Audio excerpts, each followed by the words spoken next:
What the heck?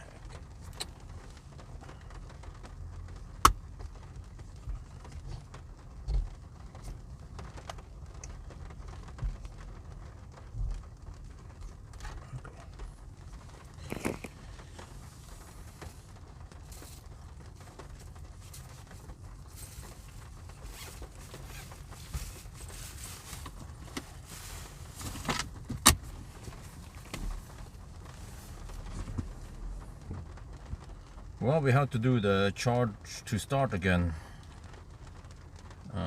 Came a little bit unexpected. Let me just check. I should check here instead.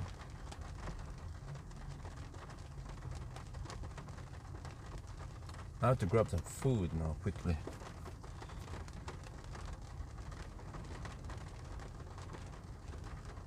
Oh, it's gonna lighten up in half an hour, but then half an hour I'm done. Let me see. Okay. And I have to get over to Burger King then.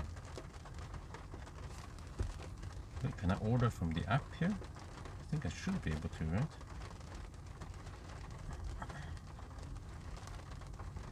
Bestill och betal, yeah, that's better.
ordered. Oh, right, but we don't see it here. Live status. That's weird.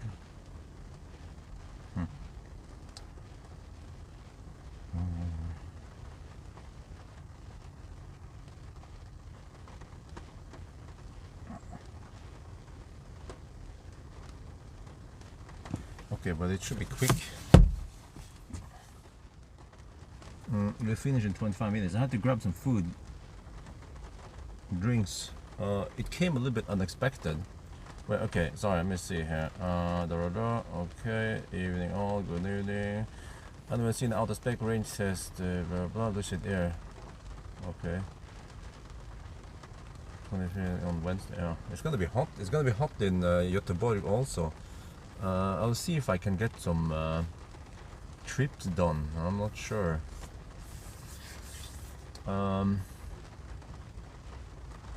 But I just ordered food now. I was planning on doing the trip tomorrow night, but then I realized that it's gonna rain cats and dogs. So actually today is the best day. There'll be some rain on Norway side, but then it'll be dry for the rest of the challenge. But we have to get started ASAP. And I didn't charge the car high enough again because we finished the trip today. Well, I could have actually started earlier. I could have shaved off maybe 10 minutes of fast charging if I AC charge more at home, because I was planning on just camping at home today and then start tomorrow night. And then I changed my mind because okay, it's raining cats and dogs, but I have to get over there soon.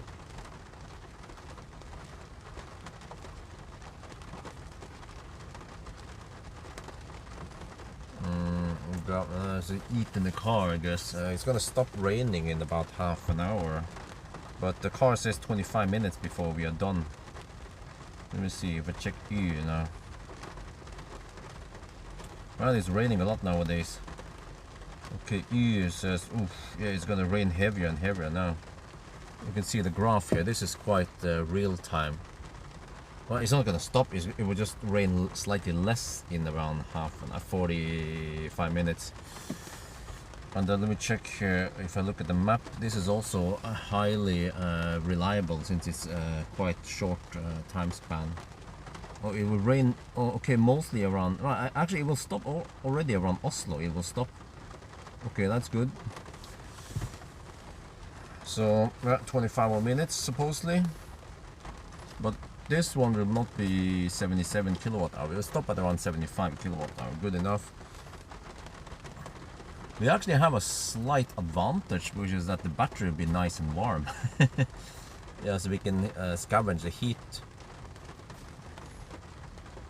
Okay, but the food should be done soon. I'll just go to the restroom and then grab the food and then come back here. Okay, I'll be back.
shit.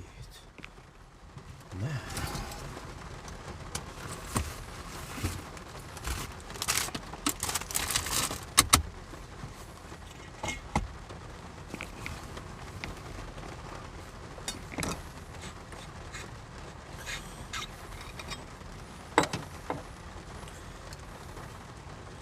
In 3 minutes, supposedly. Let's get ready. Oh shit.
Yo, what's up? We're now sitting in the Volkswagen ID7. Wait, maybe I should say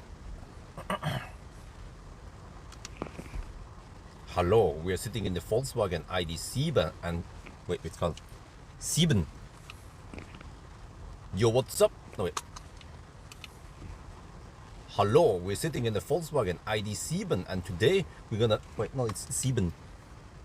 Kombi. Hello, today we're sitting in the Volkswagen ID7 Kombi and today we're going to do 1000 kilometer challenge. The regular limousine did it in wait. Hello, today wait. Hello, we're sitting in the Volkswagen ID7. No wait, I'm supposed to say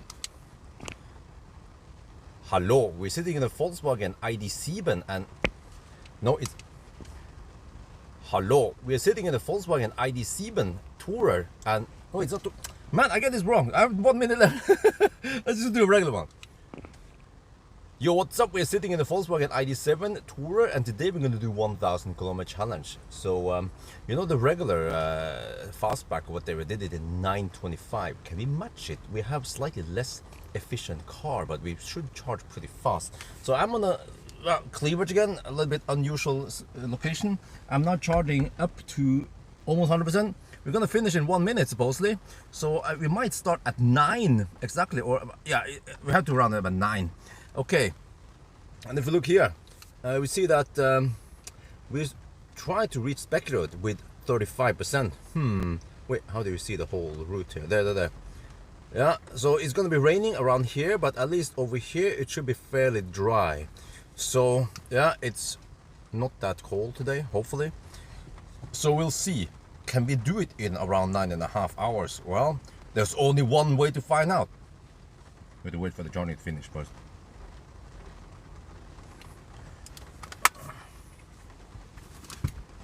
Okay, I'll have to start at 9. It's gonna finish charging soon. And then I have to also count. It's supposed to be, let me see, I have it here in the scenic route. Kløfta to the border should be 1 hour and 14 minutes.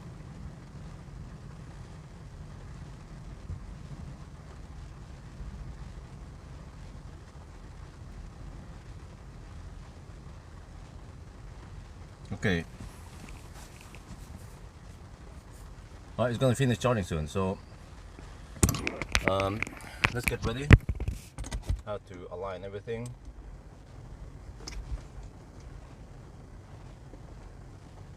It's raining quite heavily over here.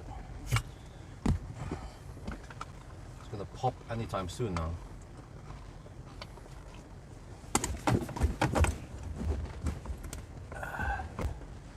Well, actually, the rain will stop already before, around Oslo.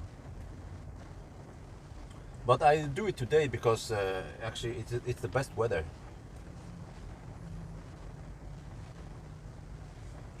So let's see. Let's get ready. I can at least reset the distance. Have to check that. Okay. Well, it's actually, it has been saying 1%, 1 minute left for a while now, but it's still taking 14 kilowatts. But we should maybe, I'm not sure, it's gonna. Well, I guess we should just charge until it finishes. Until it stops. But it would be great if it would stop in 2 minutes, because then I can disconnect and get the heck out of here by 9. And not 9 minus, but it could be 9 and 5 minutes, right? Or 5 minutes past 9 or something. But it would be great if we can just finish soon.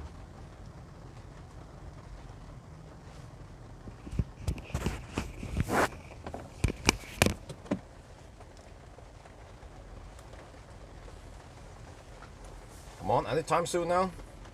58 now would be great to finish up by 59, so I can disconnect and get out of here.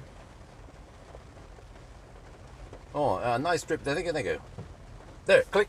I heard a click. Yes. Let's go.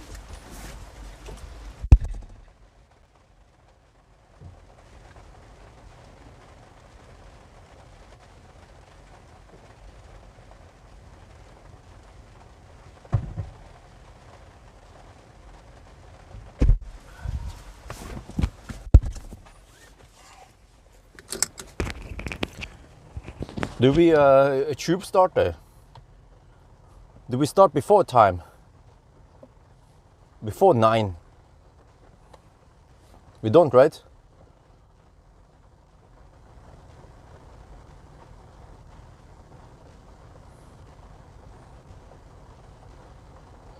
$59.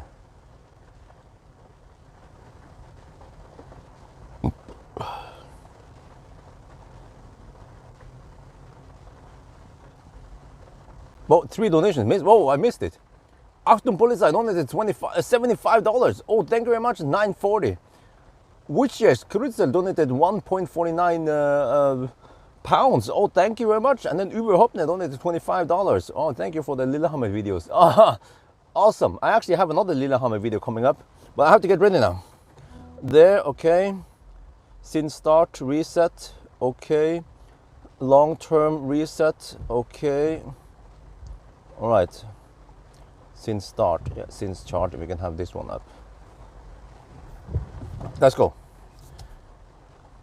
So the regular, the fastback or whatever, did it in 9 already. Okay, did it in 9:25. Can we match it? Go. I'm waiting for you. Man, shouldn't have waited for that slow poke. Okay, we need to deduct 1 minute already because it's slow Tesla. And also we have to deduct for the weather. It's gonna be slow. So, but we know that it's supposed to take 1 hour and 14 minutes to reach the border. Holy crap, this guy is slow.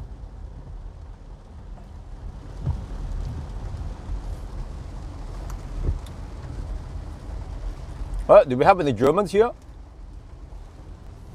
Do you guys call it Volkswagen ID7?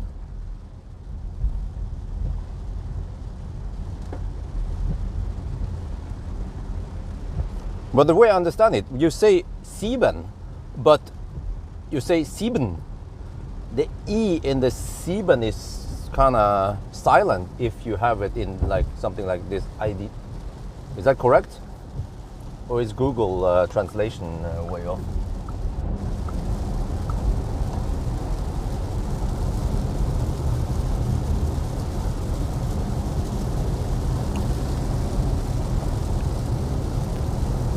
All right, we are off. That was exactly at 9.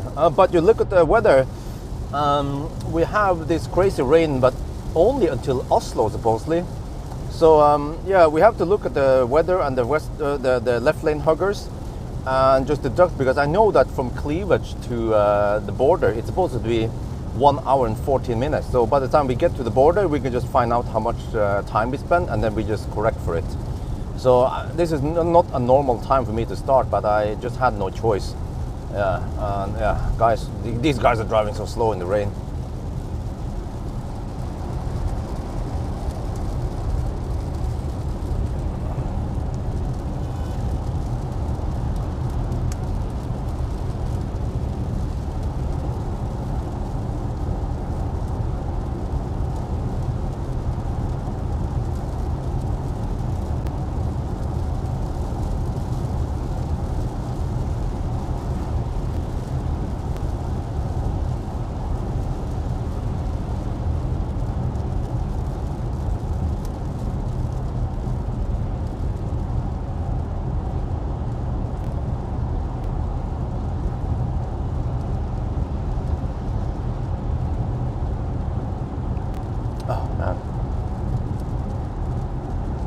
Yes, it has Continental 19-inch, but I'm not sure which. I wonder if it was the Continental Eco or something, but it's 19-inch wheels at least.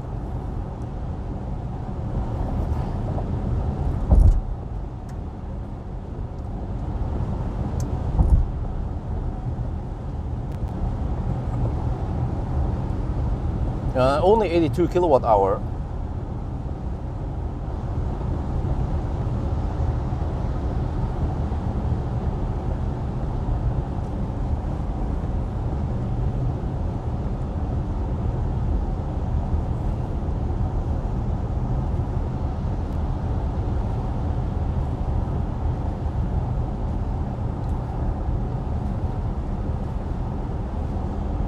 Egons? Where? Lillehammer? I like Egons in general because they are quite child friendly. I never noticed those stuff before until I got a kid or two. And I was like, whoa, some restaurants are more child friendly than others.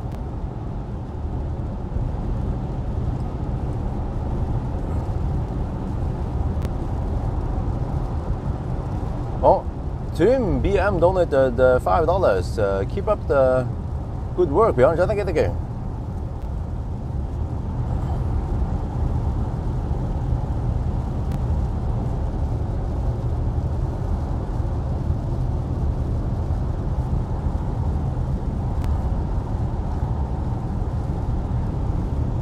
Well, no stress. We just deduct whatever happens. But I kind of need to stress a bit once we clear everything, because I don't want to be too late. I don't want to be caught in Stau again. Oh, Lillehammer, yeah, that's a nice place. Egon Lillehammer, right by the waterfall and stuff.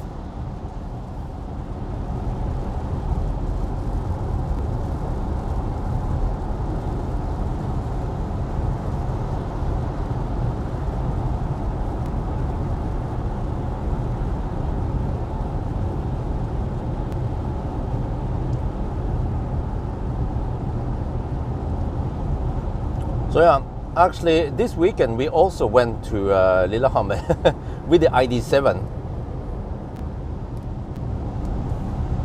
But wifey was complaining big time about the seat comfort. She had to sit in the middle seat.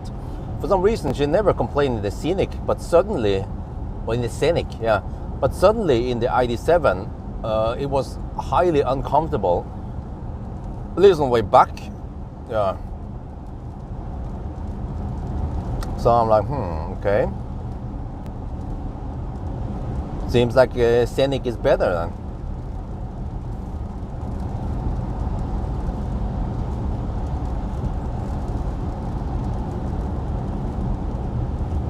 Well, actually, I suspect that the Scenic has wider seats than maybe some other cars. Well, maybe the Scenic has a flatter middle seat than the other. Like here, the middle seat is elevated, and the two, you know, the left and right seat, they are the nicest, right? Just kind of have a little dip in there for your butt. But if you want to have 3 people in the middle, I mean, 3 people in the back, then flatter, more even seats are better. We are considering a trip to Göteborg also, but we kind of need to consider the children, what they're supposed to do there. Do you guys know what suits for 2-year-olds? Liseberg is not suitable for a 2-year-old. It's more for, let's say, 5+ and teenagers and so on. So, but Lilleputthammer was perfect for 2-year-old. There were lots of small kids there.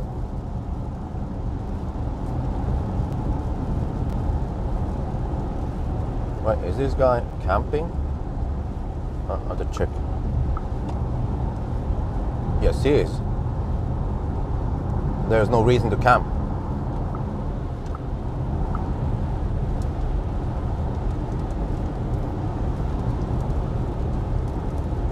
Man, there are lots of campers here. What the heck? No, I forgot we're in Norway.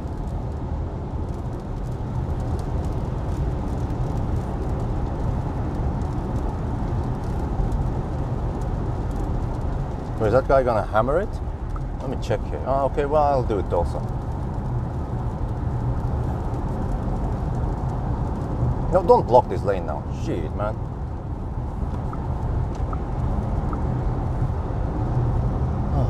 Seriously.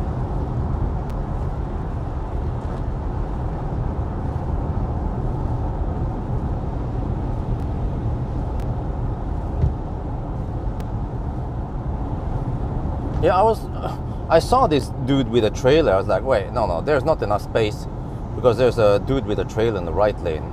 No, apparently I'm wrong. That Polestar with the trailer is hammering it.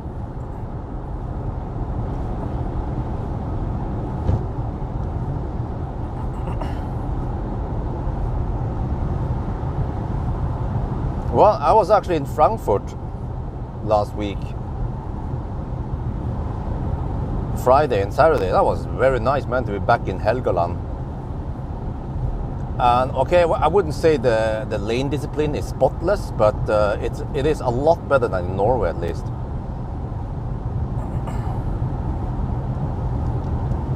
Had some fun hammering. Well, they were long days, man. But I work a lot, and I actually made enough videos for 5 days. In those 2 days I was there.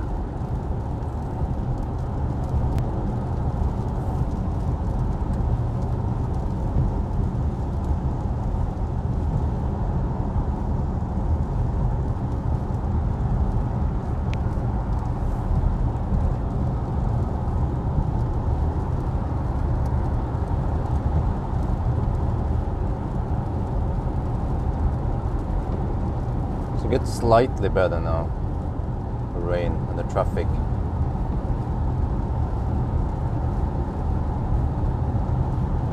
Well, there were lots of stau and traffic, and this was on a Friday afternoon. I was like, shit. But I did get a run Saturday morning. That was quite nice. And I found a place, A45. You have to go slightly east of Frankfurt, and then you go north. And there's a nice stretch there. Only 2 lanes in each direction, but less traffic because it's not a direct route into or out of the city. But the highway A5 was quite busy.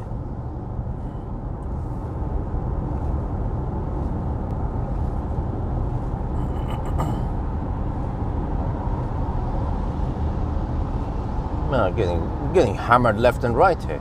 Shit. But unfortunately, there is an embargo on the e-tron GT videos until 17th of September. So holy macaroni, I have 2 weeks then to prepare my videos.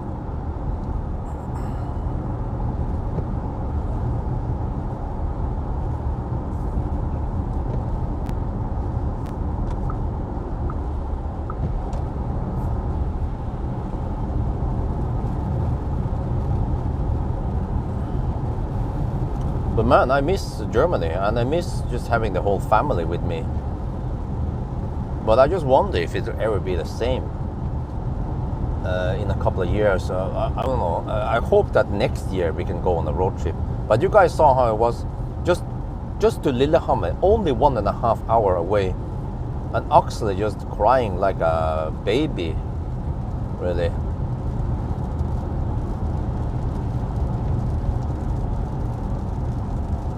I don't know what's wrong. He's not hungry.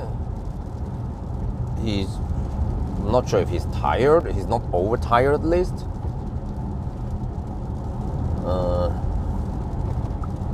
Maybe we just have to train him to get used to that shit, sitting in a car seat.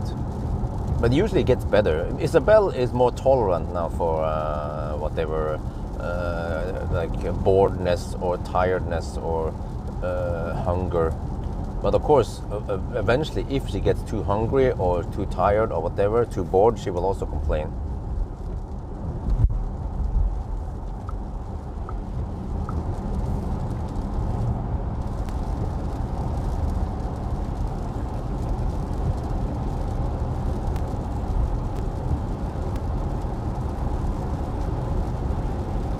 Well, I'm surprised that the travel assist is working now in the rain.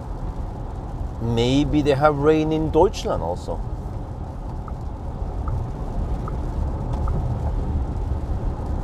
Okay, I thought the rain was supposed to stop over here, according to E. Well, hopefully a bit south of Oslo it stops. But it's not that heavy over here. What is consumption now?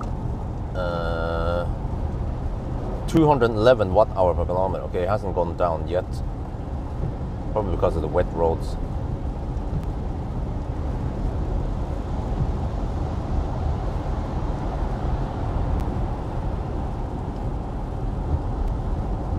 Well, that cannot be said with Chinese auto steer in general. Man, they suck in the rain, many of the systems. They stop working, the LiDAR gets blocked. I don't know what's the obsession with LiDAR with the Chinese people. I mean, do they get subsidies from the LiDAR association or some shit?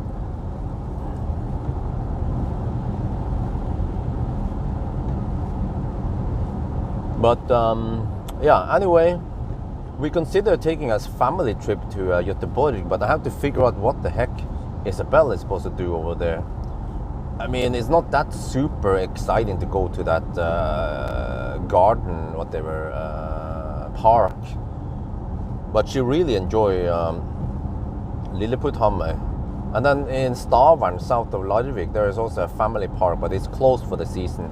This is the problem, is that in low season, then those places, they are only open in weekends, or they might shut down for the rest of the year and then open up next spring. So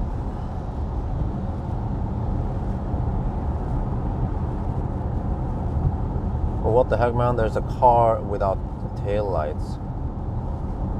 Does he know that he doesn't have a tail light or some shit?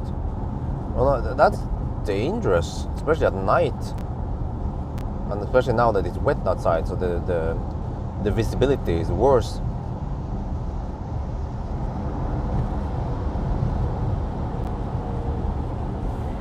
Maybe I should just warn him about this. That you know, his taillights are out. How about you You should turn on your taillights. I don't know if you get a ticket for it or whatever. Maybe just flash at him a couple of times, like, yo, turn on your taillights. Your taillights are off, woman. It's probably a woman. I bet. Okay, guys, do you think that's a woman? I have to check. I'm just curious. It's a dude. He's like, it's a black dude. He's like, the fuck is going on? Well, your taillights are out. It can be potentially dangerous. Oh, whatever, man. I hope he doesn't get in an accident or causes other people to get in an accident with him.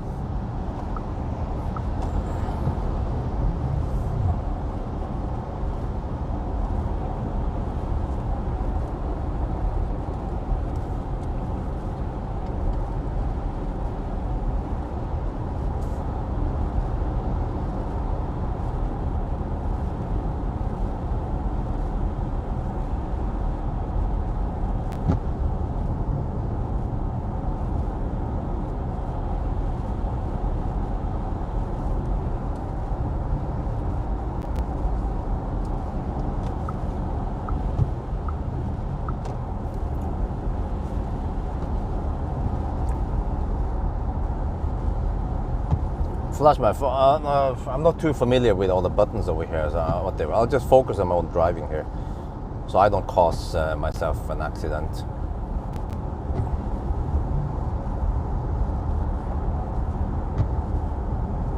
Well, just as forecasted, there's less rain over here.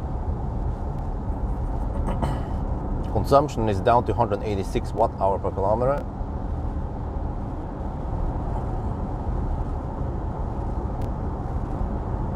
I think we only lost a minute of a slow driver or left lane huggers, but it's not over yet. Usually not over until we are at Vestby or some shit, or at least, yeah, at least Ås. Yeah, usually past Ås it starts clearing up traffic.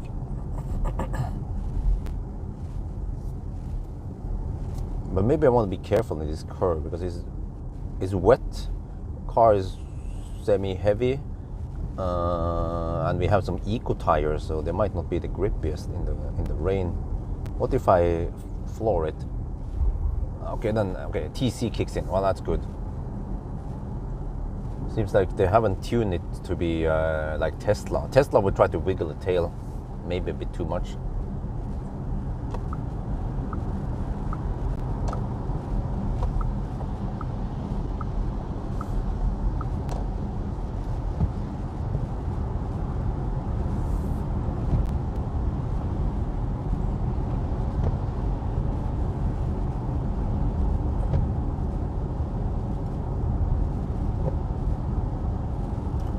But from what I remember last time with the Scenic, the Stau started at 7.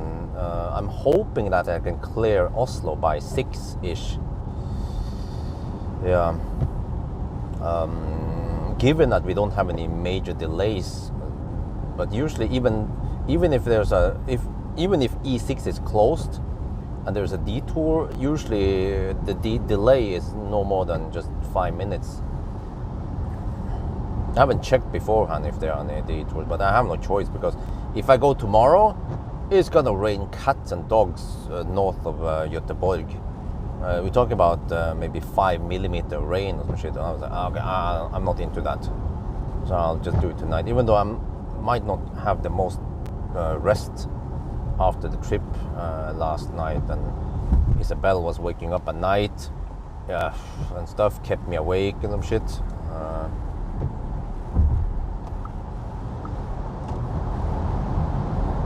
But we'll see.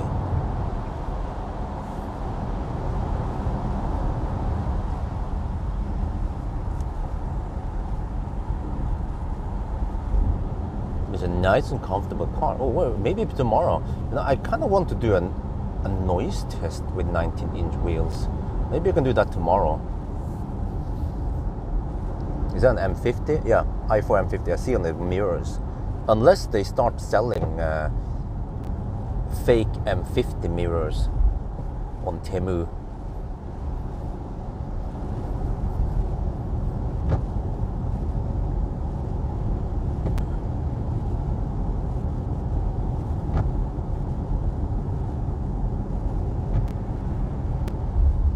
Yeah, if I floor it, then the car wiggles a bit.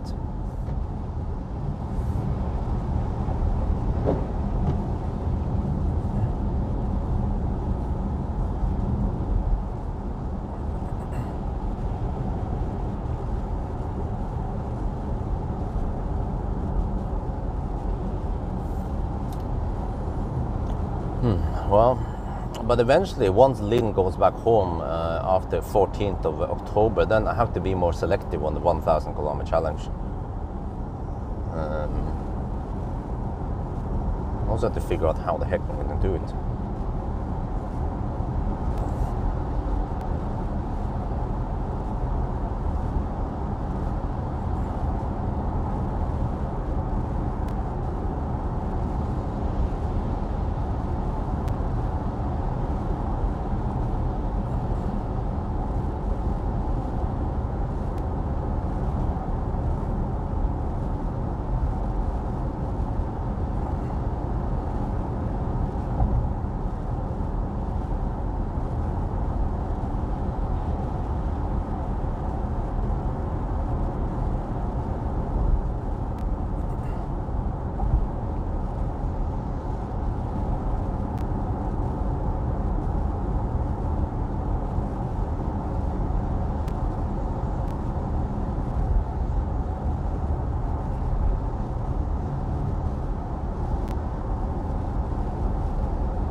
Man, I just wonder if I can survive.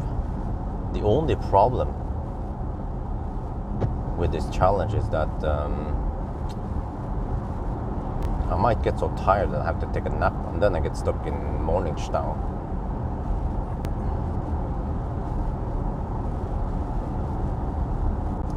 You just have to see that.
not sure if that's a police van. I have to check if it's a police van or it's just some new. The police? That is police. It is possibly police. I'm not sure. Those guys, yeah, I'm not sure. It could be unmarked police in that van. They wear black, I don't know, suit or something. But I didn't see any additional screens. But whatever, we just time it and then deduct at the border. And then the Norwegian police has no jurisdiction in Sweden.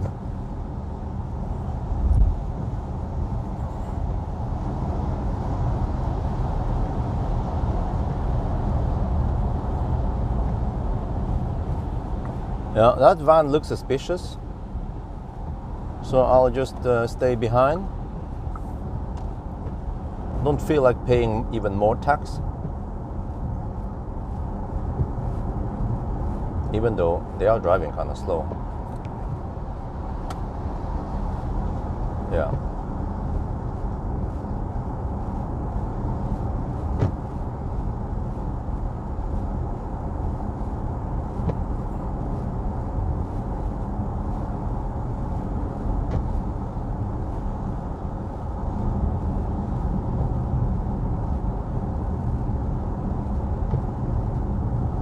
Okay, let's poke again.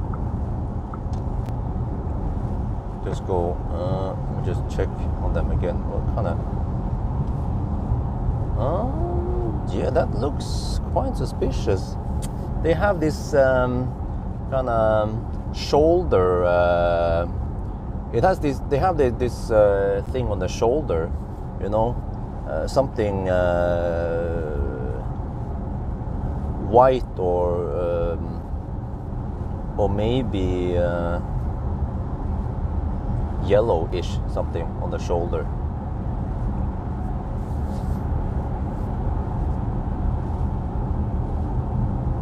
But I mean, at least over here they cannot just single out me, right? What happened over there last time at Hamar, I was the only one out there, so they're like, okay, let's follow this dude in the Audi at night. But in the daytime, everyone is hammering at that speed. Tromsø, that's Norway. Wow, nice.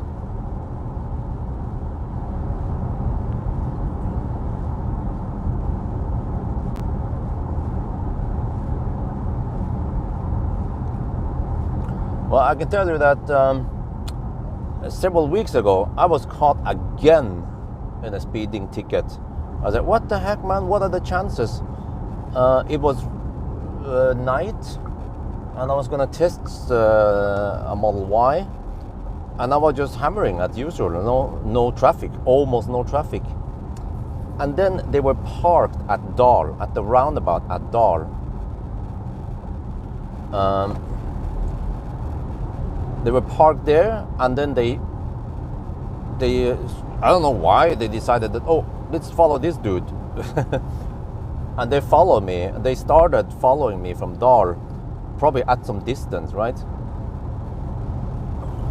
And then they did a quite long measurement all the way to past Nebbenes. Dal Nebbenes is 8 kilometers, and then all the way to the tunnel.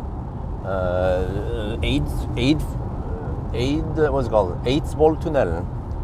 So they had a quite long and accurate measurement of me. I was like, and then yeah, because suddenly there was a suspicious car that came from behind, a Volvo. You know, they always use Volvos, or very often. Some Volvo, and I was like, And then I slowed down in the tunnel, but it was too late because they already measured me up to the tunnel. Not the same thing. I had to pay the same thing because I was like, again, I was like, oh. So now I cruise 2 kilometers per hour slower, because then you are right on the threshold where you get lower ticket and no pricks on your driver's license. Those damn pricks, man. I mean, I've been hammering it for like years now, like almost a decade without getting anything. And then suddenly this year it happens twice. I'm like, man. But the crazy thing is that everyone is hammering at that speed in the daytime. But it's just at night you get singled out, so yeah.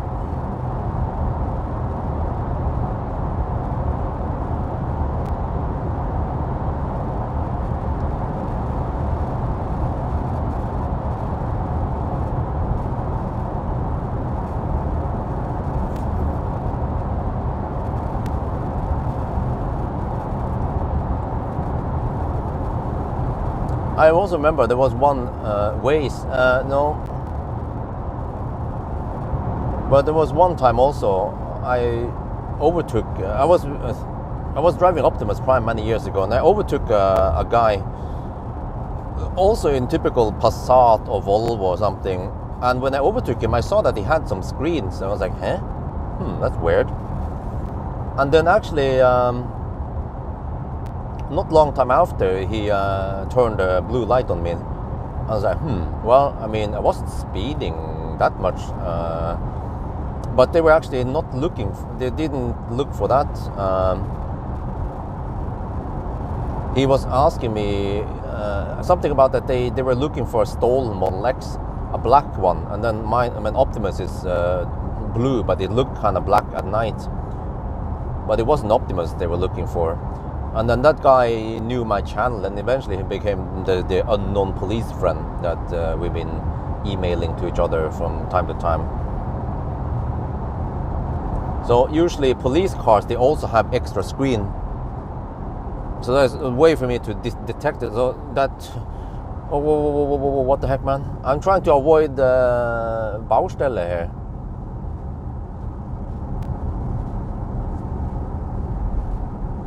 So, I mean, they are quite easy to spot, those unmarked police cars. If they have like some long ass antennas, and if they if they have an extra screen in the car,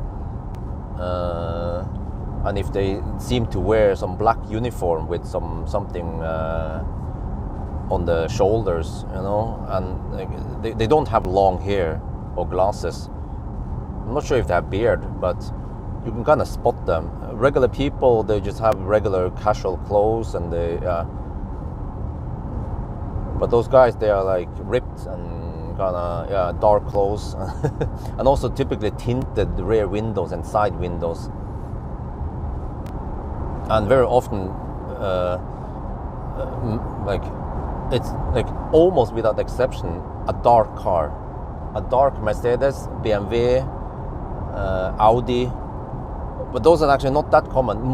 Very common to be a Passat or Volvo. I think Volvo is probably the most common.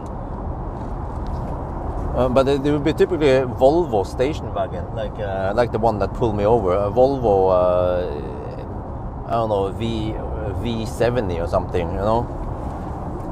Or the cross country, also very common, very popular. But recently, they also started using EVs.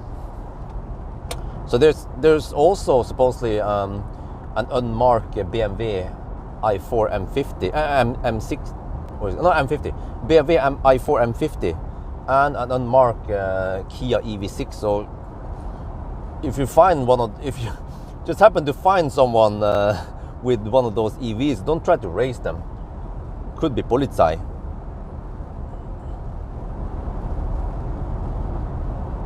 But I mean, it is quite easy to spot them after we pull over a couple of times. They have quite some similarities. But I was quite careless when I just hammered at. Well, I wasn't even hammered when I slid past that Volvo at Hamar. I should have just checked. If I just quickly checked for a couple of seconds, I would have seen that. Whoa, that's Polizei.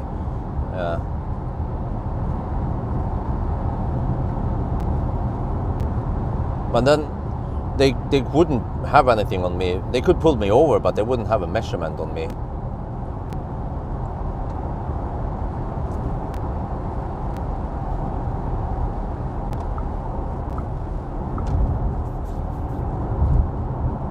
But of course there are some other variants. They could laser from a bridge, but that's not very common. Or or that one at Dahl, that was quite ninja, man. Damn. yeah, it's kind of hard to spot maybe, but it's not impossible to spot because they will typically be at an on ramp. So if you notice that suddenly some car just turns on the light and start driving, you know, but actually sometimes it is a bit hard because it's not easy to spot that was a car that was parked there, not a car that was just driving in a roundabout. And as long as they just time you there at the door, ding, they can just be far behind me, and especially because that stretch doesn't have many exits that common. So, and then they only need to catch me. I think they probably caught up around Nebbenes. Yeah, because I could have exited in Nebbenes, of course, and then they wouldn't have a second checkpoint. But they could be 500 meters behind me and still be able to measure things quite accurately, especially after 8 kilometers.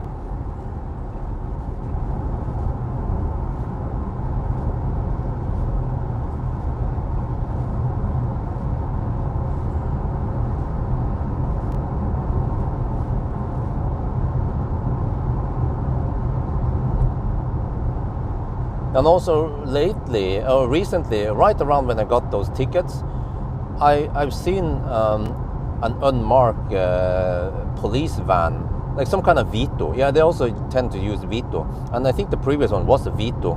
So that was like, you know, yeah, unmarked police van that has pulled over people around Vom, and yeah, that stretch between Vom, Skedsmokors. I've seen several times someone got pulled over at night or evening.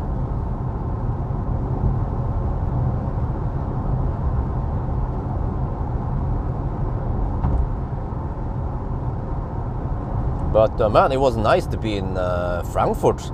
I have to say it again, man. If I would get bored of Norway one day, if I get kicked out of Norway, Germany would be my first choice, and I don't even have to convince wifey. She'll be like, alles gut, let's go.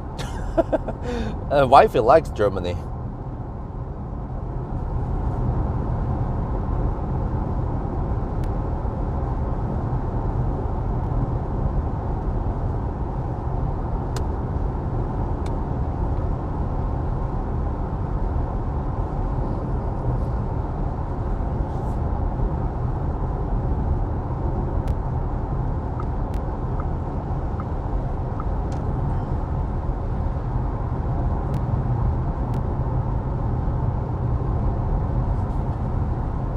Man, it was so warm in Frankfurt also last weekend. 31 degrees Celsius. What? In Norway, it starts getting cold nowadays, especially at night. It can be 5 degrees at night. And in Germany, in Frankfurt, it was 28 degrees. I was like, wow, what am I doing in Norway, man?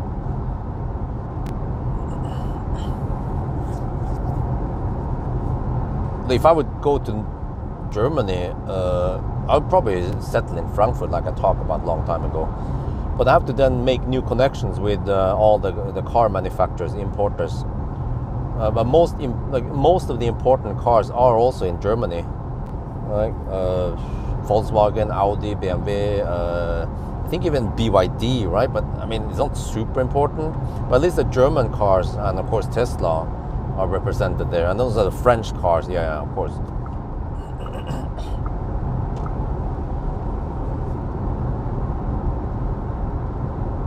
Museum Uber, huh? Nope, I didn't. I was mostly busy driving.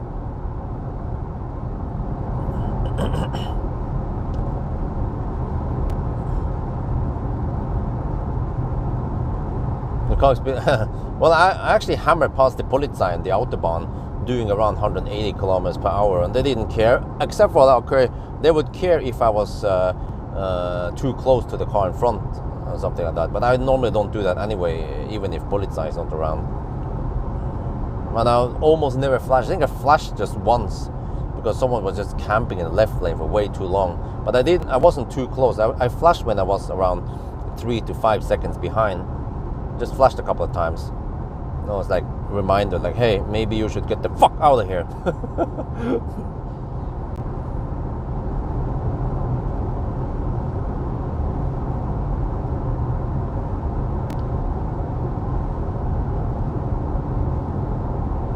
yeah, I can tell you at least that I tested the e-tron GT, well, the RS, what is it called again? Audi RS e-tron GT and the RS e-tron GT Performance, the beefiest of them all. Well, at least from Audi. I don't know why Audi is underdog from Porsche, but at least the one with the 925 horsepower, and I needed to find out how fast it was, if it could beat Plaid, because you know the e-tron GT Performance has 2-speed gearbox. I'm like, maybe it's schneller. It's more schnell on the autobahn than the Plaid. But I can't say anything about it until 17th of September.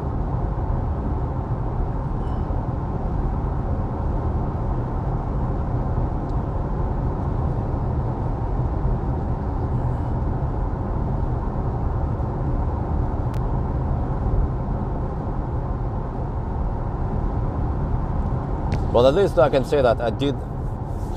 There will be a vlog, probably 2 vlog episodes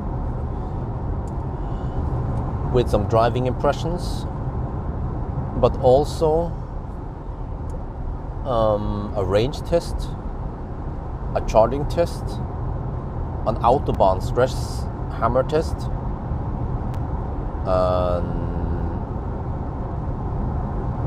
acceleration test. Yeah.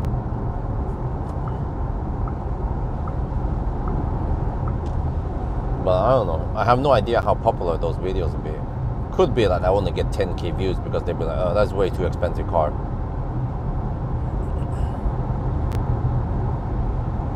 Wow, we actually have 246 people on right now.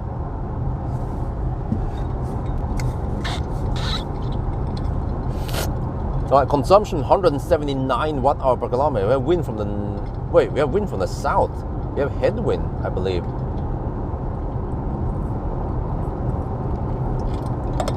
It's gonna be a nice and warm night. Not so bad, yeah. Well,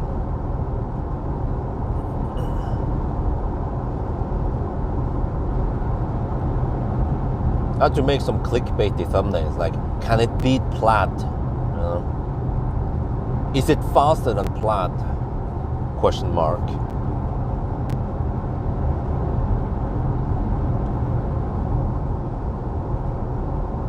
Okay, I navigated to Spekedod. Let me see, what is the car claiming now? That I will arrive with 35%. You know, I think the route planner thingy has improved. The Volkswagen route planner. Wait. No, what? No, what? It wants me to take the. Jesus, man.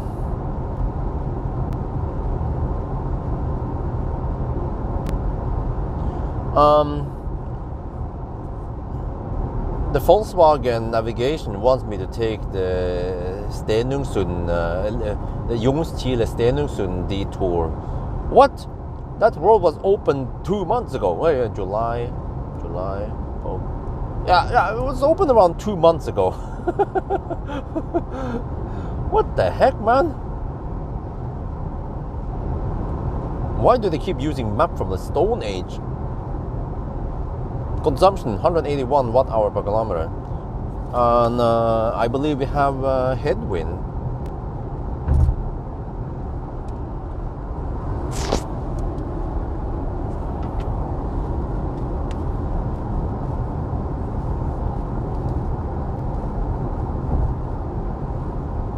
Wait, maybe I should go to Kunghalla if I can. I don't remember where I stopped last time. But we're supposed to have some dry roads for the most of the... Yeah, I see now, we have slight headwind. Okay. Let's hope we can do this in roughly 9.5 hours. We have less efficient body, but more efficient tires. Maybe also rims, I'm not sure. So maybe they kind of counter each other, right? They cancel out each other. So we still finish in 9:25. But I think it's important to do 1,000 kilometer challenge.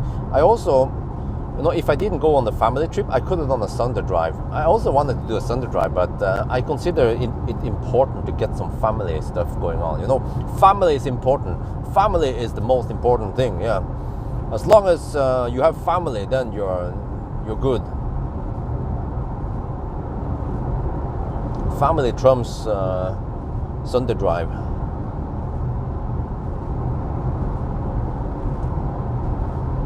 Because eventually it's going to be too cold anyway to go anywhere, or it's not that convenient. But there will be a last krampetrekning of summer this week, supposedly. So it's forecasted to be 27 degrees Celsius in Göteborg. So I'm like, Well, I will have the Xpeng G6. So I could go to Göteborg, but it's going to cost me some money for hotel and stuff and food. And then we have to figure out if it's worth it, and if it's not going to be too boring for Isabel to go there. And also, what about Axel, because it's a 3-hour drive. Well, we probably need to stop anyway and charge, so I can drive 1.5 hours maybe to, I don't know, Spekkerud or somewhere, and then charge, and then, but it charges like a Pawel G6. 285 kilowatt hour per hour. 45 DKK from Mikael Beck. Thank you very much. 45 Danish kroner. That's probably worth 90 NOK, or at least 70 NOK.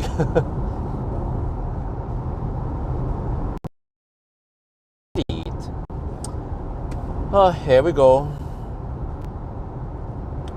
Okay, I need to. Oh shit! This makes it hard. Okay. This makes it harder to correct for the Oslo part. But you know what? I think the slow pokes before Oslo only cost me 1 minute total.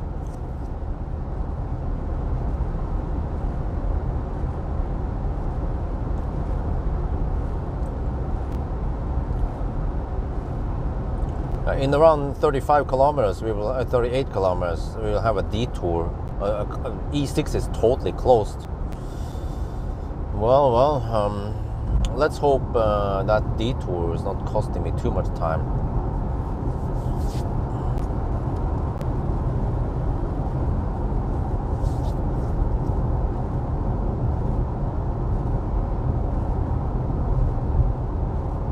Wait, but they closed already? Before 10 even? I thought they usually wait until 10 before they do all that shit. Well, I mean, it's gonna take more than 11 minutes to reach that point anyway.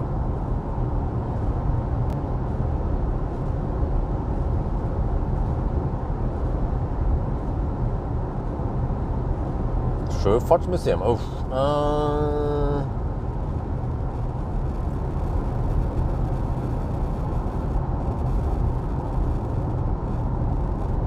because I'm not sure what else we're supposed to do. I mean, before we got kids, that wife was all into shopping and stuff, and some eating. But now with kids, it's more like we have to find some activities for Isabel. Axel, he's just a small baby anyway. He doesn't care. As long as he can suck on some titties every 3 hours roughly, then he's happy.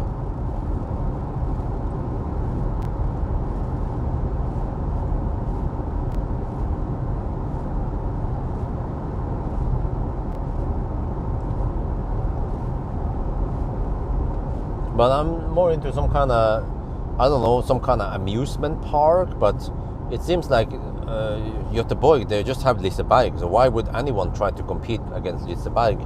And if there's some djurgård, some zoo or something, or some animal farm, then even that is not super interesting for Isabel. But I noticed that Lilleputthammer, those kind of family parks, they are perfect for her. Never seen her so happy before and so occupied.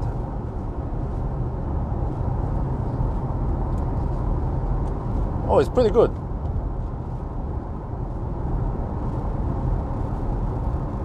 Kristiansand. Oh, I think you didn't hear me. I was talking about Göteborg. But even the Kristiansand is also not that interesting for Isabel. She's not that old yet. I mean, you have to have experience yourself. Lilleputthammer. I don't know. I didn't know what the heck it was. I was just, just want to go there almost on accident, on coincidence. And we were planning on going to Barnas Gård, which is one part of Hundefossen. But then I found out that they were closed for the season or some shit. So it's like, oh shit. And wife was like, oh man, it's a bummer, because she was looking forward to the Barnas Gård. But to be honest, it's not that interesting for a 2-year-old. Okay, there are some animals, and she was like, okay, that's a llama, that's a goat, that's a rabbit, a bunny. Yeah, but wait, you can go to Borås Djurpark. Oh. Yeah, but like I said, the zoo like animal farm or something is not super interesting for her. You have to watch that episode when I show you the small houses and the stuff you can play and the sandbox and that kind of stuff. Isabel loved that shit, and I saw that lots of families brought their 2-3-year-old there. I didn't see many. Well, there were maybe some 5-6-year-old, but many of them were around 2-3 years old. So that's perfect for Isabel. And it's also not so much fuss and noise, and if you've ever been in Liseberg, it's just a lot of noise, a lot of stuff going on, and people walking all over the place, right? Which is probably not ideal for Axel, because Axel doesn't want too much noise when he's trying to sleep. He sleeps a lot, and then Isabel doesn't want to be run over by other kids. And those we tried the small roller coaster at Lilleputthammer, but Isabel didn't really like it that much. Same with the boat and the car and whatever we could drive, right? She was like, but she loved going in those small houses with toys, and then of course play in the sandbox and also ride the horse. So Lilleputthammer is perfect. I mean, we could even go the next weekend. They open a couple of more weekends until they're done. And I was like, but I mean, well, we could go the next weekend and then just experience how it is to use the G6 then. But it was an interesting test or trip, because I just learned from wifey's complaints that the seat in the ID7 is not that comfortable if you have to sit in the middle seat. But the space is wonderful in the ID7. But also it seems like maybe the range, not sure, but I almost got the impression maybe the Scenic has better range than the ID7. Or maybe it was I just had some bad luck with the weather. I had headwind and so on. Yeah, that could also be it.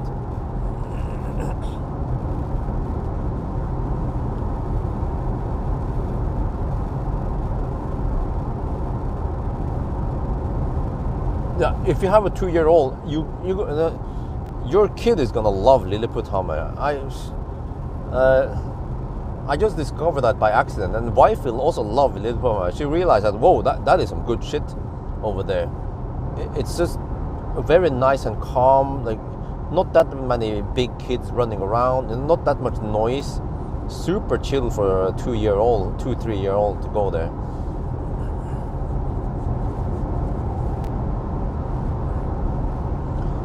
Yeah, we'll see. I also wanted to take Lynn to Åndalsnes, but to be honest, Åndalsnes, yeah, it would just be for her to look at the view and wow, but it would be kind of boring for Isabel to go there.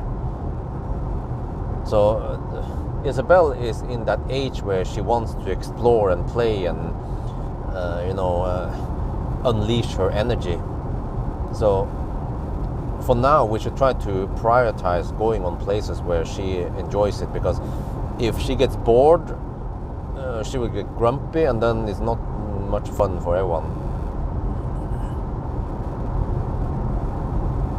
Billund, oh, Landia, okay.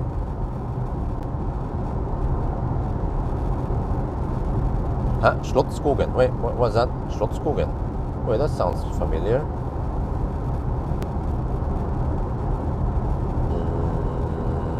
Is that Sweden? Slottsskogen, Göteborg, oh. Large playground, maybe that could be. Wait, Slottsskogen. Is that wait. Is it the place we already went to? Where they have animals over there spread all over the place. But I mean, again, Isabel, I kind of learned it the hard way that Isabel is not that much interested in animals yet. She's more interested in toys. And in, well, like the stuff I mentioned. She likes to play in the sand, in a sandbox, and some jumping. Yeah, she likes jumping.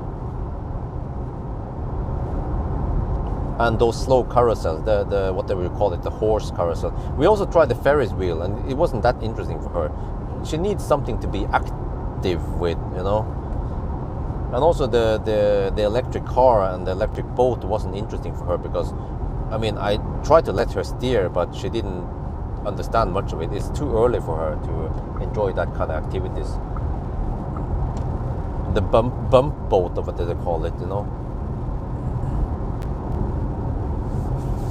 So yeah, that's just how it ends up nowadays. And then before, wife would just go shopping for clothes or some shit, or I don't know, shoes or bags or shit. Nowadays, if we ever go shopping, she will always look for some baby stuff, either a baby shop or baby clothes, or be like, winter's coming, we need a new jacket for Isabel or some shit. I have to run over, I have to pick up so many packets, parcels online, you know, lots of online shopping for stuff we need for the kindergarten, boots and shoes and raincoats and rain hat and regular hats and wool socks and yeah, lots of stuff.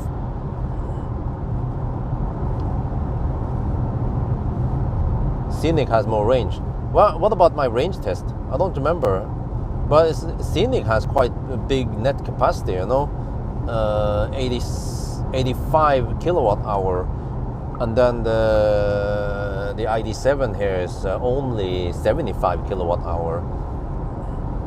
So I mean, that's more than 10% more range. I mean, 10% more battery capacity. But then maybe the consumption was not 10% higher. Hey, hope you'll do 1,000 kilometer challenge with the Pro S. Yeah, eventually I will get it.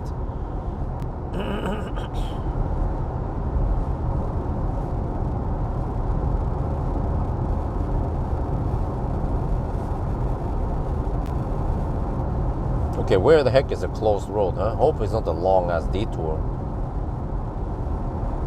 The guard will need a trampoline. Next, well, I already have a trampoline indoors. I went for a 180 centimeter trampoline, so Isabel can jump on it summer and winter, regardless if it's raining outside. We bought it several months ago. It wasn't that expensive, around 2,500 NOK. She even jumped on the trampoline this evening. Mercedes G, yeah, eventually, yeah, I also hope so. Okay, what's the consumption now? 189 watt hour per kilometer, damn. Huh? Despite having headwind? Wow, this thing is a beast.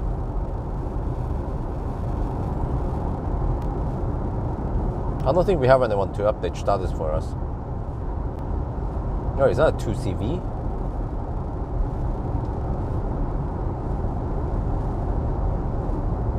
Can't be. 2CV doesn't go that fast.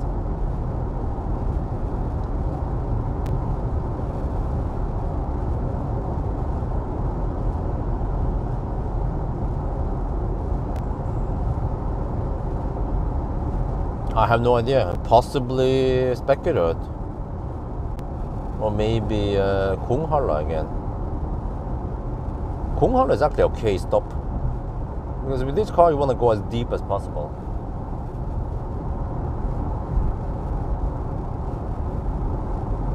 And get 500 amps somewhere. Range test was 185. Huh? Really?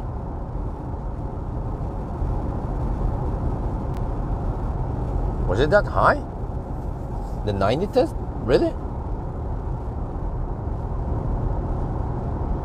thought it was something like 160 or something. But the ID7 was incredible. I think it was around 140, 130. No, it was 137. Yeah, ID7 had 137. So Scenic should be around 150 then, right?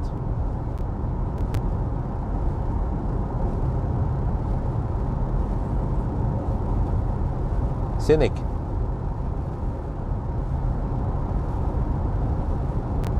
$492 and then ID7. Wow.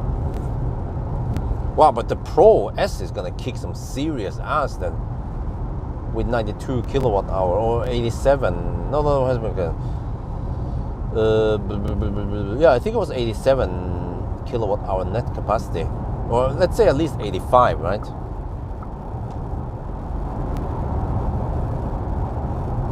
That's going to be a long ass Sunday drive, but I haven't booked it yet, so I don't know when the heck is gonna get it, because I have now booked myself up until mid of. Where was it? October, November? No, mid of November. I'm booked until mid November. Wait, haven't we done 30 kilometers already? Okay, no, we're getting close. Yeah. Based on the time now, we should get close to that close road that was advertised on the sign.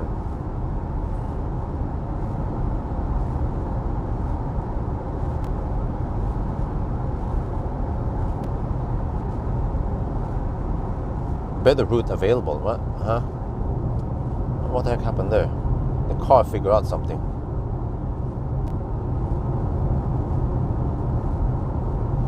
Not sure what that was all about. Oh shit, man.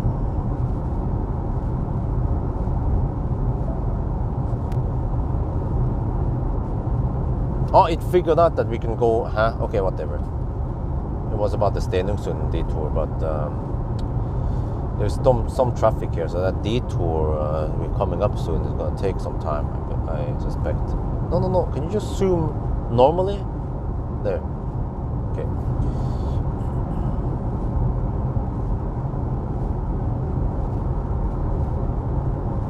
Scenic 173. Wow.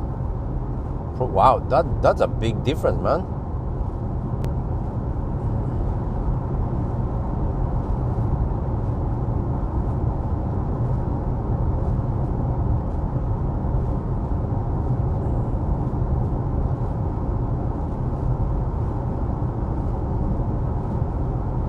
We're getting close to Sweden anyway. Where the heck is that detour supposed to be?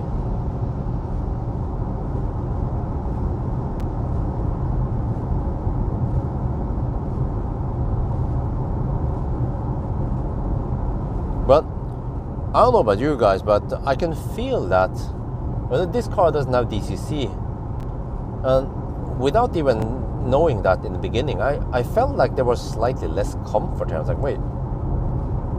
But we have 19-inch wheels. It should be better comfort, but So I believe that the DCC helps a lot. And also when I tried the GTX, the GTX was remarkably comfortable. Even with 20-inch, no, I was getting 21-inch or some shit. I don't remember. I think it was 21, right? 21-inch wheels on the GTX. It was remarkably comfortable. I'm not sure what the heck the DCC does, but it does some magic with the comfort. I think it just adjusts the dampers to compensate for any uneven roads and whatever.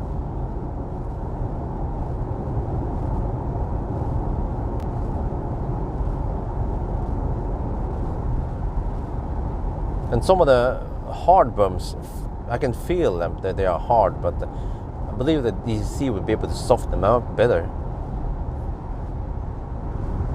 Wish I could test with and without DCC on the same stretch of road right after each other. That would be very useful. Okay, anytime now there will be a detour, right?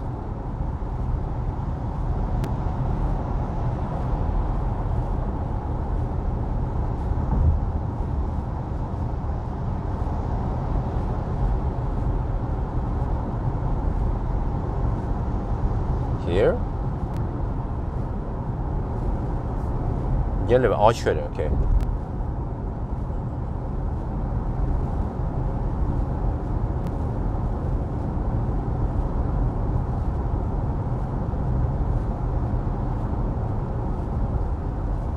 Or maybe we just slip through the detour. There's something going on over there at least. Maybe they're setting up for the detour, for the closed road. Not sure what's going on right now. But we are just right past 10 now.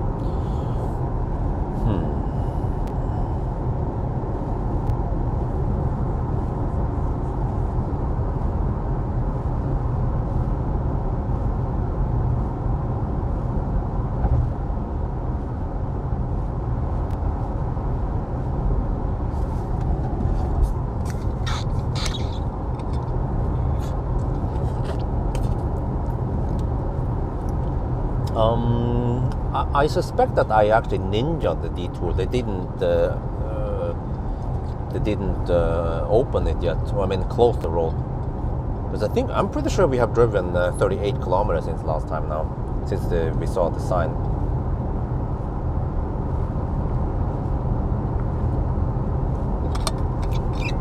And usually, if they have closed road, it will happen before this point.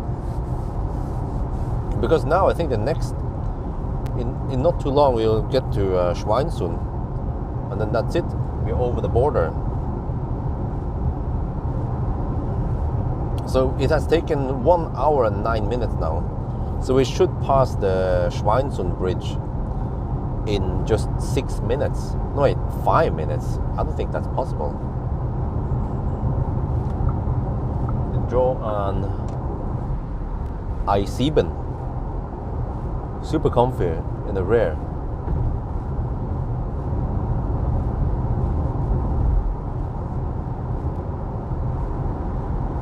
The Sport, yeah, okay.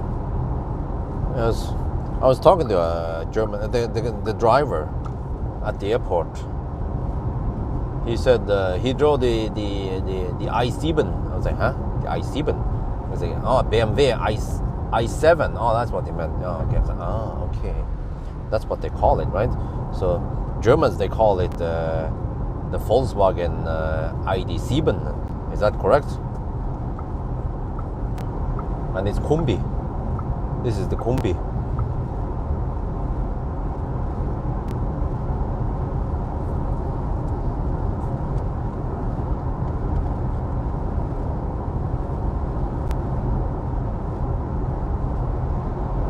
ID7. But do you say Sieben or Sieben? Because when I let Google read it for me, if you just say 7 alone, it would say sieben. You know, I exaggerate a bit, sieben. But when you say ID7, it just tones down on the E. It becomes sieben. So the E in the sieben goes almost silent.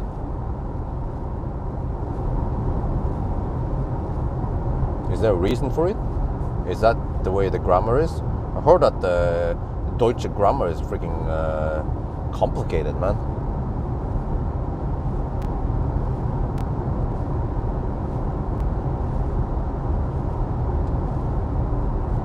Because eventually one day I might have to learn German grammar when I get kicked out of Norway. Oh, Kungsbacka. Okay, thank you.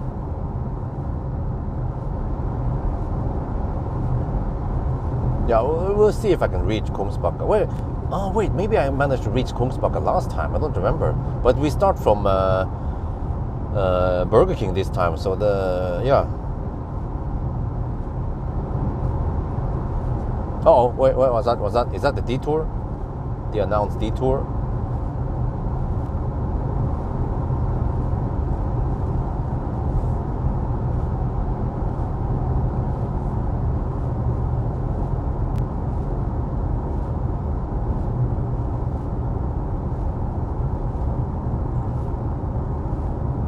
Huh? Did they have 200 kilowatt? Really?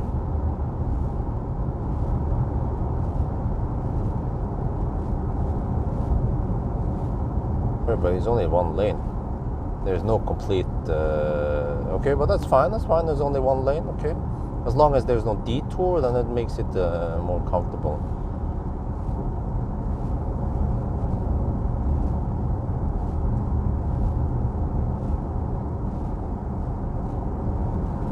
Pro S is 200. Oh, yeah, of course.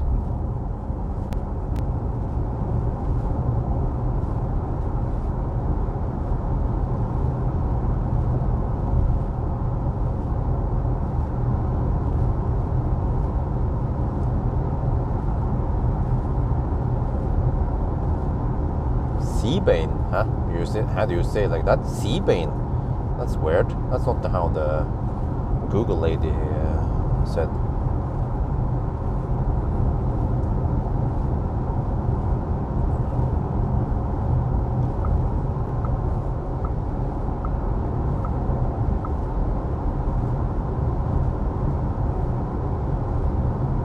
Yeah, okay. Do you have any French people in here? Because I just wonder, you know, French, man, the French numbering system is so complicated.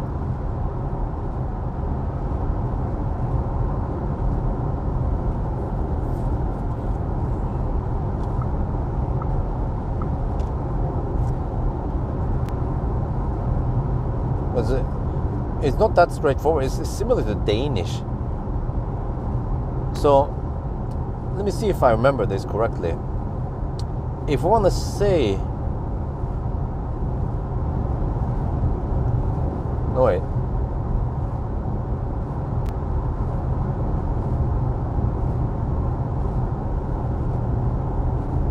I think if I want to say 1999, it's 1999, right?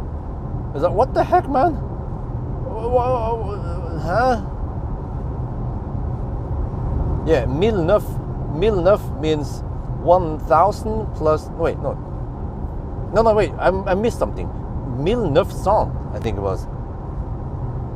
So, 1000 is 1000, and then 900 is 9 cents, 900. So 1900, and then 80. That's freaking hard, man. 4 is 4. 20 is 20. 4 times 20 plus this 9. This is 10. 9 is 9. So it's like, wait. So it's 1000 plus 900. Actually, 1000 plus 100 plus 4 times 20 plus 1 + 9. Holy shit, man. No wonder why they lost the war.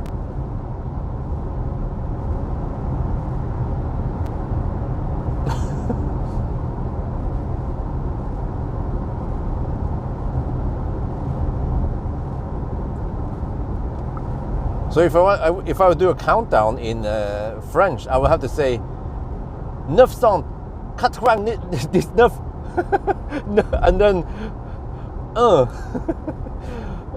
shit, man, that would be so it'd be so complicated, so long. I can't say everything before the next tick comes up. I have to slow down. I have to drive slower as I'm able to count in time.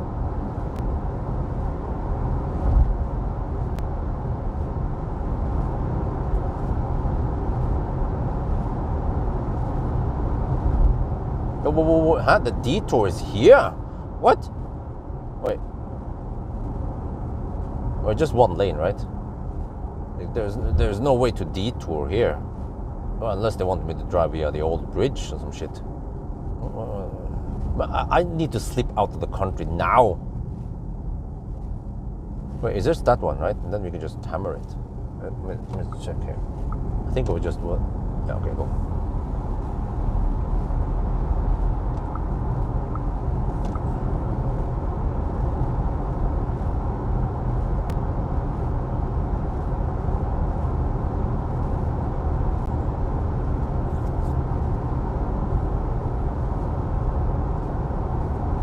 Okay, 17, 2 minutes, wait. Okay, how to shoot video now. We are at 17, okay, we're gonna have a dropout soon, guys. See you on the other side in 5 minutes. I'm gonna record a video here as we cross the bridge. Seems like a 3-minute deduction.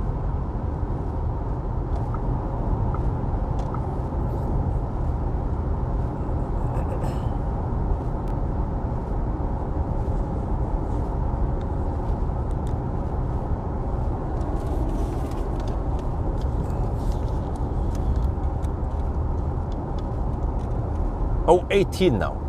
Oh, 4 minutes. Wow, really?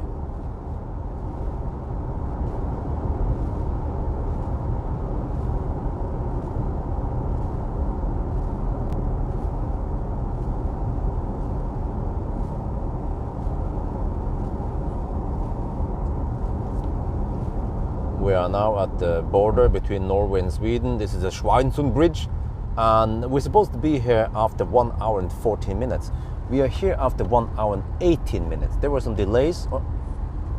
So we have to deduct 4 minutes then. Yeah, some delays, some slight road construction thingy, road works, slowdowns.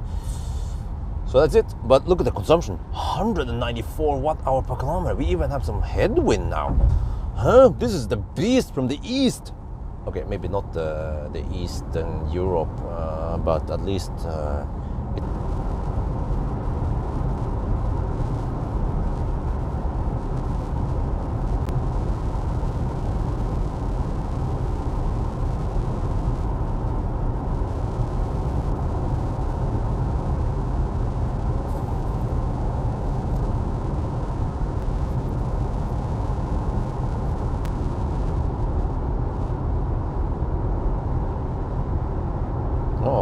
flash that.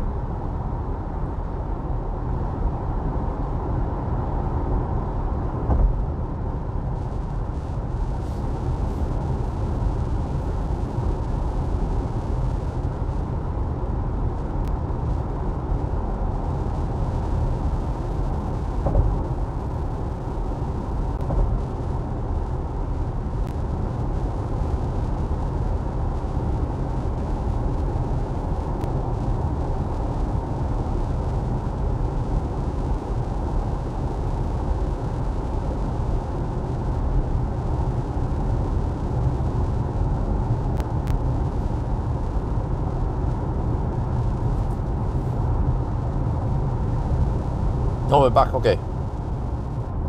Let the blitzkrieg begin. I turn on the high beam. I'm gonna get flashed at so much, especially around Varberg.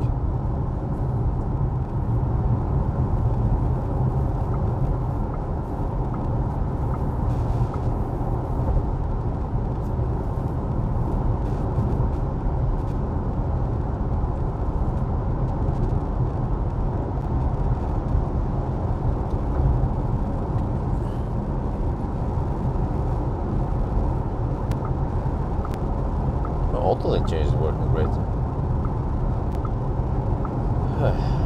Okay, let's hope I can survive. Challenge. Must come back before the Stau starts. Countdown to Stau. Wait, does it start at 6 or 7? Let's say if the Stau starts at 7, and then they have T minus 7, 8, 9 hours left before the Stau happens.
So complicated.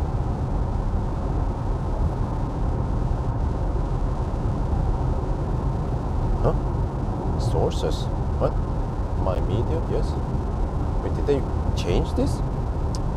Music.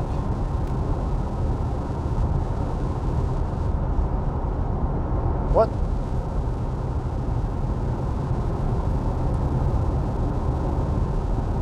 I wonder if they changed this.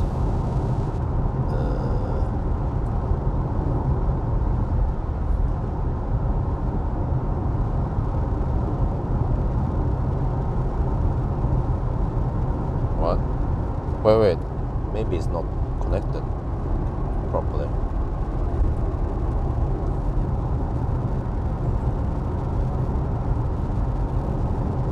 There. Oh, it wasn't connected properly, that's why.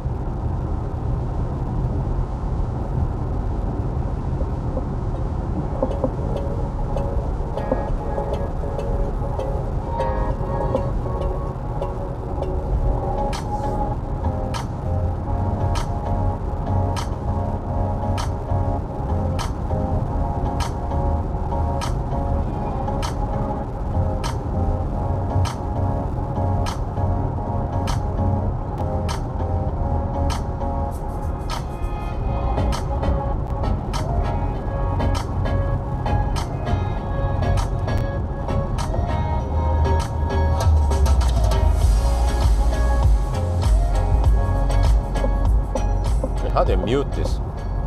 I can just stop here. No.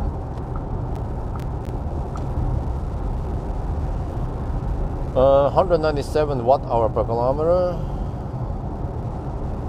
An average speed? I don't know. It doesn't tell me there. Or maybe it's... we have to correct for it anyway.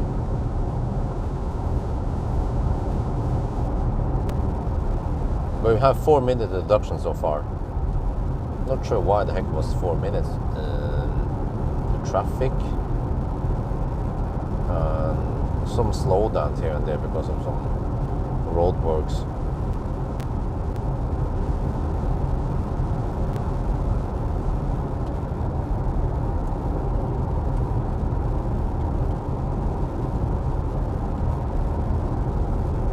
So here's Strömstad.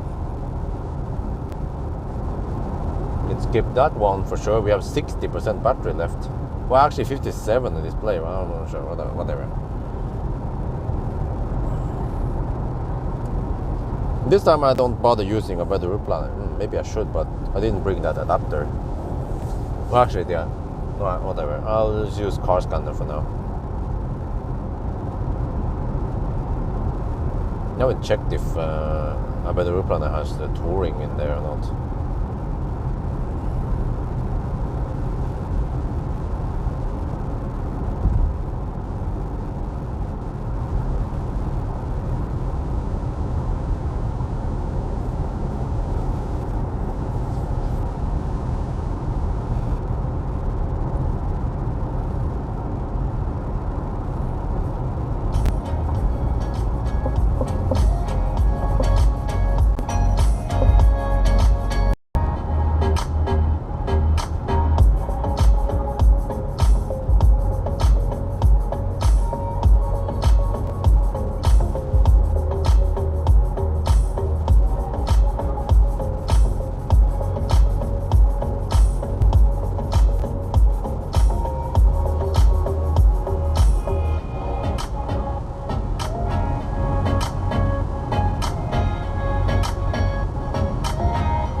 Oh yeah, dry roads over here, as forecasted, and it will stay dry for most of the challenge now. This is why I have to do it today, not tomorrow night. It's gonna rain cats and dogs tomorrow.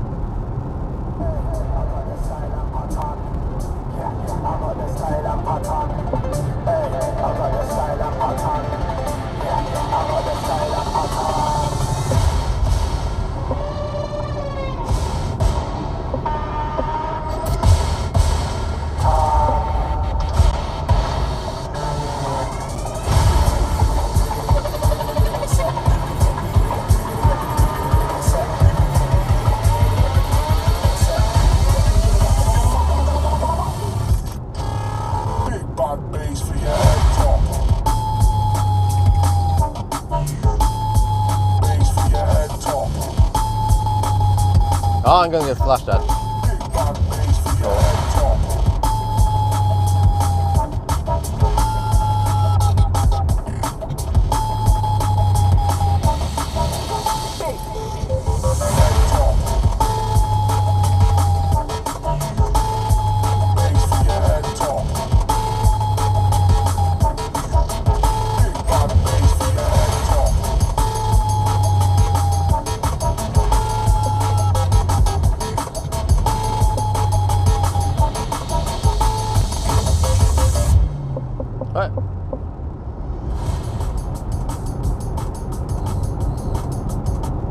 I do ask you guys, how fast can the new Porsche Taycan charge?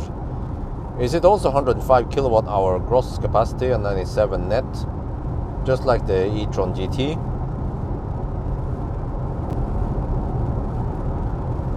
Because I recorded the charging session on the e-tron GT, but I just want to know how fast the Porsche is charging at in comparison.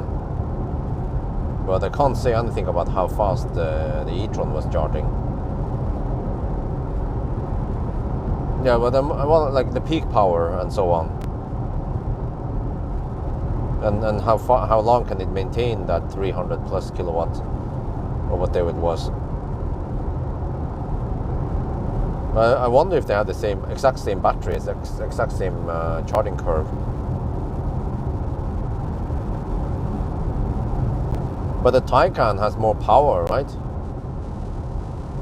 It was always like that with the previous gen also, Taycan versus e-tron GT.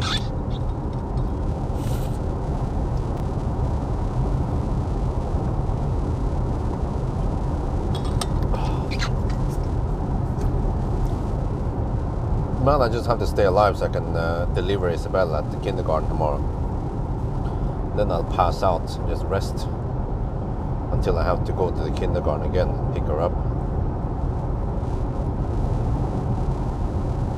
Are the same, okay? But how fast can they charge then? Just want to check if I got the most optimal curve or not.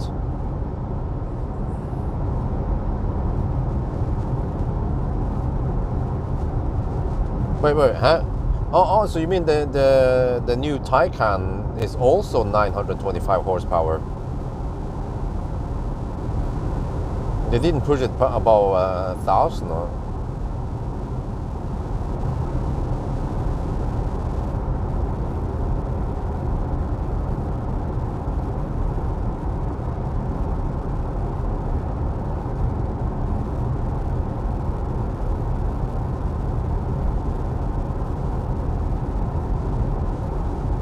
Okay, 320 kilowatt max, alright?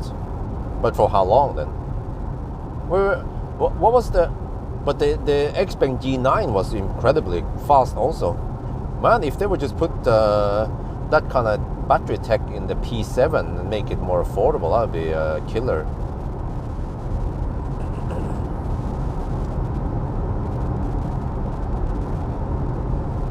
G9 can charge pretty fast, but it's a fat, thirsty SUV, at least at high speed.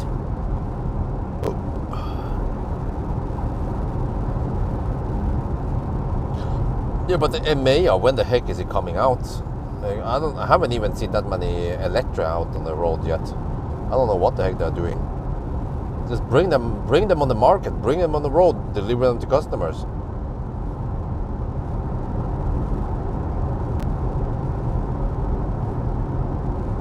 Wait, did I see what I think I saw?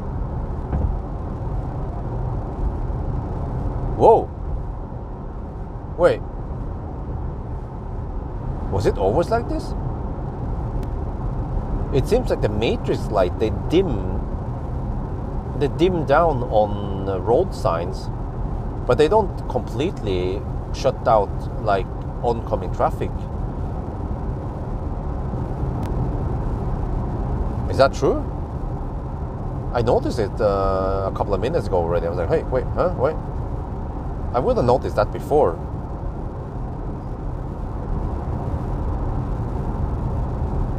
Is it here? Here. There's a big road, not that big road sign, but there's a road sign here. And actually, it's not that uncomfortable to read the road sign. But it doesn't have that high resolution as an EQS, but I'm pretty sure EQS will dim down the road signs. But for example, in the Polestar, it doesn't. So it becomes really strong to look at the road signs, because Polestar lights are quite strong.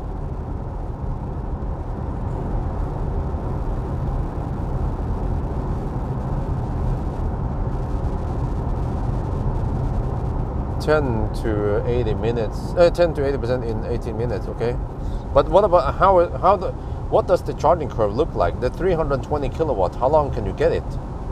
Is it only to 20%, or can you actually maintain it longer?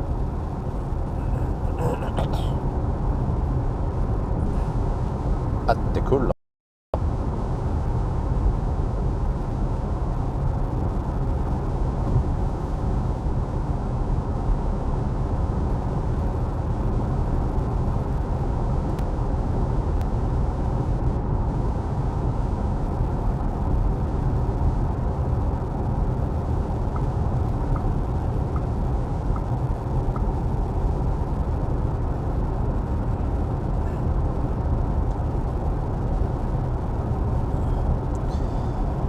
I'm not sure about Göteborg with the family.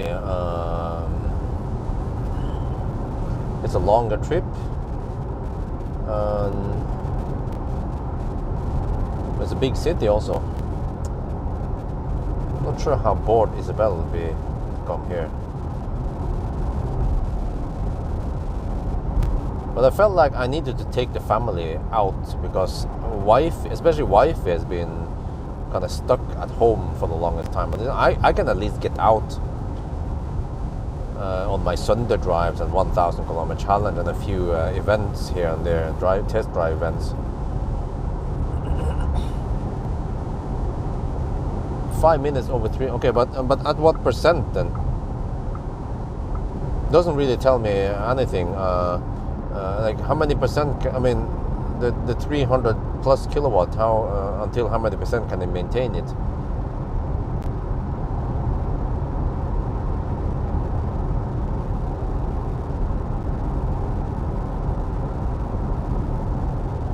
Huh? It could do. Huh? What?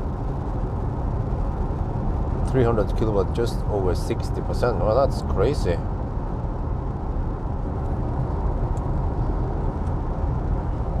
Now I wonder if Porsche and Audi, they just buy the best cells that can take that speed without killing themselves too fast. Okay, I mean, whatever it takes, right?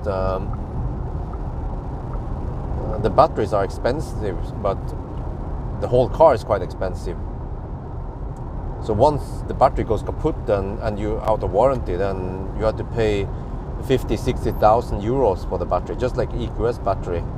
They just go for the some of the highest energy density, but maybe not the highest C rate. Because EQS should be able to go 350 kilowatt flat, you know, if it's a big battery, 120 kilowatt hour, 3C, not even 3C at the bottom, until, I don't know, 30% at least. For some reason they're only staying at 200 kilowatts.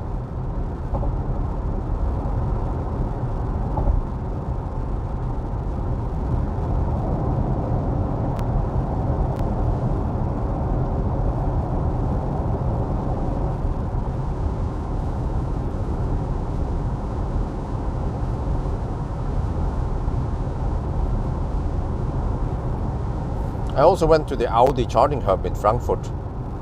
It was close to some kind of car museum or something, I don't know.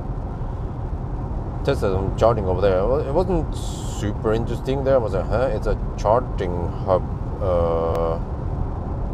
But it's just some chargers, nothing. I was expecting maybe some kind of lounge and shit. I don't know, but no, it's just some chargers over a roof. I mean, with a roof over it. And some charging arm thing where the cable extends. You can pay for one extension and then have a process of exchange of modules. Oh, interesting.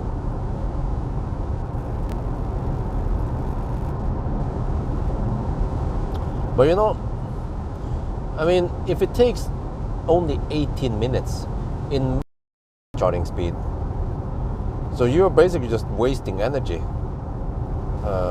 Because there will be more heat loss, and you are also wearing down the battery faster. Just like charging to 100%, as long as you don't spend that 100% in the whole day, and you have home charging and you just drive around town, like you can charge to 100% and discharge to 80%, right? It's pointless. And the same thing, you can fast charge to 80% in 18 minutes, but then you might not be ready by the time the car finishes to 90 or 100%. Then you're just killing the battery for no reason. So it would actually be better if you could choose how fast you want to charge. But the problem nowadays is that many chargers, they are not that flexible. Like hyperchargers, unfortunately, are quite common. And they can only split, they have roughly 75 kilowatt power modules. And this Kempower has 40 kilowatt. Wait, was it 20 or 40? No, 25, wasn't it? I think initially it was 20 and then they increased to 25. So they have 25 kilowatt power modules, which is better, smaller segments.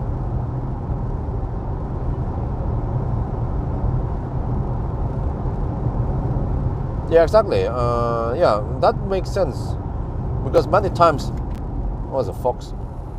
Many times you don't need to charge that fast. And you know what I should do? I should measure the losses even in the 800 volt system, there are losses. I should measure how much you have in losses on, let's say, I don't know, 200, 300 kilowatt charging versus only 100 kilowatt charging.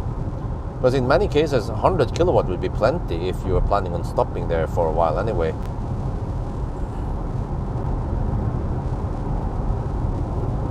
Or actually even easier, just charge on 50 kilowatt, the old 50 kilowatt chargers, versus some 200, whatever, 185 kilowatt or whatever, you know.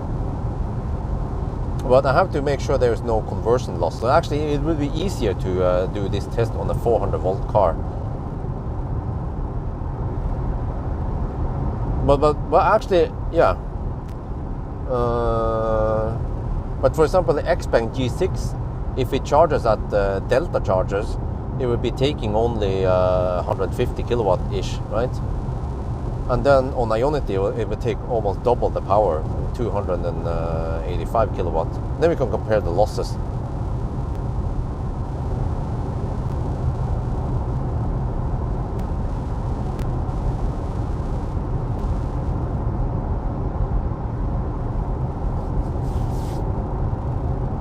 And I mean, for convenience, what you want to do is just plug it in. And if you can choose that you want to charge at only 50 or 60 kilowatt, you might get away with a lower kilowatt hour price than someone who wants 350 kilowatt, right?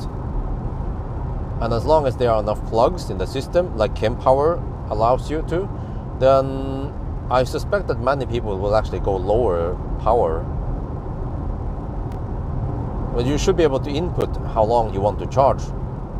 I mean, it will say that the system should tell you that if you charge at the fastest, or you can actually tap, you know. Kempower can detect what car you have. So if Kempower detects it, figures out that, okay, you have a Taycan. Okay, if you charge at 320 kilowatt, it will take 18 minutes to 80%. Or actually, well, first you have to tell the system how many percent you want to go to. And then you choose the power, maybe, or well, you could either choose power, and then it will tell you how many minutes it will take to reach that whatever percent you want to go to. Or a more user-friendly approach would be to just say, how many minutes do you want to charge? And then it doesn't tell the user anything else. It will just the best would be to just charge at a constant power. Or actually, it needs to know. Yeah, no, you can't only charge at a constant power, because if the car, if you charge at constant 100 kilowatt, and then towards the end the car cannot take 100 kilowatt towards 80, is in a pretty good position to do that, because they know the charging curves, and they can do some pretty smart algorithm to figure out things.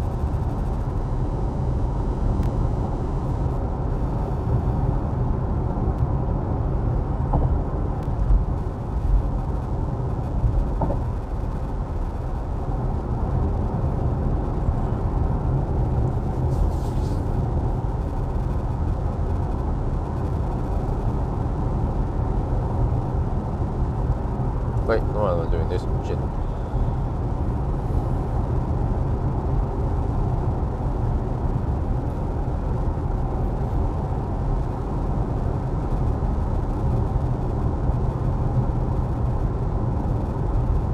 $700K, no, wow.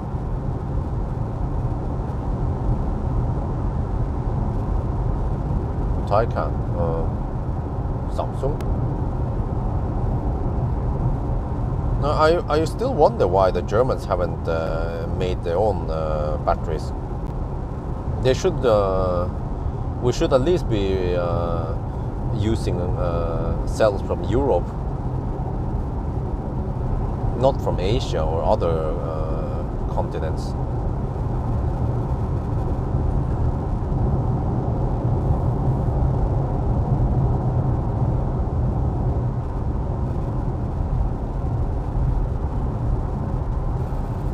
Just in case of a war or some shit. You guys saw what happened when Russia went in war, right? messed up the world economy big time.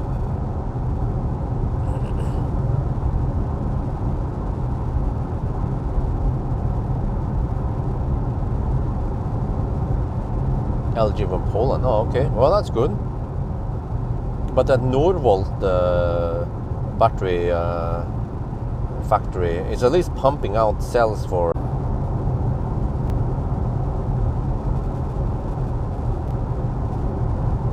Wait, I'll be back now. There's some connection problems just now.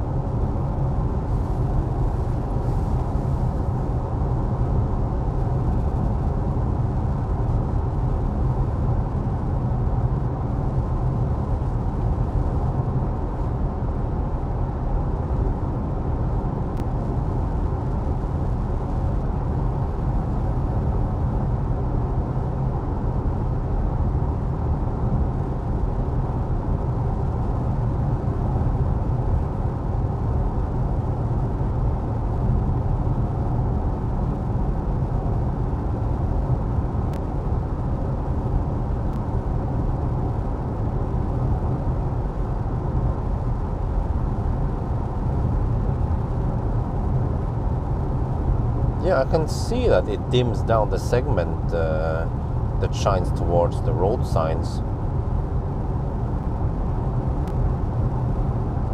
Wait, did they always do that?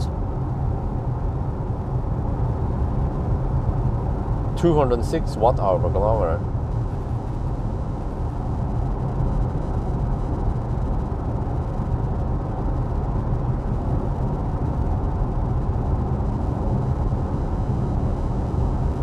Down to 41% now. We're 70 kilometers. Wait, how much is GOM now? GOM is, the car claims 180 kilometers, really? Let's see. I have 31 kilowatt hour left. Yeah, I can trust that number. So based on 200 something watt hour per kilometer, we have at least 150 kilometers, more like 150 kilometers of range. Okay, GOM is a bit off. GOM claims 179. Okay. Wait, what?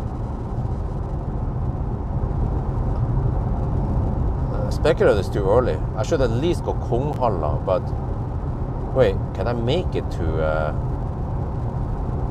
Kongsbakka? Wait, can someone check my video? The ID7 video. Did I make it to Kongsbakka with the ID7 Kombi? No, not Kombi. The ID7 limousine.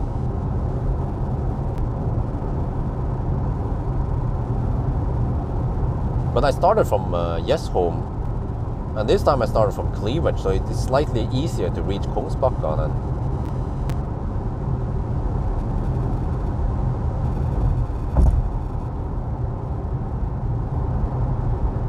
Yeah, GTI, well, eventually I'll get it. It's a very important car for Norway, so Mølle, they will make sure that I get one for testing.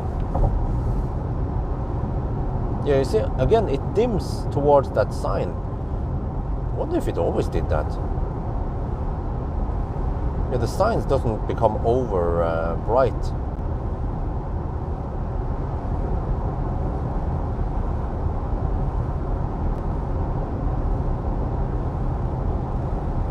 Well, that's what we're going to find out, how far we can drive with this car. Can do some stats now. 208 watt-hour per kilometer, 219 kilometers, and we are down to 39%. Or around 30 kilowatt-hour left.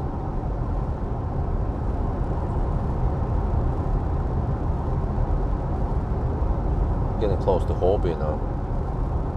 Yeah, on the way back, I might stop at Håby on the truck charger. We'll see how the timing is. We can go quite far on a single charge because of the good efficiency. Comeback on Volkswagen instead of SUV. Yes, I'm hoping for it. At least, you know, Volkswagen has it, fairly affordable. Also, well, BMW. I'm testing it eventually, but there will be people who want to buy the BMW also, touring. Whoa, what is this? What is this?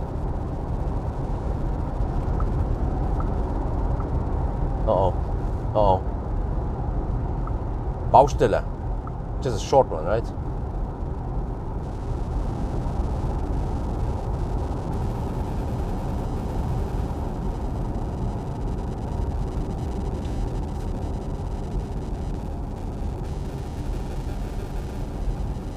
Oh, it's just the cleaning. I mean, not the clean, a cutting thing. Yeah, it's just a moving. Yeah, I see it.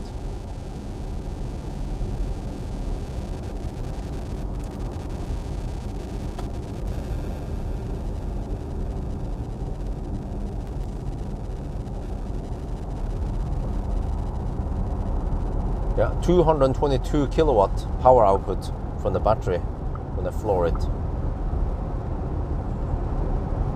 How many horsepower is that?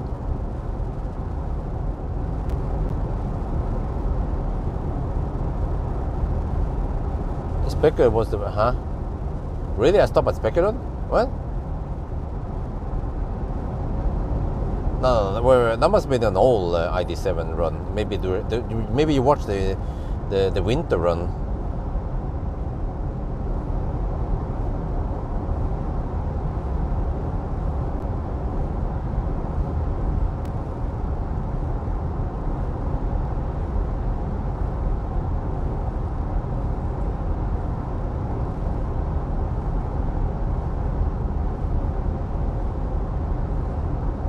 Because the consumption should be something like 210 only.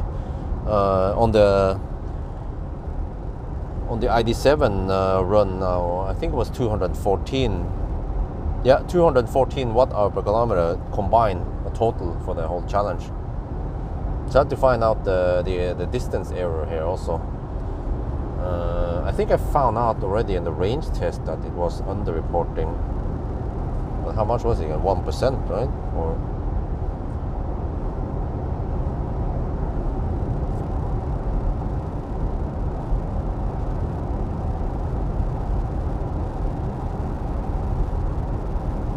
yeah, according to range test, it's 0.9% underreporting.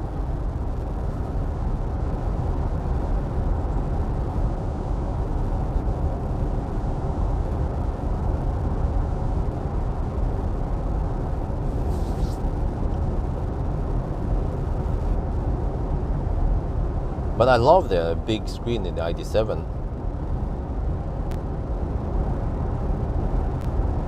It's much more user-friendly than the smaller screen in the Skoda Enyaq, for example.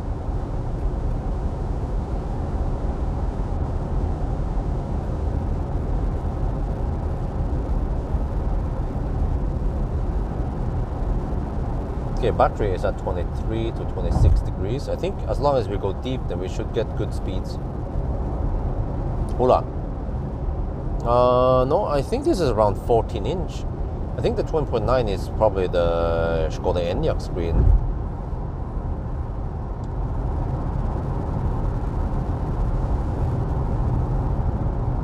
Wait, what is the charging thing saying? Optimizer. Okay, rapid charging is optimal, okay.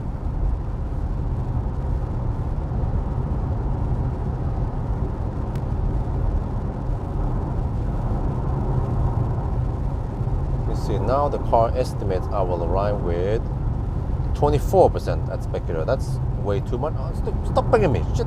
I was already done with the clicking. Temperature is 14.5 degrees. It should be slightly warmer even than the previous run. ID7 run. 15 inch on ID6. Wow, isn't that the same size as Tesla screen? I think Model 3, Model Y also uses 15 inch. And for some reason the Tesla screen seems to be bigger.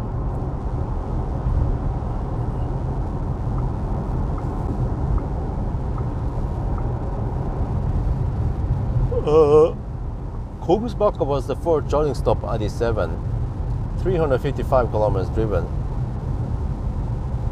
Average speed and consumption of 200 watt-hour per kilometer. Wow. But I think I had tailwind back then. But today I have headwind, which makes it slightly worse. But and then start from Burger King. So there's a small chance I can make it to Kungsbacka.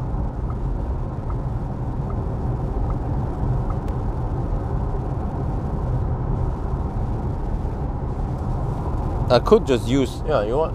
I could use a the route planner manually, try to figure things out. But I'm not sure if it supports the combi or the station wagon yet.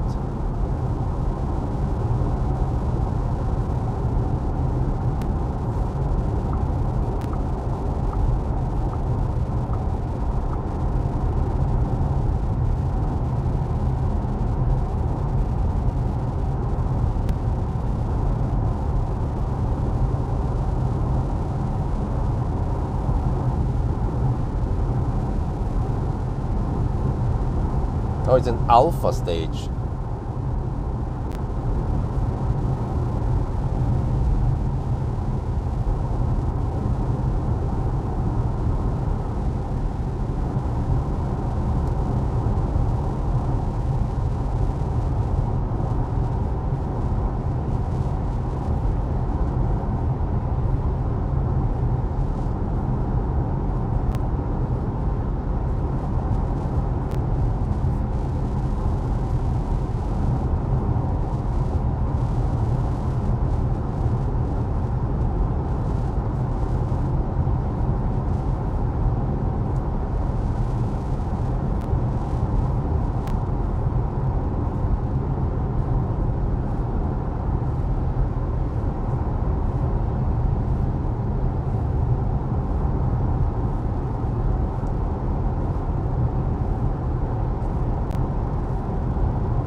Okay, from here to Kungsbacka, 30% needed. I have 34%. Ooh!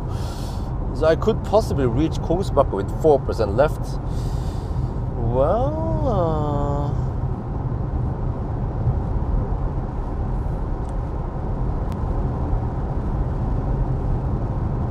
well, okay, once I pass by Kunghalla, I will decide what to do, right?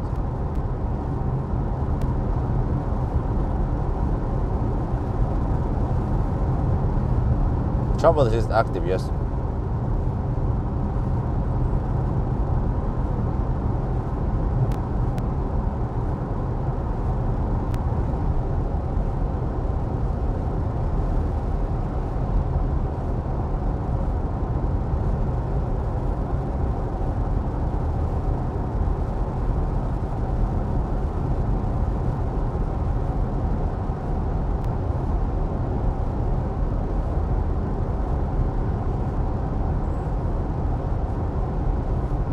I just have to avoid that charger. There was one charger at the Kungsbacka I didn't get. No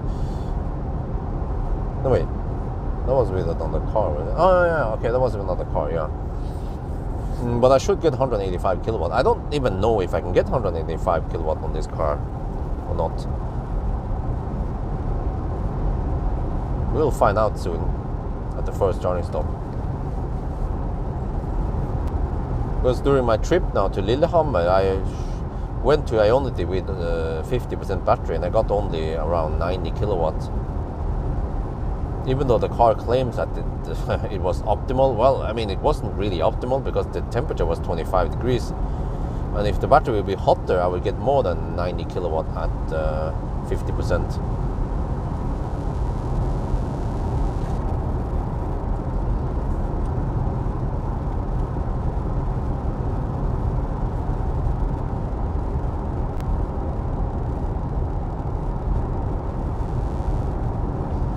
Oh, is the car on high beam or some shit? Well, apparently it was.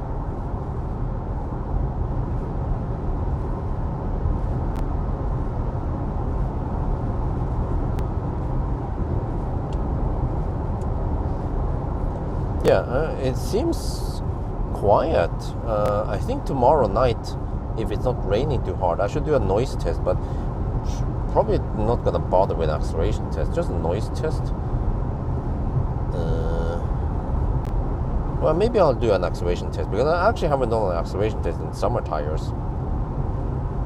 Okay, maybe a noise acceleration test might not get that many views, but a few people who are interested will watch it. So maybe 8K views on that video.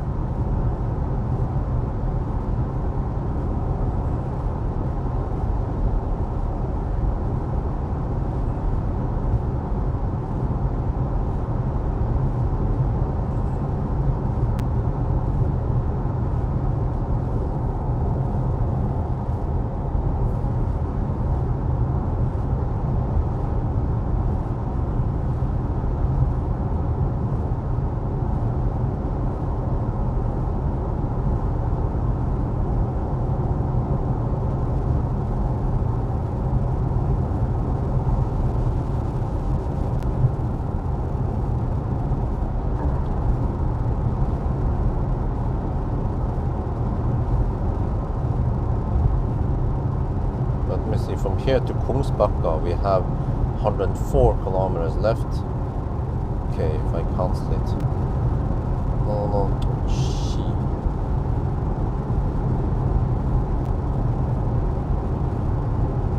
Oh, there, okay. 24 kilowatt hour left. I have to average 230 watt hour per kilometer. Yeah, that is a possibility because right now the consumption is 210, so it's gonna go up slowly, but once we arrive in Göteborg, then the consumption will be a lot lower. There is a chance we can make it to Kungsbacka. I think last time I arrived with around 8%, or yeah, I wonder if it was 6 or 8% Kungsbacka. So maybe it was a good call to start from Burger King. But I shouldn't make that as a regular starting position. It was just as the only way out.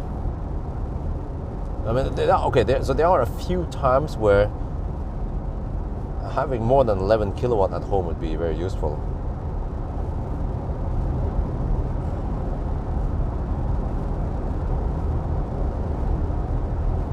But then how much should I get? Well, 50 kilowatt should be plenty. But that's gonna cost.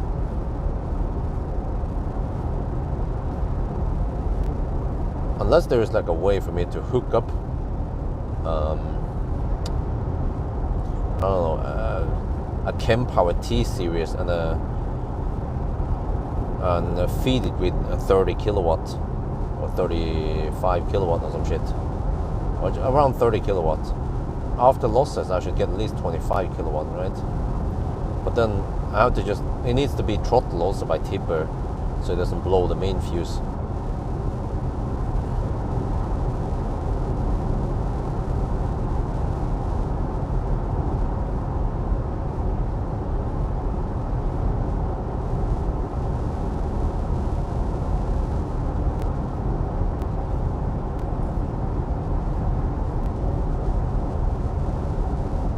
That could be pretty cool, but probably expensive because the electrician needs to then wire up.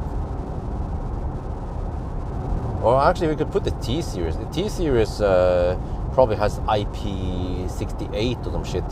You can stay outside.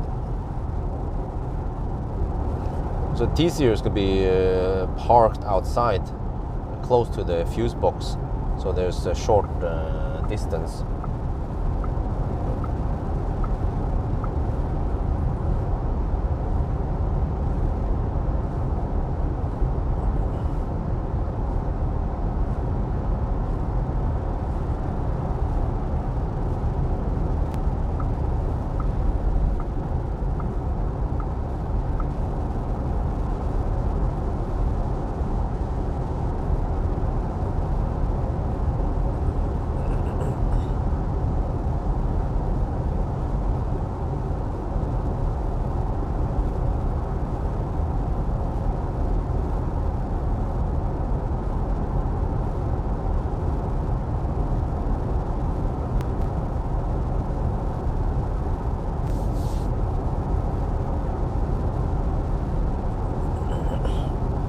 I think it would be quite big to reach Kungsbacka, because otherwise I'll be getting not so optimal charging speed at Kunghalla. But I mean, it's still going to be low-ish. So even at Kunghalla is not the worst place to stop at.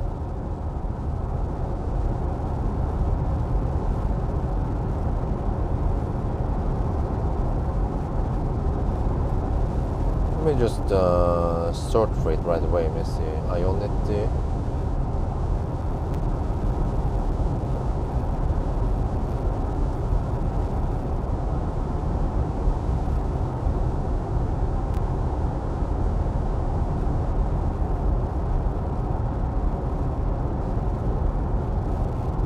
What? I sort for Ionity. Kung.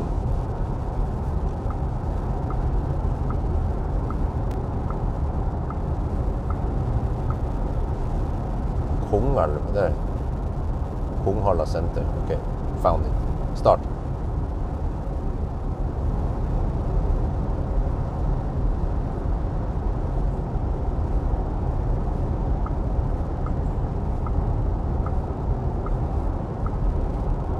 Right, ready? Oh, the car is in this crazy detour stretch again.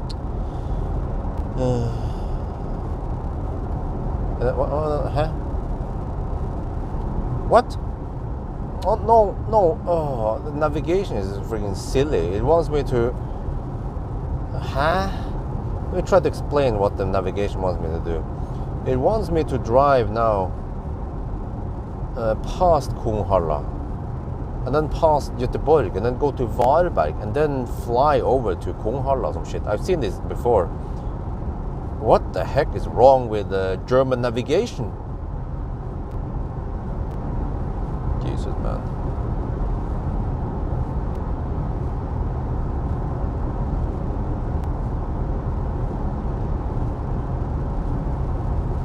Okay, let me just cancel it for now.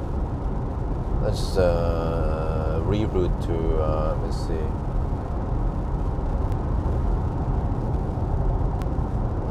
Spekeröd for now. At least that one was okay route.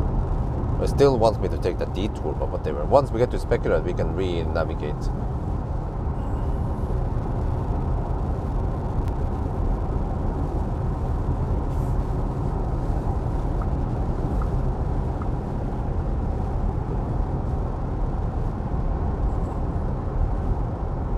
Well, ID light's going crazy. It wants me to turn around and go the old Stenungsund, Ljungskile detour.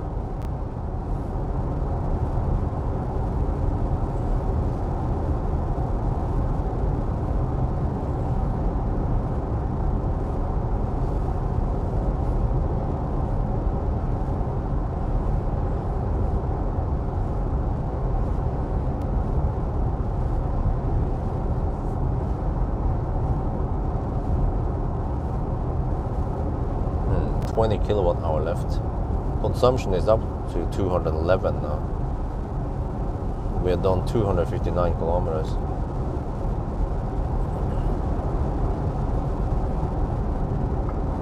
And I don't remember the charging curve, but I think this car should charge to around 60 something percent.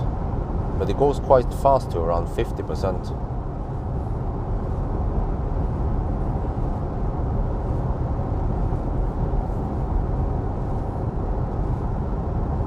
Preheating, yeah, but it just keeps... There's some heat scavenging and shit here. It just... I think it heat scavenges from the motors to heat up the battery. So the battery is camping at 24 to 26 degrees Celsius, and that's warm enough. As long as we arrive at less than 10% or around 10% or lower, then it's good enough to get 185 kilowatts.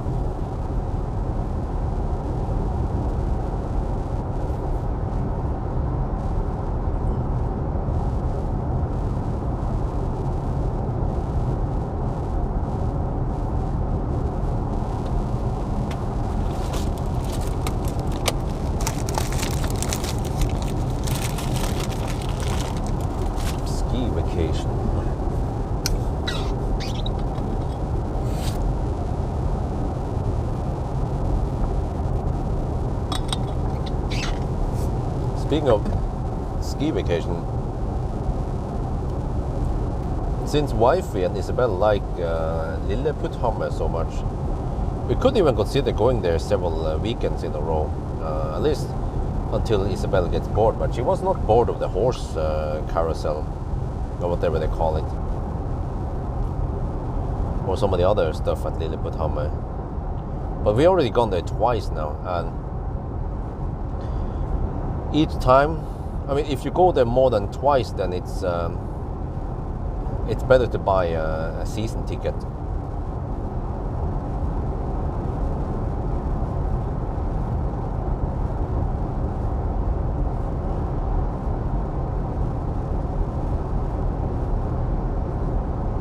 But the timing was a bit bad.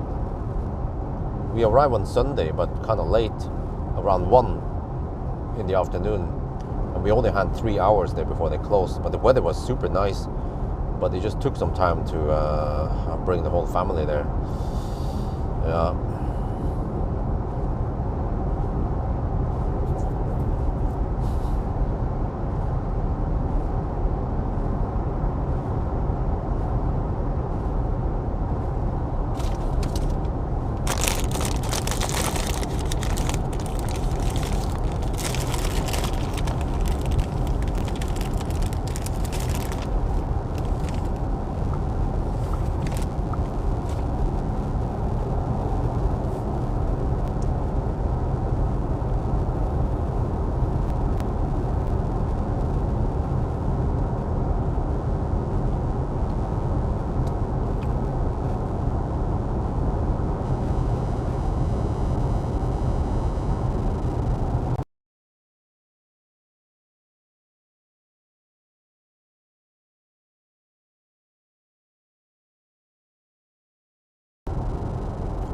if we would ever buy a cabin, if that's not gonna happen now anyway,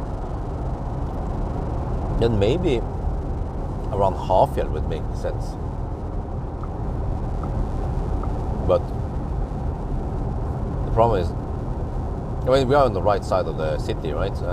If I would prefer to just go to Hafjell rather than having to pass through Oslo and so on to go to, for example, Risør or yeah. But also Hemsedal would work, except that there's nothing in Hemsedal. At least.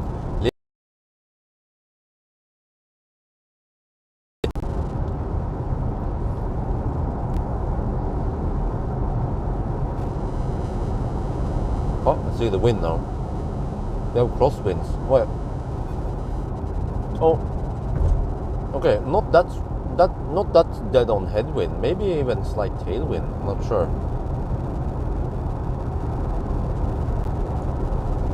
Oh, star 1 at Konghall. Okay, right. Thank you. I'll yeah. I don't know yet. I have to recalculate once we're closer to Konghall. It's either gonna be Konghall or Konghall. One of the kings.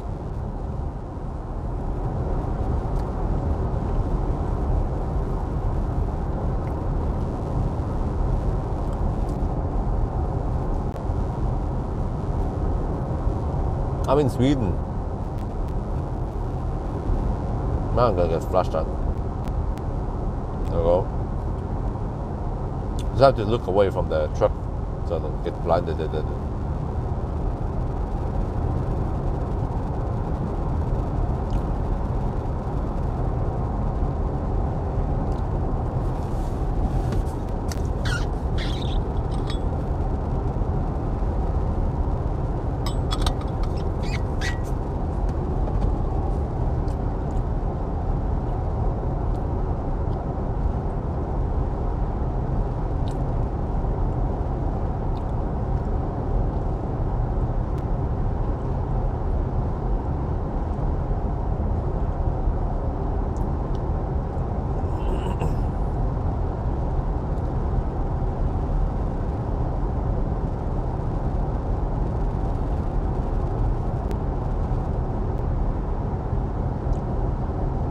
Okay, we are still. Wait. Okay, maybe it's not doing any weird shit now. Let me check something here. If I now search for Konghall. Okay, let's try that. Start. I don't know what you're doing. No, it still does that weird jump. What the heck, man?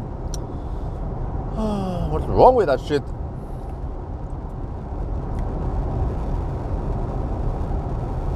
Okay, maybe I just have to navigate to something else. Konghall.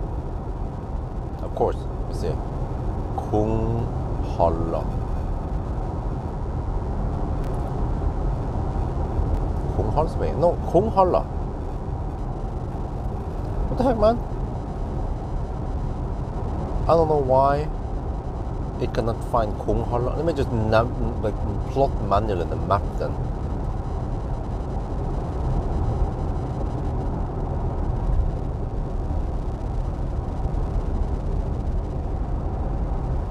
Click, hold on.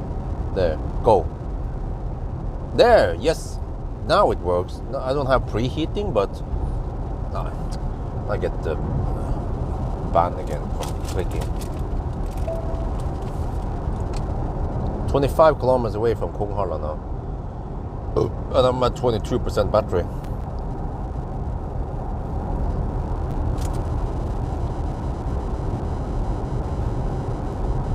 More importantly, I have 16.6 kilowatt hour left.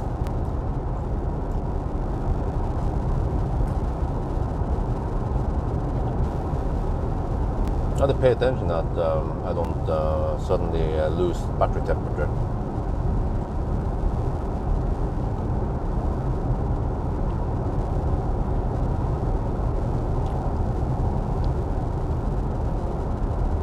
But there is no bailout point, right? If I commit for Konghall, I mean Kongsbakka,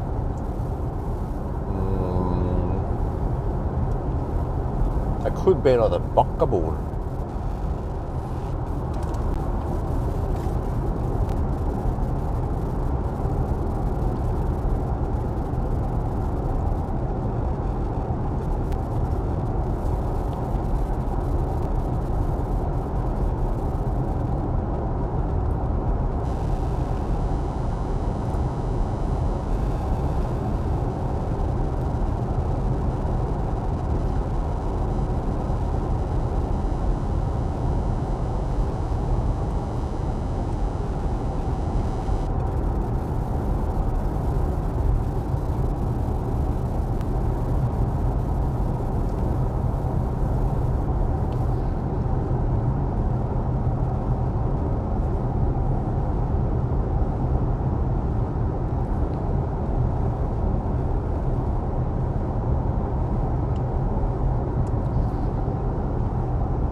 just realized, I checked now, at Møldal, not sure where the heck that is. I could bail out at Møldal.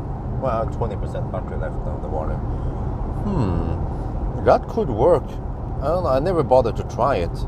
But it's Circle K Møldal. Oh, it's just, okay. It's like a Valberg detour, right? So you just have to exit, get over there, and then, yeah. And then probably also the same way to go back. Yeah, also a relatively quick exit and entering again. Never noticed where the heck that is. You guys see it? It's a Circle K with a 400 kilowatt charger, probably a hypercharger. But the route planner reports it as 400 kilowatts. But the route planner should be quite reliable when it comes to the charging stuff there. Oh, and there's another one. Hey, what the heck is that? Oh, that was Møldal. Oh, it is the other exit that is a bit slow. Let me see.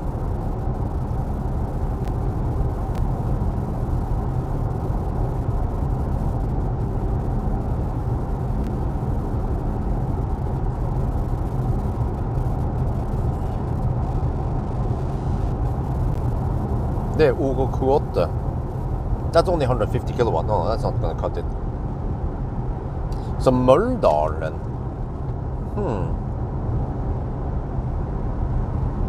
You have to just exit and then go across the river. In case I need to bail out.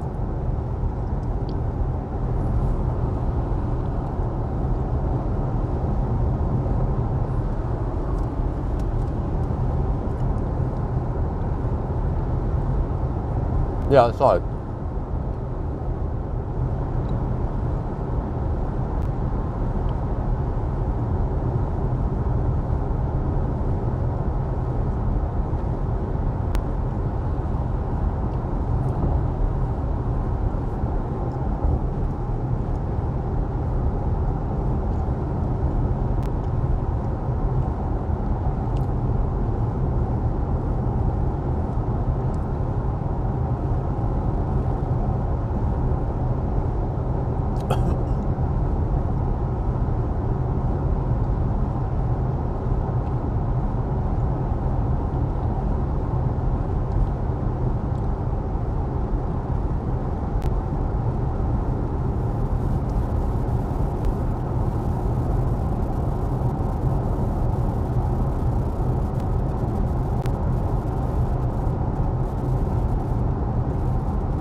No.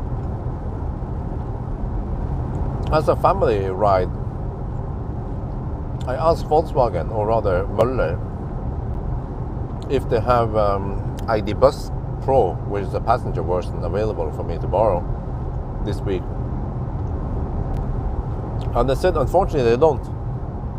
They gotten rid of all the ID7 because they are getting ready to get ID7 GTX. I'm like, oh, count me in when it's ready. They're like, oh yeah, we bet. All-wheel drive vans. Oh, I think companies want them. Oh yeah, I wonder if they get the bigger battery also. Do you guys know? Do they get the 91 kilowatt hour?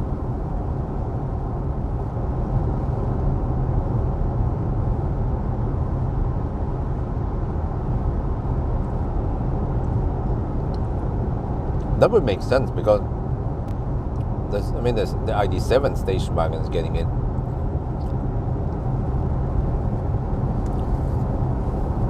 barely more range. I mean, if he has a bigger battery, then he has more range.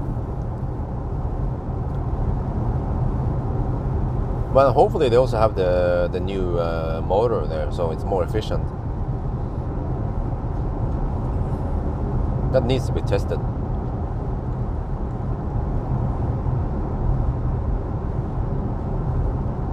Okay, we're 8.4 kilometers away from Kongs.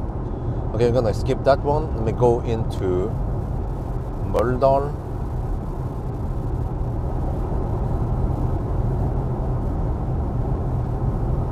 Circle K. Wait, it doesn't show up here as a charger. I see Circle K, but okay, whatever. Let me just click there. Wait, Circle K. There you go. Go start.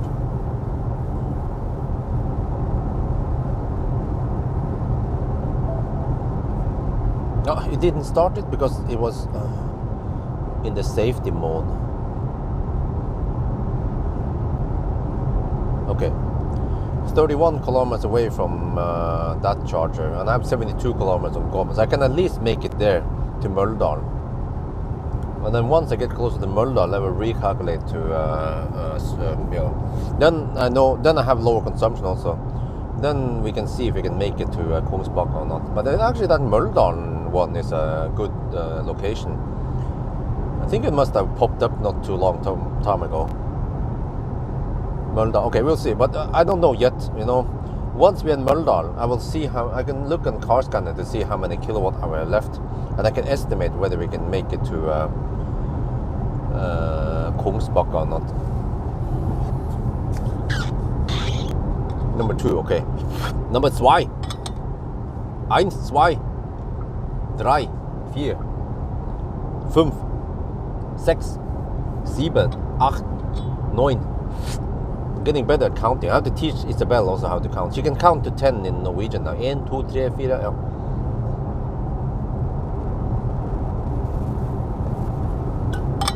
And then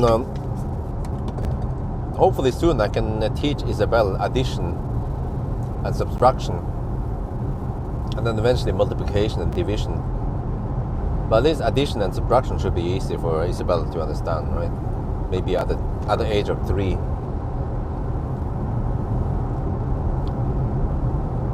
I remember I learned math at 5. I could do addition and at least addition and subtraction when I was 5 years old. And then not long time after, I also learned multiplication, yeah, and also memorized the multiplication table.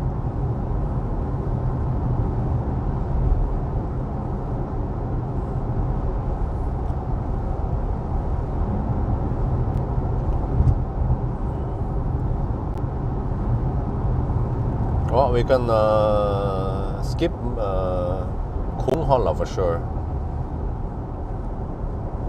We are at 15% left. Yeah, 15% on the display here, and let me turn off high beam. And I have 11.9 kilowatt hour left. Let's go deep.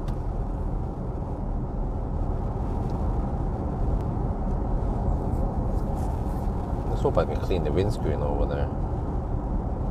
Oh yeah, I have to run for it in Kongsbakka.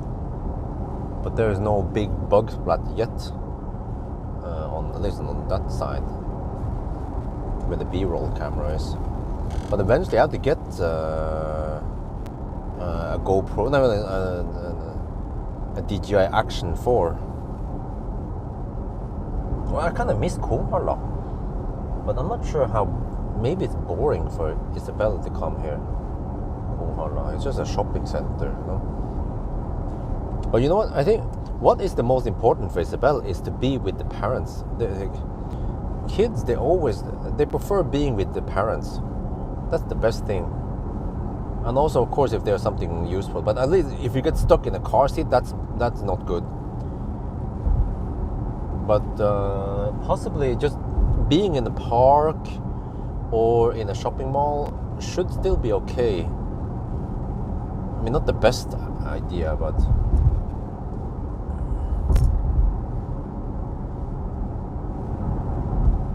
you know, I should make a car spotting video. Maybe even in Jessheim. There are still plenty of EVs in Jessheim. I can just mount up my camera somewhere, maybe doing some rush hour, Staustunden, or whatever you call it. What is rush hour anyway in Deutsch?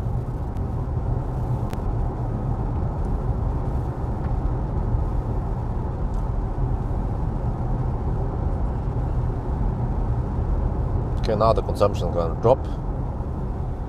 Alright, stats. Oh, 212 watt hour per kilometer, 302 kilometers done. Well, I think it was only on the ramp. Yeah, you can hammer it. And we have 11 kilowatt hour left, but we have to drive to Göteborg, so the consumption will possibly be, well, it should be less than 200, more like 170 maybe, which means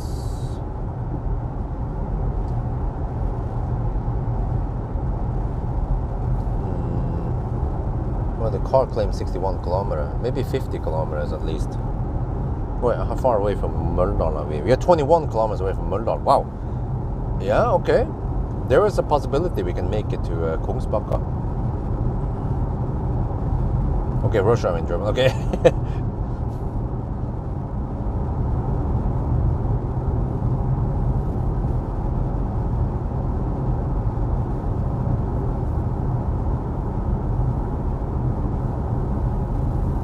Well, in Norway, we call it rushtid, actually. But we use the word rush. We also tend to use the word lunch, you know. And we have many other words that also is used in English. But we don't say kindergarten, we say barnehage, which is children's garden. Yeah.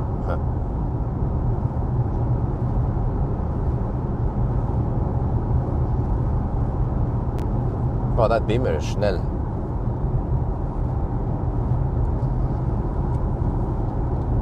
Is it Swedish? Yeah. They hammer it. Wow, fat tires. I wonder if that's E39. Well, actually, it's a station wagon of E39. Or actually, or is it? Is that E61? Is it? Could be. E39 is getting old, man.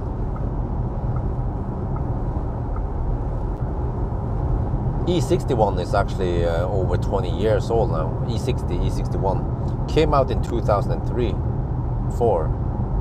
No, was it? Yeah, I think it was 2003 and 4.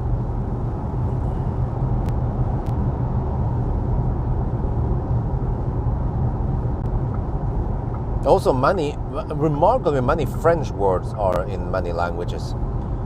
English also uses many French words, like rendezvous and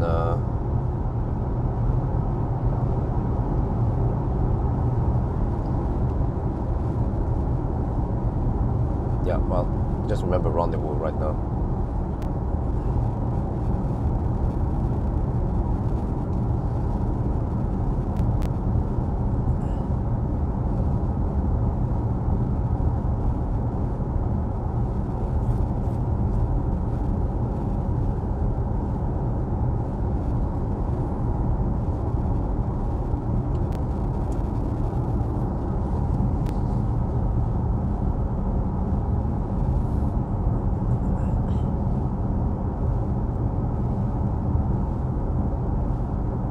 Yeah, I think gourmet is also a French word.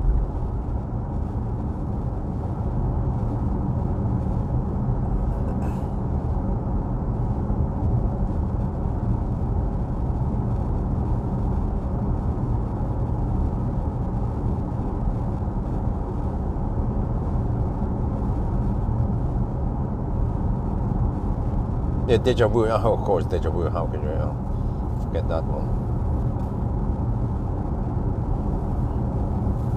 What about ménage à trois? Okay, actually, maybe that one is not that common.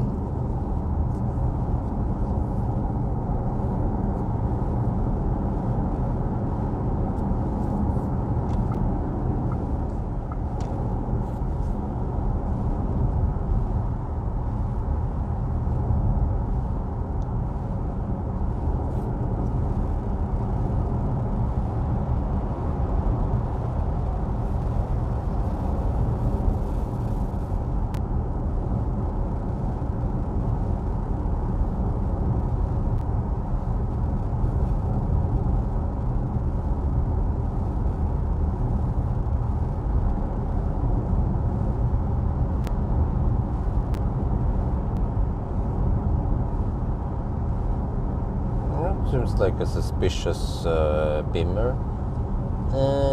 The Sweden use bimmers as unmarked police. Not sure. I have to poke over and see.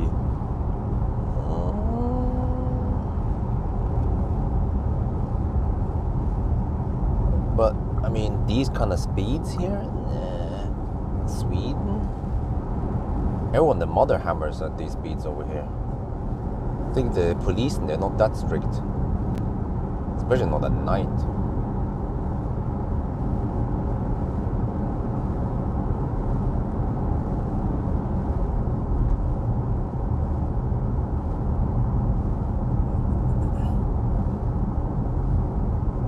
I'm pretty sure that the Swedish police, they prefer Volvos.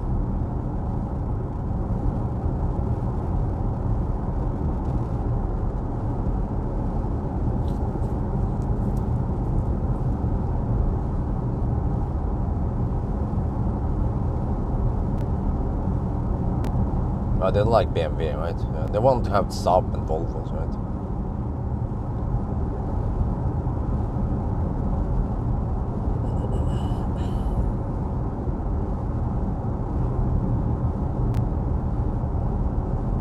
Okay, battery temperature is stable at the 24 to 26 degrees. It's actually going to go up soon as the charge drops. We are currently at 12%. We have 9.2 kilowatt hour left.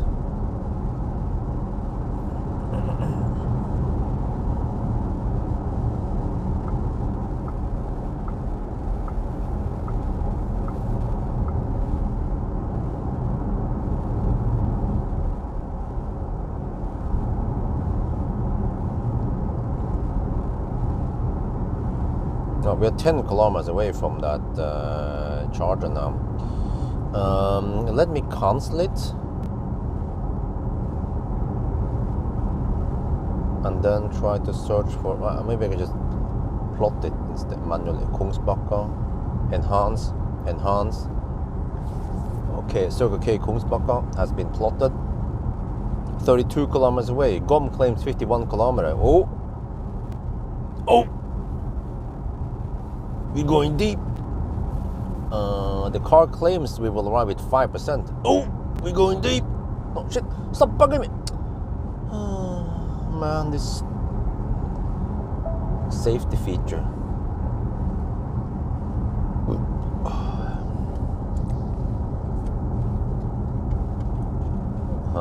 Yeah, I use car scanner right now. I don't know. Yeah.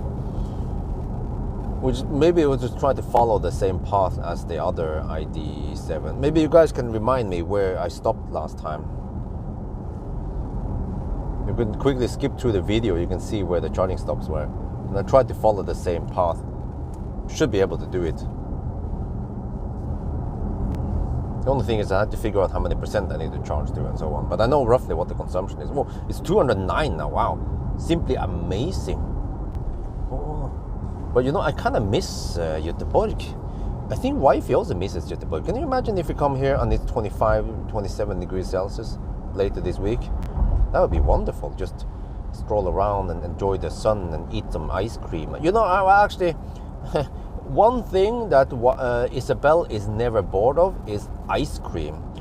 She can throw food on the ground, right? She even throws buns on the ground, right? On the floor. But she will never ever throw ice cream on the floor. That goes in her belly.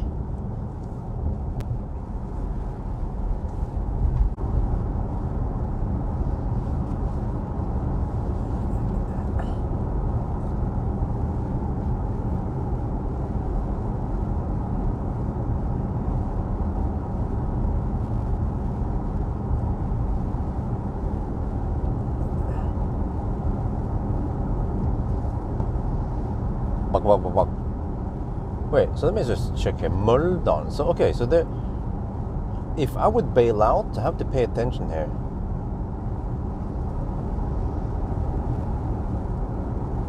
There is a Circle K on the other side here. I have to exit here. Maybe I can just go closer for one. Normally I will hug the middle lane, but let's see. I would then exit here, and there's a quick exit on the other side there, and then there's a Circle K. Oh, I see the Circle K. I could almost see the chargers. Oh, is there a Circle K there? Okay. And then there will be a charger there. Okay. That could be a bailout point for future. Yeah, okay. For some cars with slightly less range, or if it will be wind or some shit. So it's over there. So it's before this bridge over the thing. Okay, Møldal. See if I can remember it. I might need to use that one eventually in the future. So Sweden, they're slowly getting more and more charging sites. Oh, it's OK. Wait, it's not Circle K? Wait, that's strange, because I think it showed up on the Circle K app. 300 kilowatt or 400 kilowatt, whatever is reported.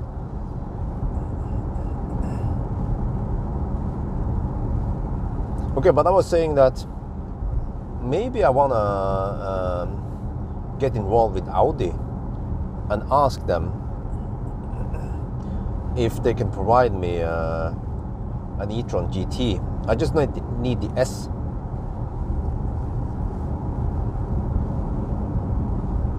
Or maybe the RS, or whichever, you know. But at least I need efficient tires, rims on it.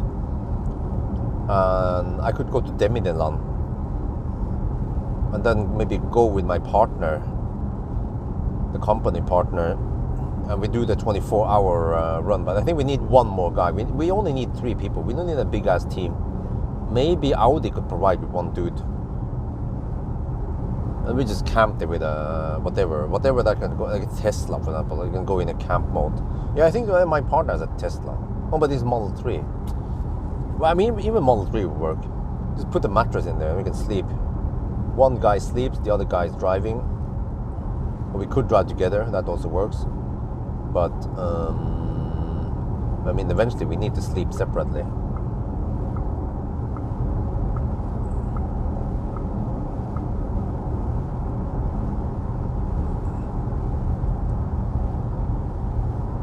Yeah. And try to set a new world 24-hour record.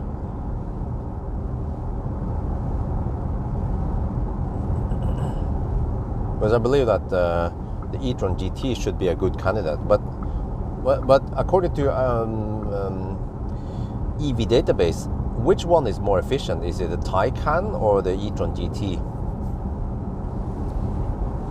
But they have some of the biggest batteries and the fastest charging.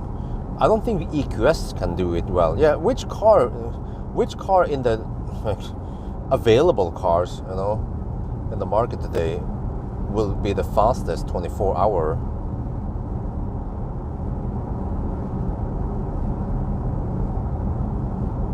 Because we did it in the Model 3, which is quite affordable for most people, which is also a point, yeah, but just how fast can we do it? Lucid? Do they even exist? And Lucid should charge pretty fast. And should also be efficient as long as it's summer-ish. But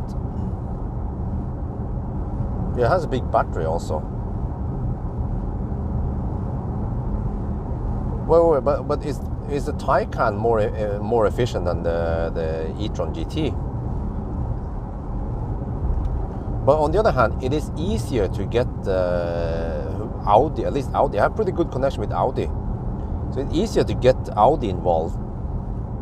And if they are really interested, they can even bring a team. But I mean, it's very important that I'm the one creating the content. They just provide me a dude or something, or I don't know, a small team if they want to. But I should not be dictated how I drive and how we report things and how we edit. I will, of course, make my own video and edit myself, or let my own dude edit. That is very important. But of course, if they know me, I'm not gonna, skew things. I will just say it just as it is. If it's good, then it's good. If it's bad, then it's bad. And if they have a good product, then they don't have anything to be afraid of. If they believe they don't have a good product, then they can just back out and say no, 9. Okay, how is it cooking now? We are 15 kilometers away. We have 6 kilowatt hour left. That means a budget of 400 watt hour per kilometer if I go all the way deep. I'm down to 7% now. Battery's at 24 to 26 degrees. We're gonna get maximum speed. Let's see what the charger thing, it reported as 180 kilowatt actually, the optimizer.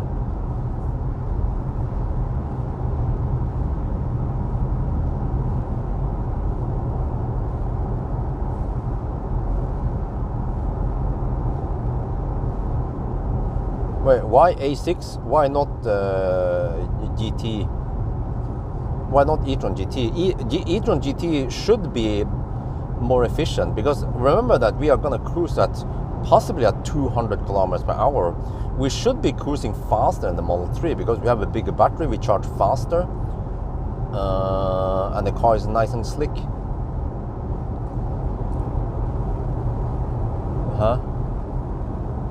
Wait, sorry, I might have missed it. You guys might have to repeat, but is Pawel, I mean, is Taycan or e-tron GT the most efficient according to EV database?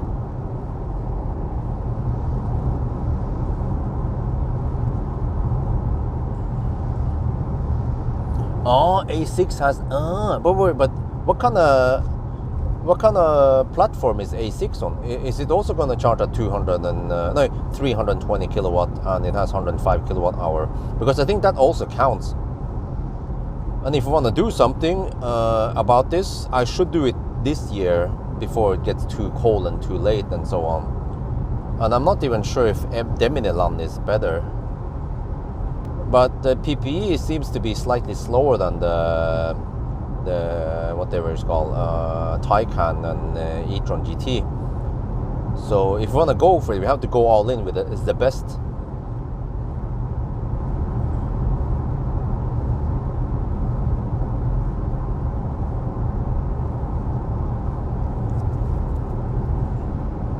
So I don't mind driving e-tron GT for that challenge.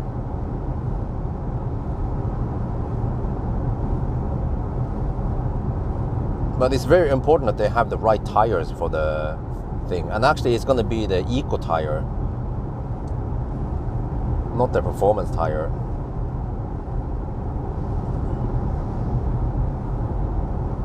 Taycan is better. Why is Taycan better? 6% now. 9 kilometers left. Let's prepare for gate arrival. Okay, so which stall am I supposed to take? Okay, RM guy, we are going for Kungsbacka.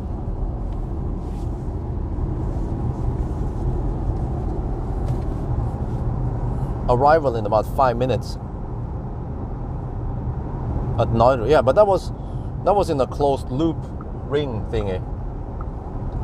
My point is that I'm gonna do this on a public road, which means that anyone can actually do this with some friends and verify that it is possible. That's like the base of many of my tests, is that anyone should be able to replicate a banana box test or a range test or even a 1,000 kilometer challenge. But that Nardo ring can only be done by someone who has access to that ring and has a freaking high power charger right by the road, right by the track, you know.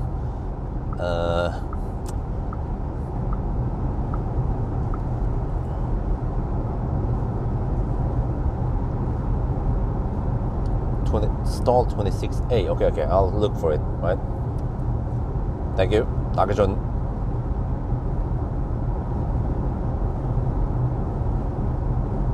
Yeah, we might not be able to do 3,400 whatever, but what is important is that we have to check for over-reporting, under-reporting, because the Tesla was, the Model 3 we used was probably over-reporting, so the real distance was actually shorter than what we thought it was. So we have to beforehand check this and correct, but ideally we need to actually request that Audi calibrates the car for us so that the distance that it shows is correct, and that they can actually provide with some documentation that they have calibrated it.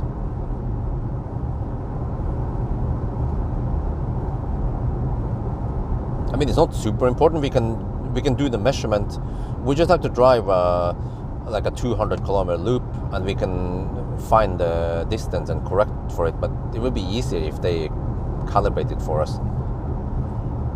I'm not sure if it's possible.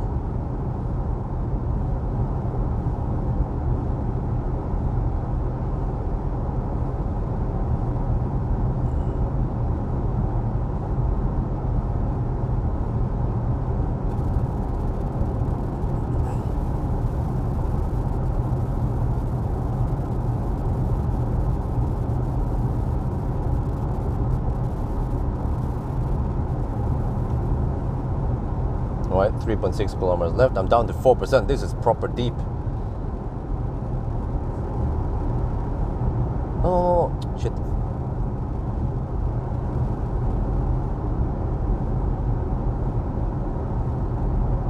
Oh, interesting. When I push it away, it becomes the manual high beam. Oh.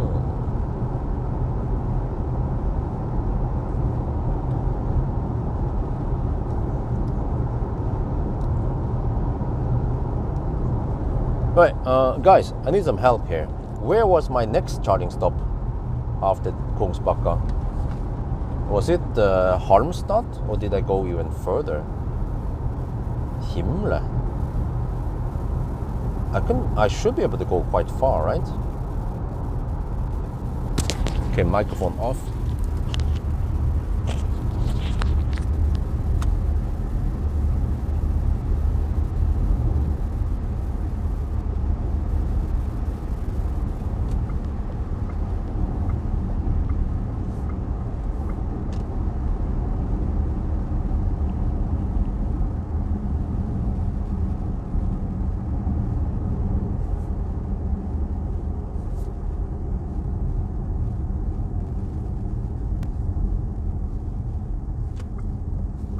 But if I want to do something like that, I have to do it before Lynn goes back home, which is before the 14th of October, and I have other press cars going on, so I could sacrifice a couple of days for this.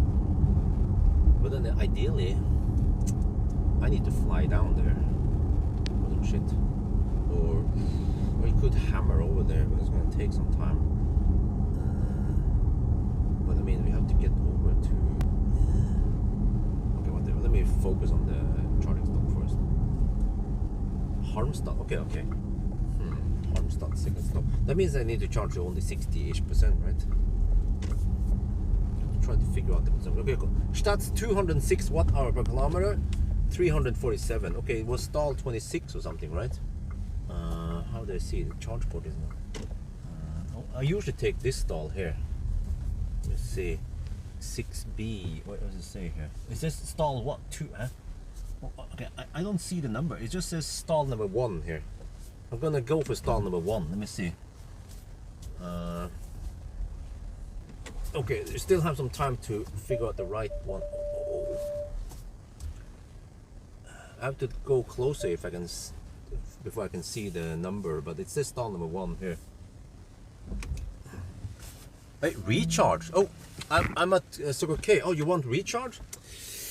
Okay, whatever. I'll just start my own session here.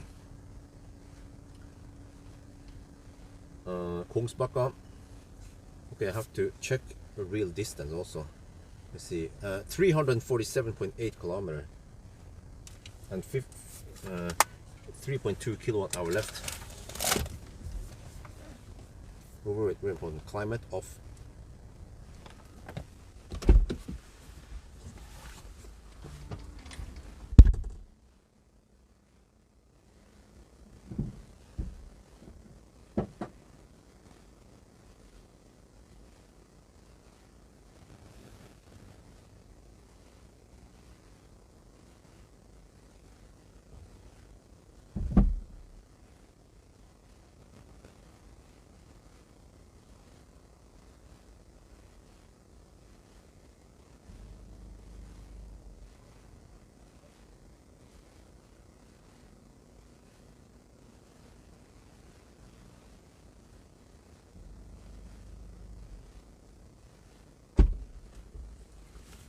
Wait, something about not opening the doors or shit, wasn't it?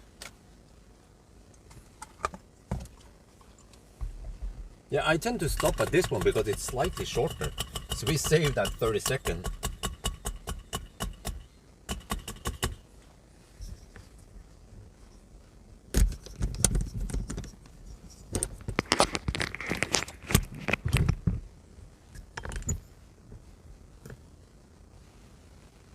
Let me check something here. Distance. So distance was reported 347.8. Let me check. Need to write down that one.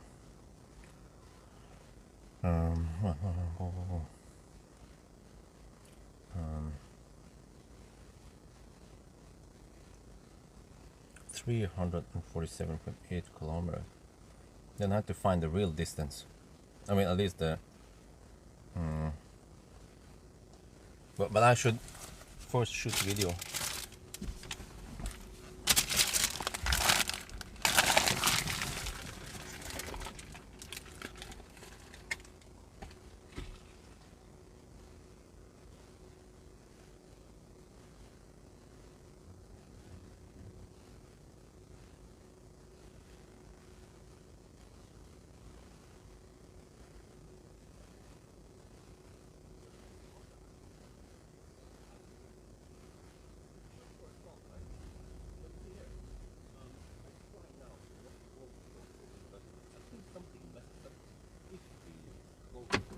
So I don't remember what the heck was going on with the cooling, but okay, look at this.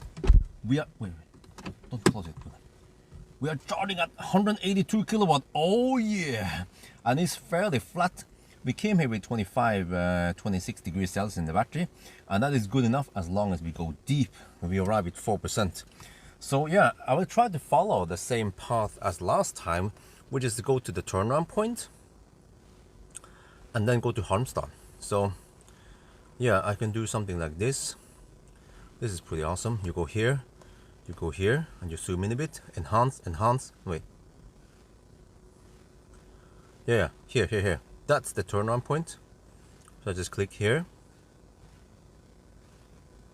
I click here. Oh man, I was gonna. I was being too impatient here. Okay, no, go start. And then you make a waypoint, and then you go to Halmstad here, supercharger, right? On the way back. No. Wow, there's so many chargers now. What? Okay, here. It's supposed to be here somewhere. Where is this? Huh? Wow. What? Where is it? I'm.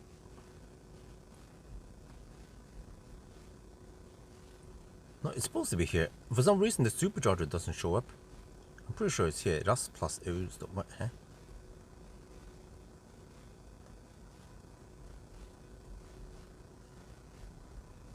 Don't recognize this.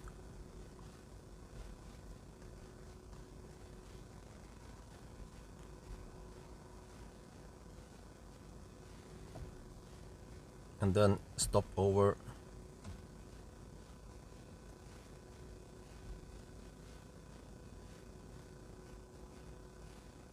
No.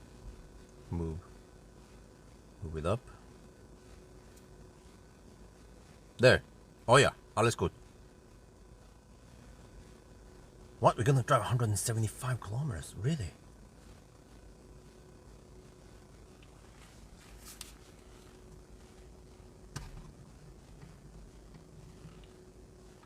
Oh, look at that. We're taking 184 kilowatt now at 21%. Wow. Game over.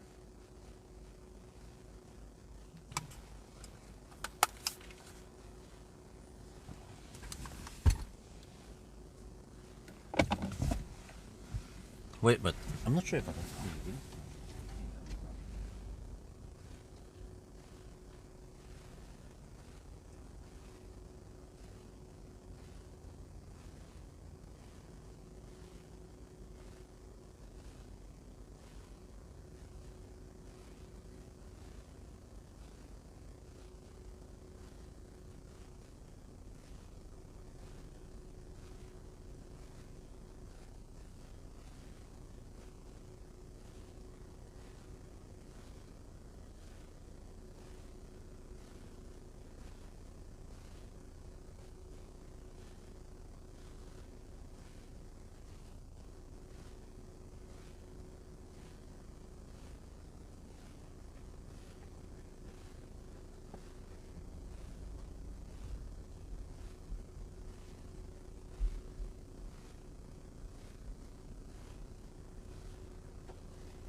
Okay, I'm back. Oh, look. Wait, is this the point where you don't want to close the door fully? Just have it cracked open. Oh shit! It dropped from 145 kilowatt to 100. Is it because I entered the car?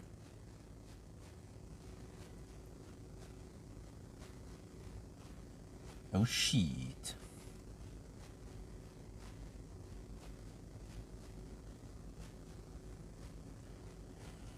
Um,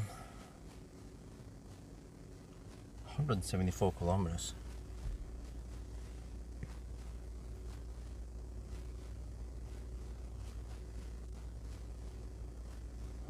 Kilometers times. I'm guessing consumption would be 220. Okay, I need to spend 51%. Available expects that I will spend 56%. Okay. So that means I should go for at least 60%, maybe even 65%, just to be sure.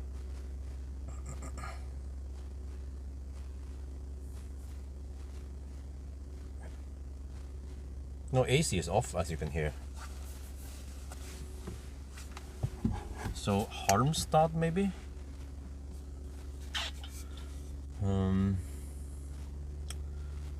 Okay, so around 65% should be relatively fast, right? I mean, we are already at 45, right? No, wait, I need to get the...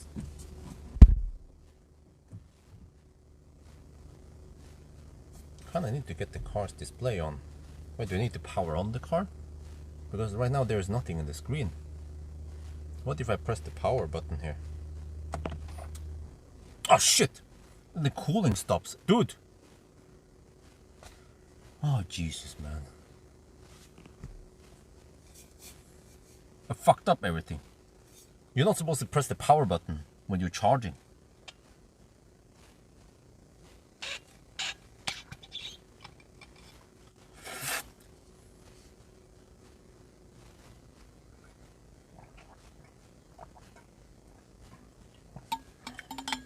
But HVAC is off. Come on, you need to ramp up now. You don't want to hit 50 degrees Celsius. What? Okay. The heck am I supposed to do next time, man?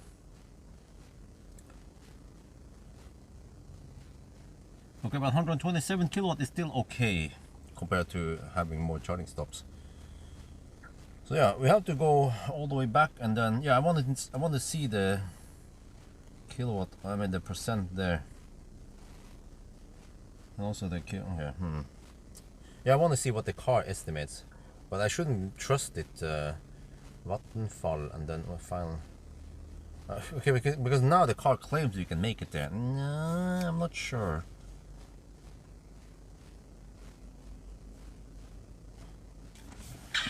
What do we don't care about the percent on the display. We just calculate how many kilowatt hour we need. What is the car saying? 222 watt hour per kilometer, really? To go 174 kilometers, huh? What? That's 38.6 kilowatt hour. Okay. It could be that Abed Rupman is wrong.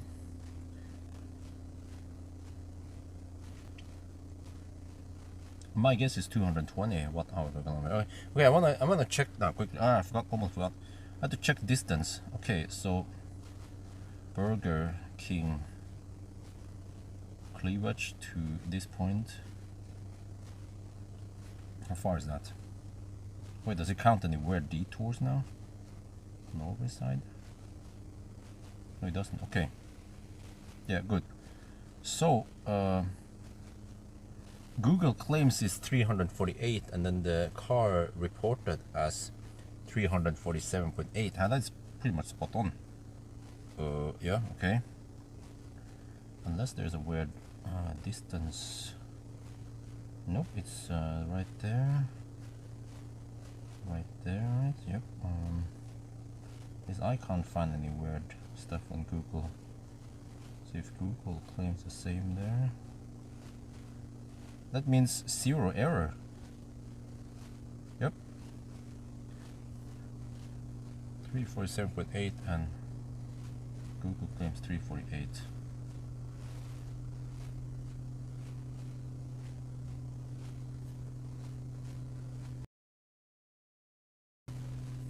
Uh-oh, once we hit 50 degrees Celsius, it's gonna replicate. But we should have enough juice. We could even bail out before harm's done, but I need to have a little margin. But it seems like I have enough now, more or less. So now I just have to build up that margin. But once it replicates, I should get the heck out of here.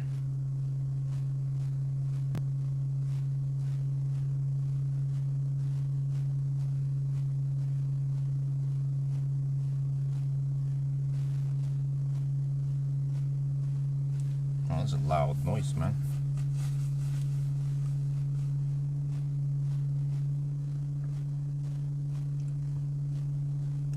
Yeah, I calculated that, at least my own calculation claims that I need to spend 51% of the battery. We are 53% of the display now.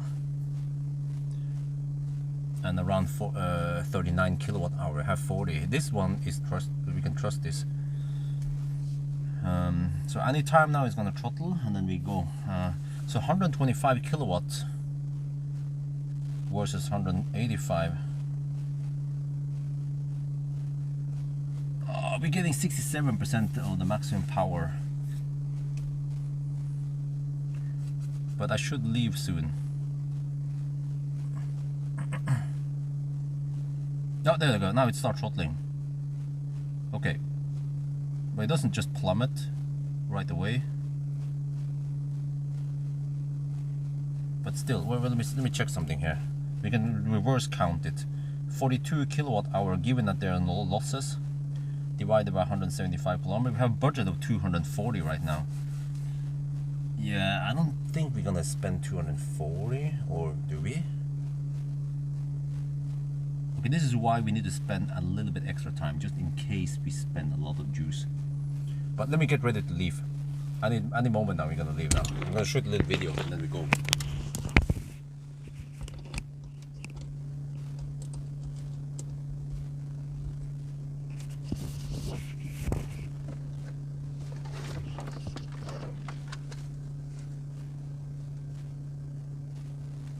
Oh, 51, okay, 51 degrees, hit 51 degrees now. As I open the door, I'm gonna explain that quickly. The cooling stopped temporarily. That we will leave. Uh-oh, the battery started replicating. We hit 51 degrees Celsius. We are now charging at only 93 kilowatts. But I calculated that we should have enough now. We have a budget of around 250 watt-hour per kilometer to drive that 175 kilometers. But I will show you that I messed up during the charging session. The cooling was running and then I opened the door and I was like, hey, there's nothing in the display. Then I pressed the power button and then the cooling stopped. I can show you. It's like something like this, right? When it was off, and then if you start the car. Okay, now it doesn't happen. Okay, whatever. But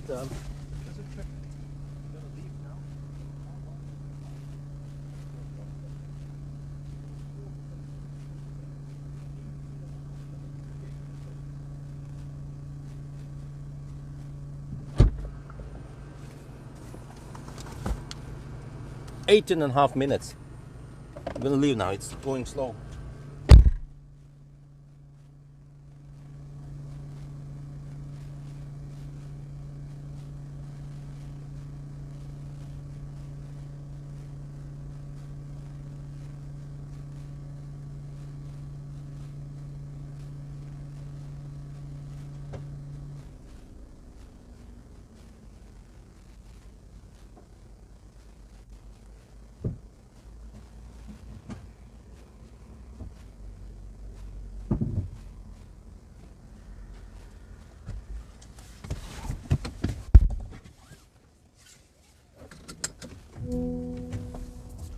"19 minutes and 46.8 kilowatt hour.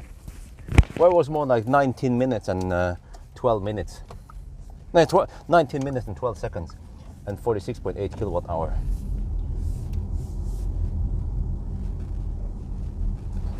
And we are back on the road. And that was until 59%. we went from 4 to 59%. So okay, it's not as fast as the 800 volt hyped up cars, but we'll see how fast we are. Oh, the car feels quick now.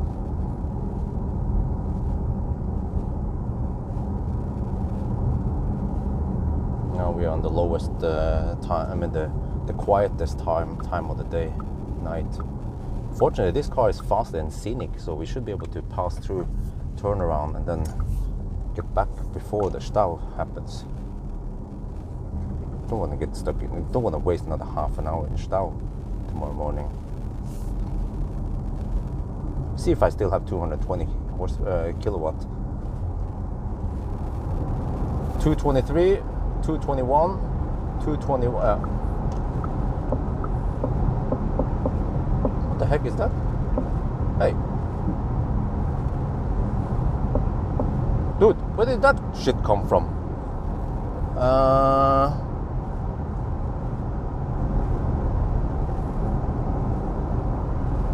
Settings? No, wait. Sound? Vehicle maybe? No. Wait, I have to pay attention there. Since charging, yeah, since charging.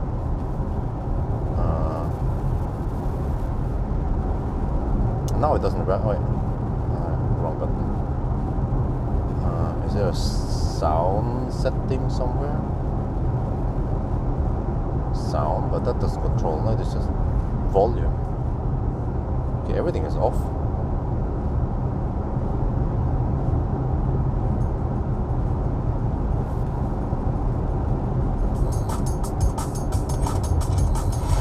What? What the heck, man? Okay. There, that's weird. Now there is no sound when I change the cruise control speed.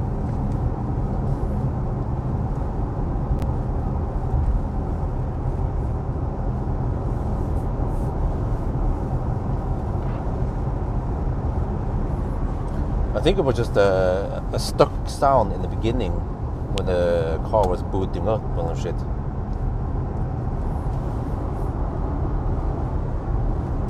Okay, so now we're gonna go to the turnaround point and then charge at Halmstad. 175 kilometers, that's a long enough stretch. And from there, I'm not sure, maybe Håby. Wait, but then from Håby I could go straight home, right? I wonder if it was Håby I started. Can someone check the ID7 run, last run? Where did I charge after Halmstad? Because actually Varberg would be too early. I have to skip Varberg altogether today.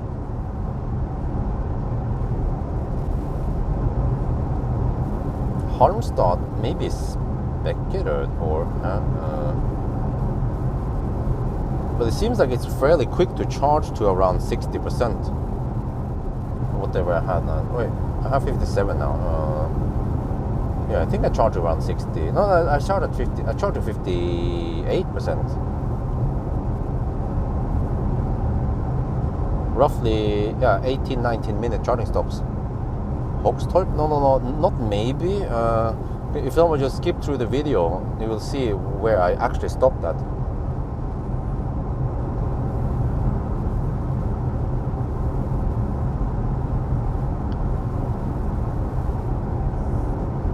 Dude, the car does not turn up. What the heck, man? It didn't detect that there was a truck in front. I had to manually switch off high beam.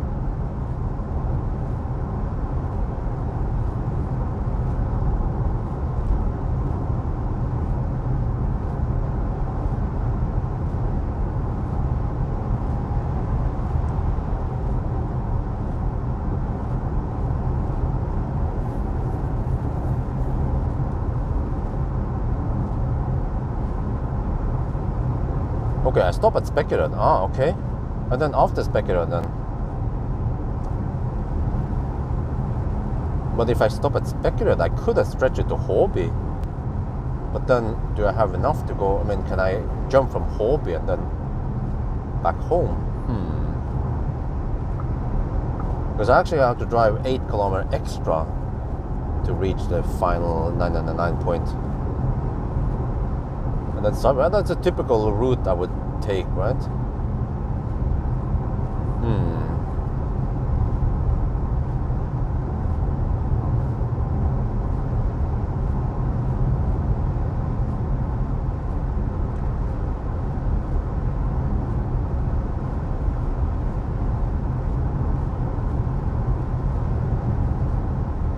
Man, these headlights are so great. Wait, did they go in a lower intensity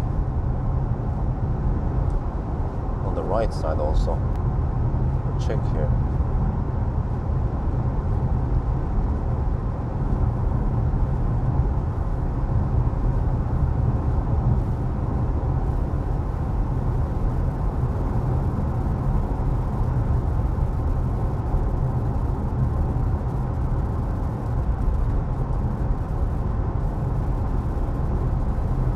Well, after this car, then I have the Xpeng G6. Wonder how the headlights are there.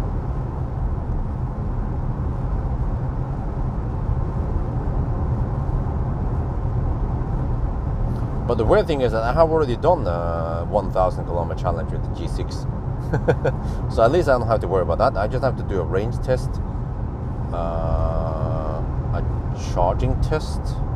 No, wait. Yeah.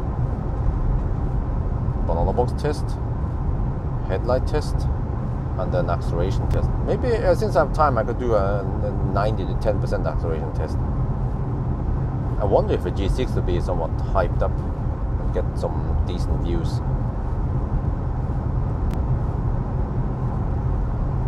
Well, this is 82 kilowatt hour.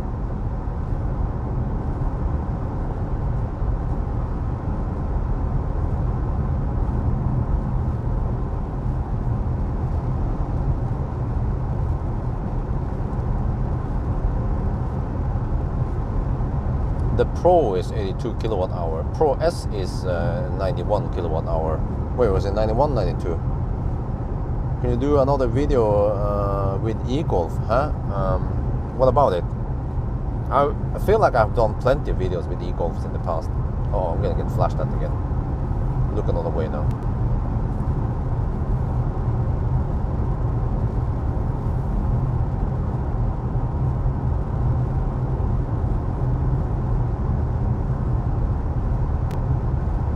Just repositioning the navigation screen, which I need to do manually because the car doesn't have automatic centering or whatever. It will almost give me a timeout, a safety timeout or whatever they call it.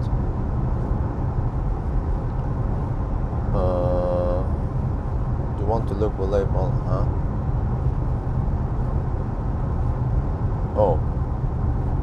Well, yeah. Well, except for that, I'm not sure if I have much room for it because I have booked up so many press cars. But there could be some press car that doesn't require the whole week. Because I have, for example, Q6. I have the SQ6, and then the lower trim Q6. But then I'm planning on going to Bodø soon-ish. Well, yeah. In a couple of weeks, hopefully before the snow arrives. So in Bodø, talked to my mom and she said, yeah, it's still there. And I'm like, okay, but yeah, just hammer it, and hopefully I get some nice views on that video, since I haven't gone to Arctic Circle for a while. And also wifey, she really wants to go to Thailand. I was like, okay. But if you go to Thailand, we try to cut the cost low, right? Plus that, you might not need like crazy expensive rooms or big rooms like in the past, you know. I think at least now that Isabel is bigger, she might need less space and so on. And yeah.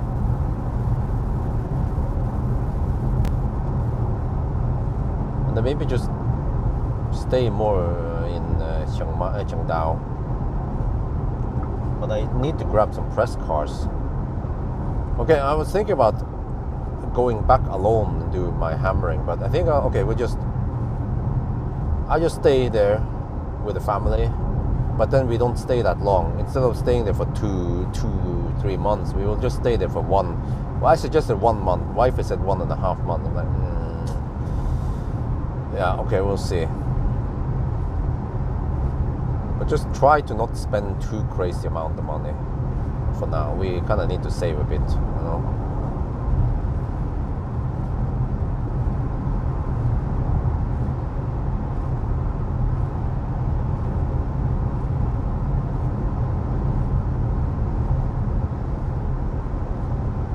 I also wonder if it would be possible for me to pick up press cars in Chiang Mai instead of Bangkok. Because those Bangkok runs, man, they take all day. And then that means back and forth needs 2 days. And then if I get one press car for 1 week, then I only have 5 days left for some tests.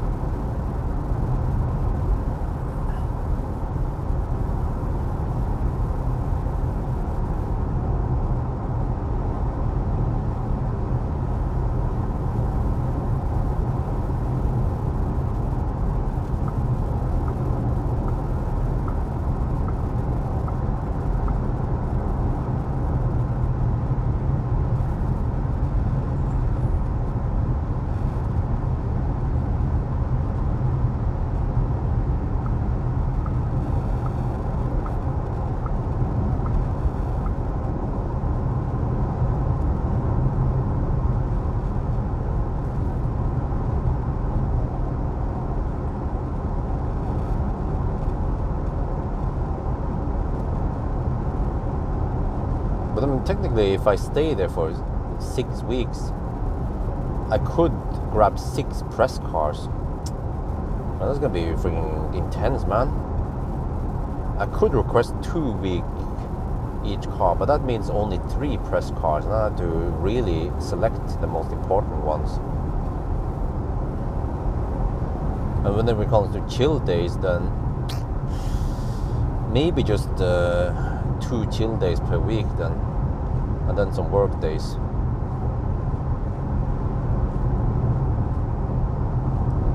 I'm not sure what the heck I'm supposed to test.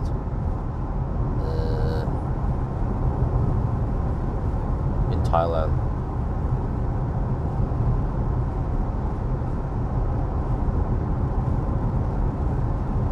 Maybe I should do Bangkok challenge, because then I'll be able to produce something that might give me lots of views the same trip as I travel.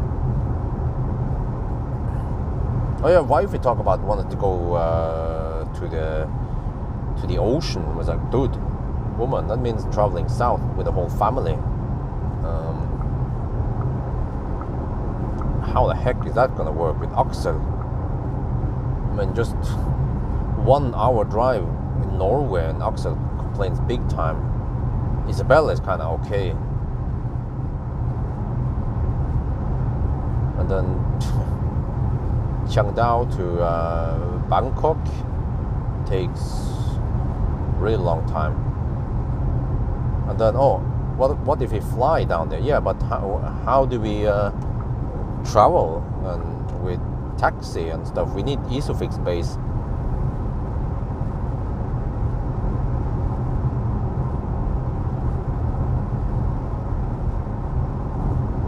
On the TX, tax, you mean? Okay, yeah, of course. I can deduct my own expenses, my own flight ticket, my own food, you know, but I cannot deduct any hotel we stay at, because that's a private mix with business.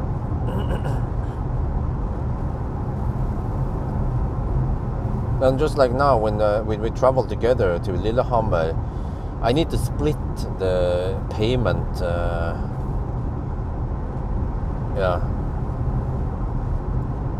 In 2 payments. Or actually, I'm not sure if I can. Maybe I can ask my accountant. Maybe I just need to point out what I ate on that bill, and But it's easier if I just split the bill, and I have to pay twice. Then I split. Okay, I ate this and this and this, and then get that one in one payment, and then I have to pay again for the rest. That's what I've been doing in the past.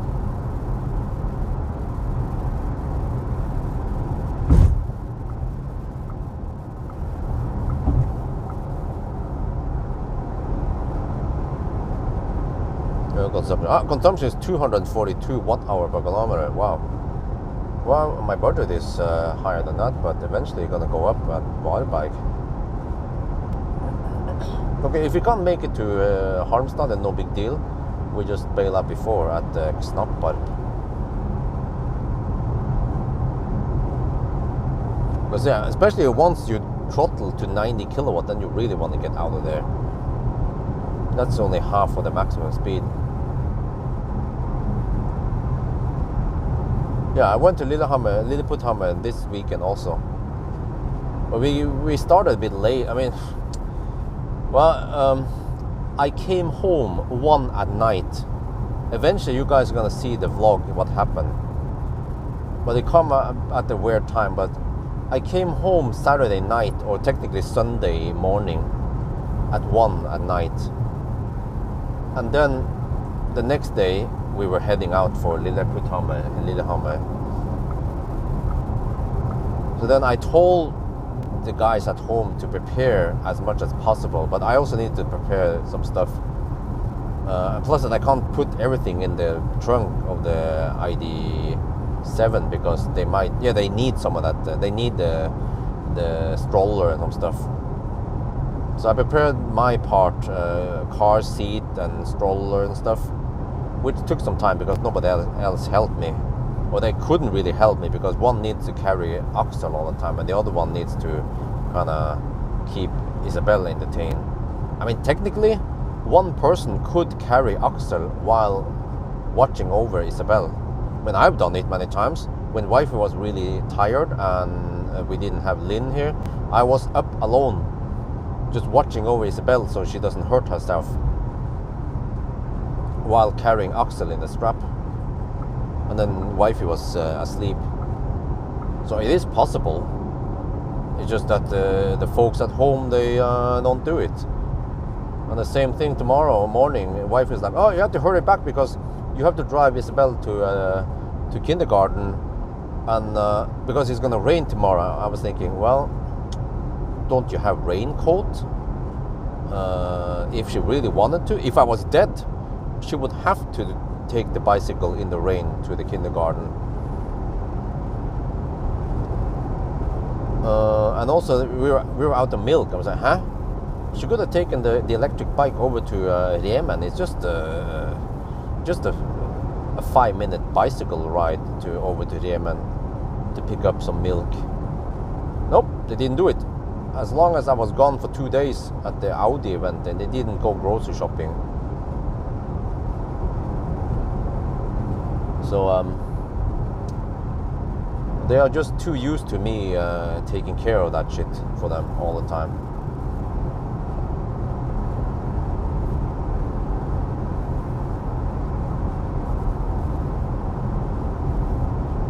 Well, here's on 20 zone. They go snell. Consumption 242 on the current leg.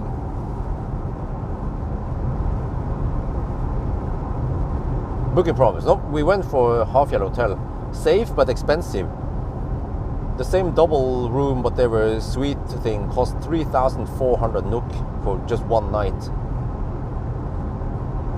So I have to burn some money, but I know that it's not going to be that frequent because eventually it will be too cold.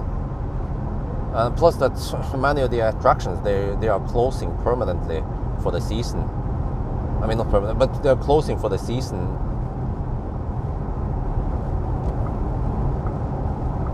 So we only have a couple of more weeks now.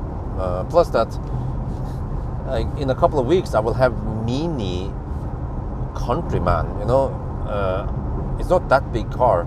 We cannot go on a place with it unless I borrow some other cars. But oh, that was a leaf. Holy shit, man! I thought it was an animal that jumped out there.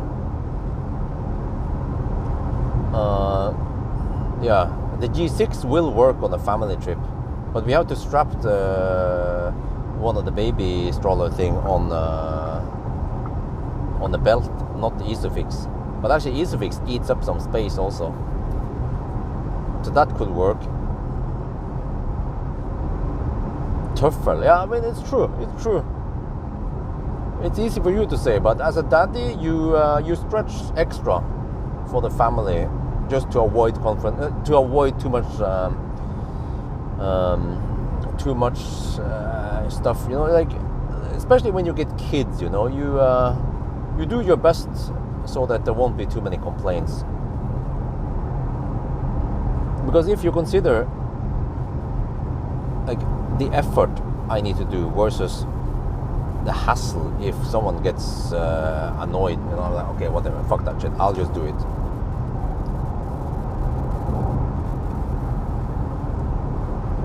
But God said, one day if you get kids, you will understand.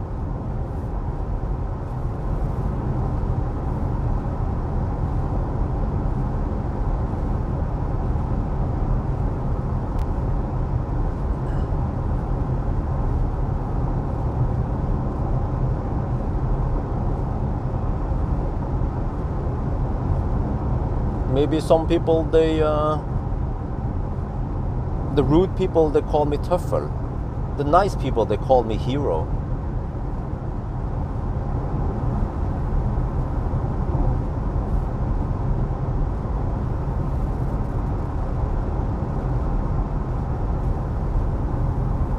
Too much or too much?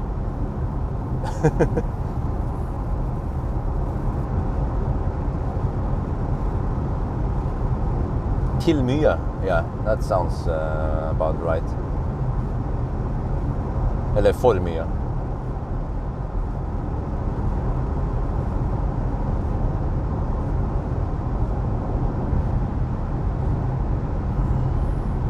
Well, but actually the consumption doesn't go that much up. It's 240 right now, 243. I have to check the wind once we get over to Falkenberg.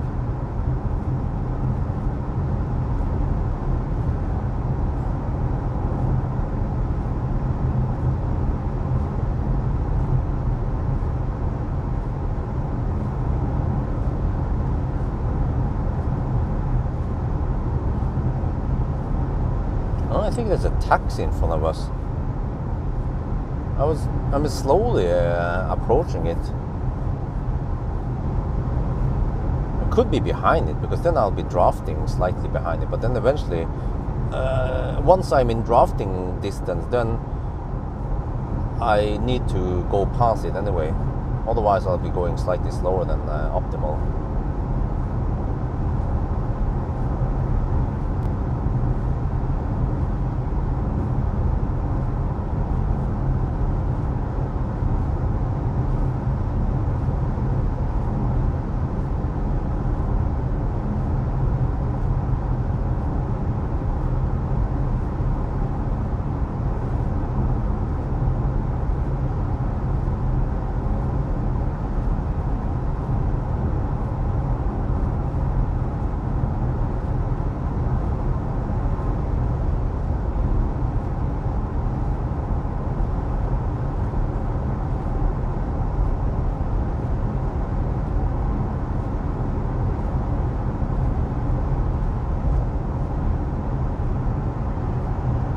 Yeah, there's a taxi.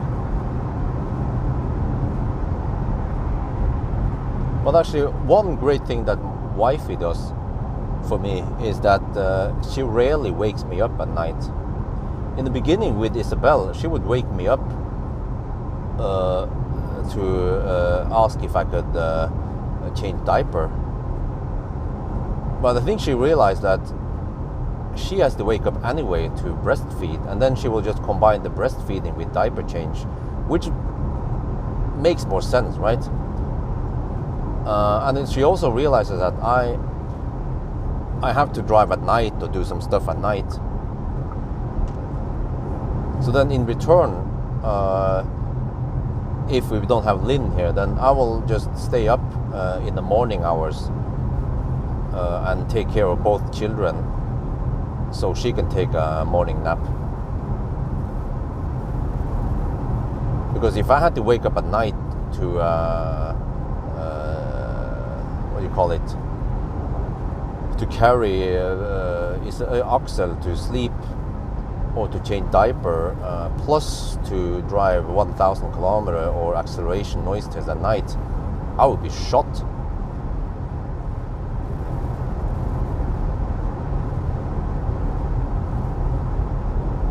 Yeah, another flash as expected.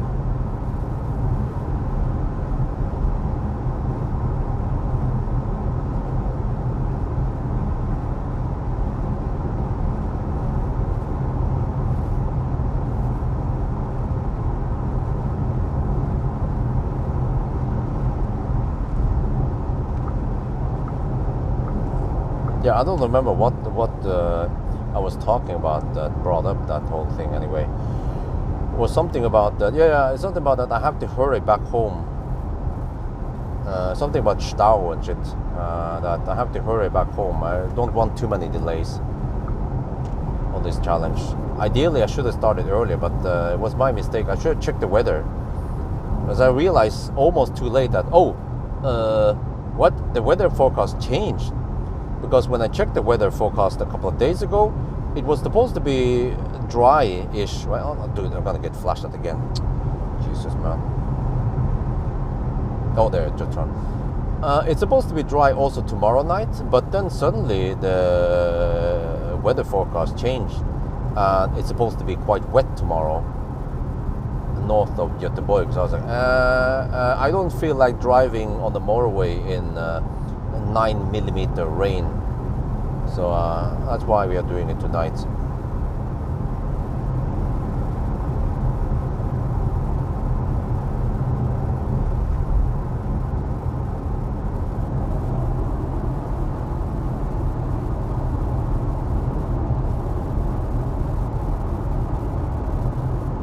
Well, you know, yeah.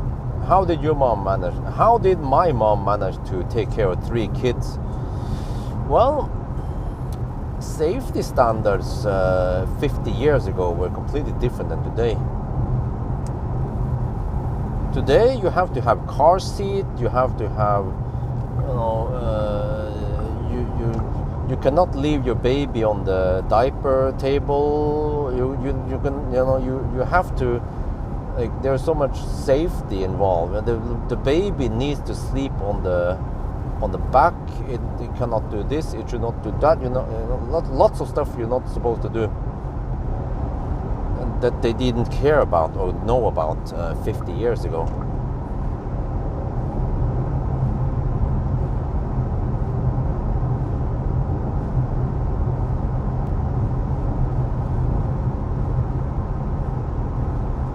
Yeah, but by the time I go back to Göteborg, it's going to be, I mean, it's not going to rain, according to what I've seen. And I think maybe a bit of rain on the Norway side at the very end, but we will be driving on mostly dry roads, which I prefer.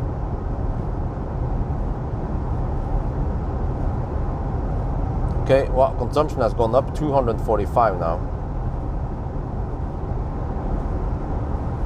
Don't know where the wind is blowing.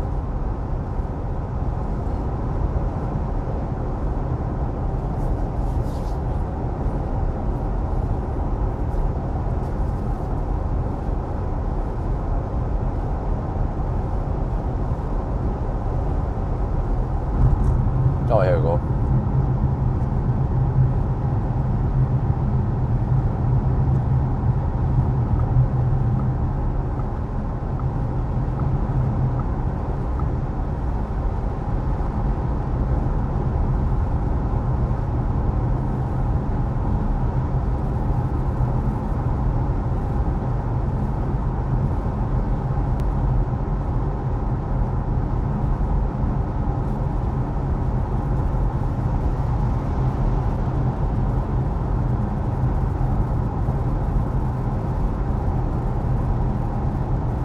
Or maybe I just hug the left lane. Maybe I should make a video. I mean, I should make a clip about this. Yeah, let's do that.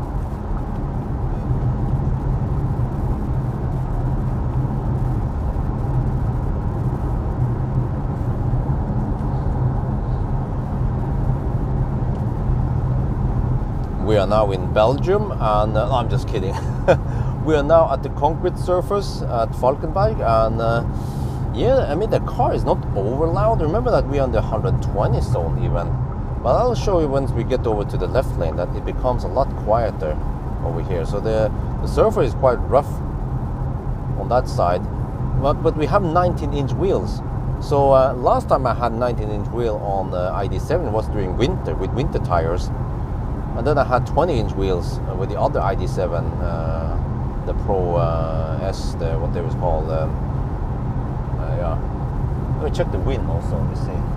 Okay, I'm looking at the wind turbines, trying to determine where the wind is blowing.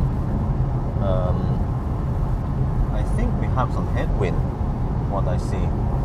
That could explain why the consumption is 245 watt-hour per kilometer right now. But I think the noise levels are pretty good. You see, if we go back here, yeah, it becomes noisier. But of course, 19-inch will help for noise reduction on these rough surfaces. But one thing that this car is missing is the DCC. And I feel like it becomes a bit bouncy sometimes over some of the bumps on the motorway, whereas the DCC seems to be able to settle better, and also some of the harsh bumps I can feel it more here, whereas with DCC, if I put it in comfort mode, it becomes incredibly comfortable. I haven't done a direct comparison side by side, but at least from what I remember, the DCC actually made the car a lot nicer. So maybe one day I should do a comparison.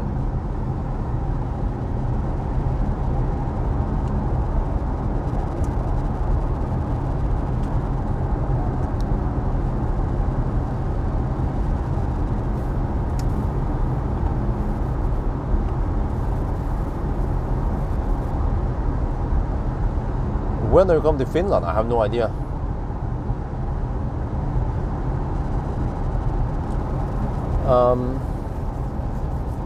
Because you mean on vacation? I'm not sure how we're gonna do it.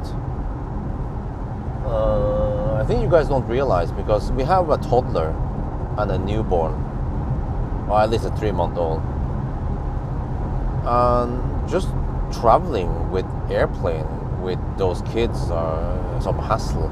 But not only that, but once you arrive in Finland, how do you get around? I guess bus could work, because then we can just take the stroller on the bus. But if we take a car, then we need a car seat.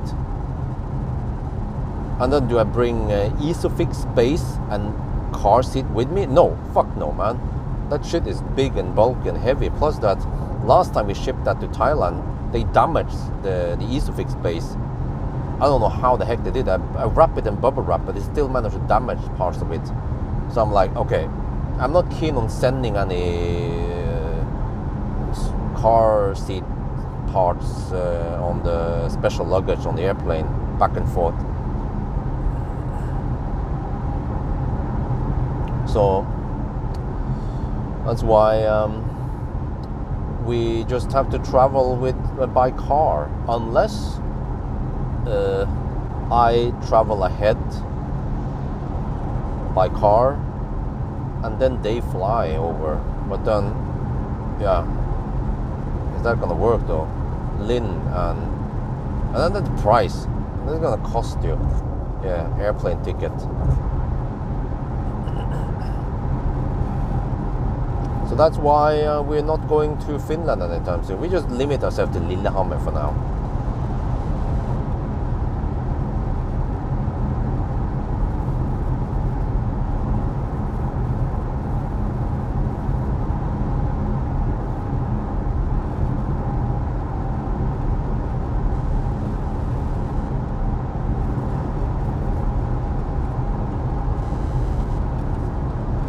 Well, the YR data is quite accurate.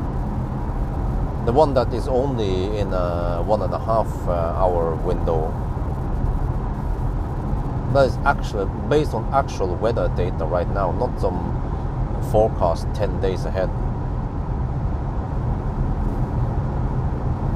So if you go to YR and you click on the map, That's very accurate data. Yeah, I see that it's raining around Göteborg right now.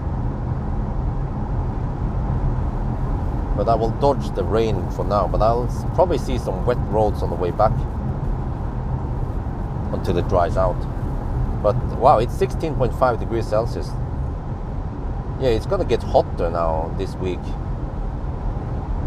So I would like to enjoy some nice warm weather before it's too late. Because, you know, another thing is that we think about this summer we haven't really gone anywhere, because especially when Axel was newborn, it was just then he was just up and down every hour almost in the beginning. Now at least he can sleep for maybe 2-3 hours sometimes. So it's slightly less maintenance than a newborn. And then I was also kind of busy with all the press car shuttle and the tests I did. Plus that I wasn't keen on traveling during high season with a bunch of people on the road and everywhere. Like all the attractions would be overcrowded with people. Range test. Yeah, I will do a range test of G6 later this week.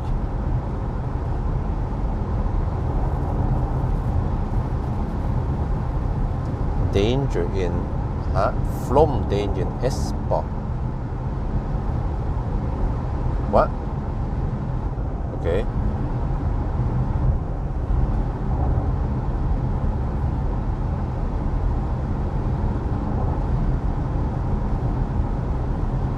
Consumption 246. Okay.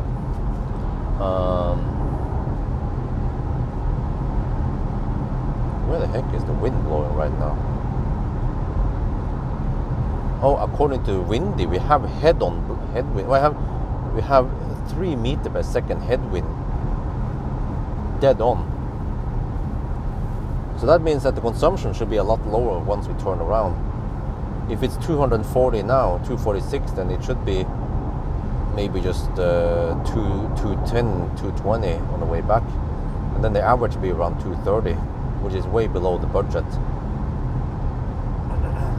And we might arrive at the Halmstad with 10%, or at least 6-7%.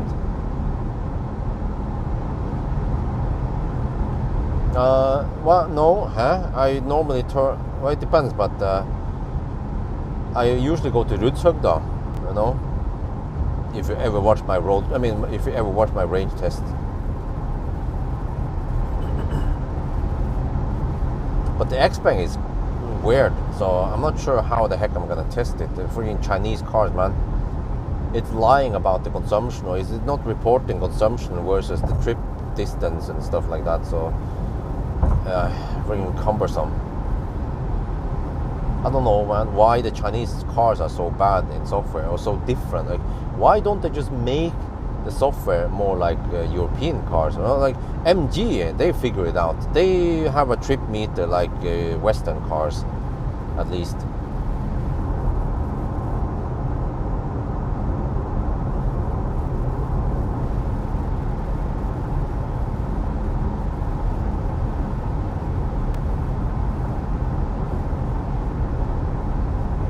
Okay, what was it? When did we start again? We started at 9, right? And we have 4-minute deduction. We started at 9. 4-minute deduction. So we take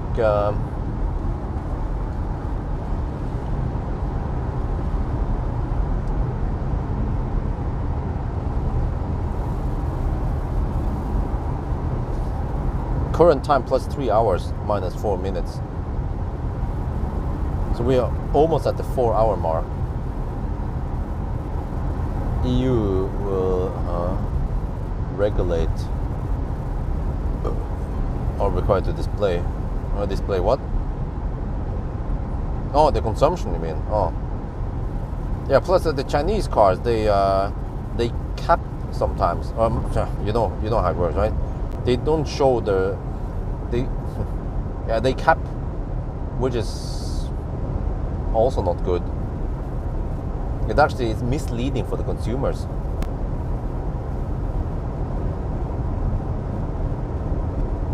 But I mean, silently, it is counting correctly.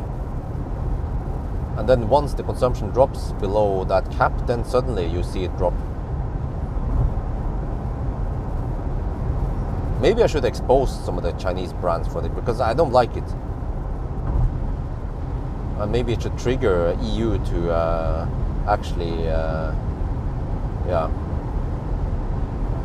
enforce Chinese brands to fix this if they want to sell the cars in Europe. Oh, what the heck is this? Uh-oh. Uh-oh. Uh-oh. Now to count this. Deducting. I'm not sure how long it is.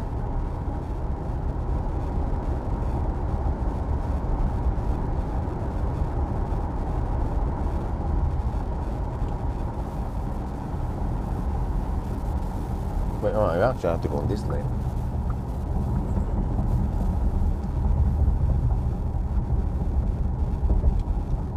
.38.3 and 4 minutes past. Okay. This was 6 kilometers long. Oh shit.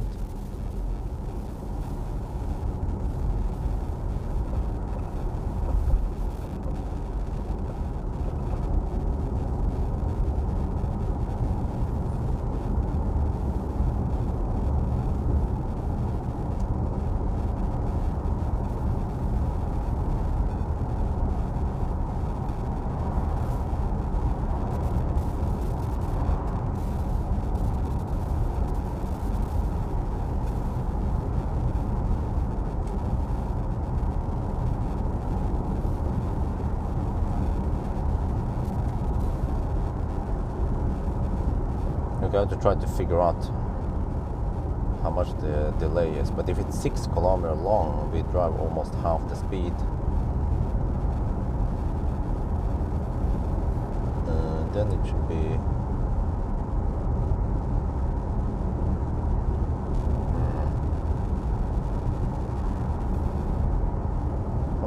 just high beam is being a bit aggressive here. Oh, we also had the same thing on the way back.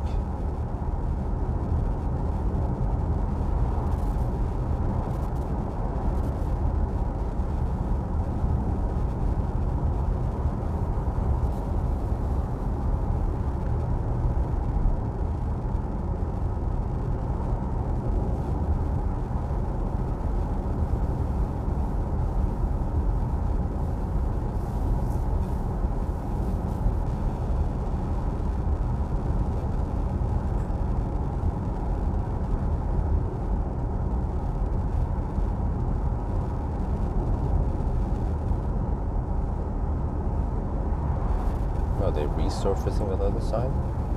This is probably not that too long Baustelle before they finish.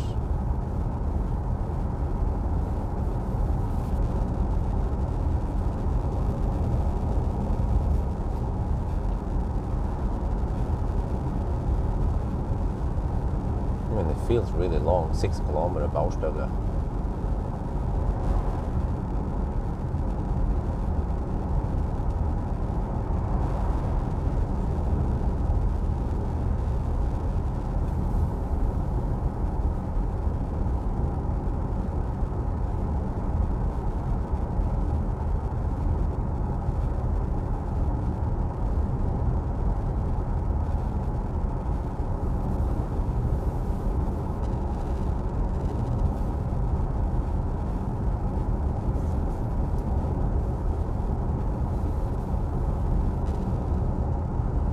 Three minutes in now.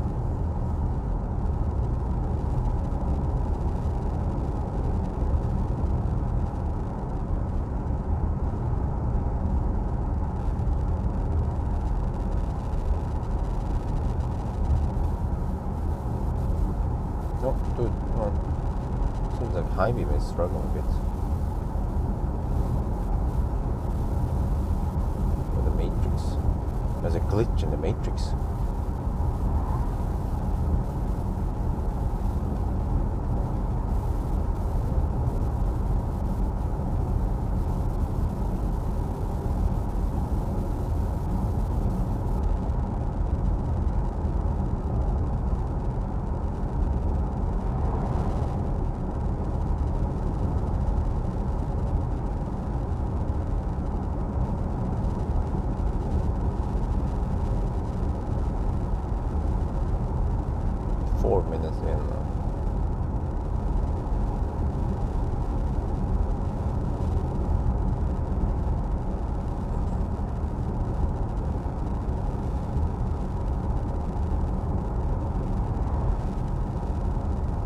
Yeah, there's a turn. Okay.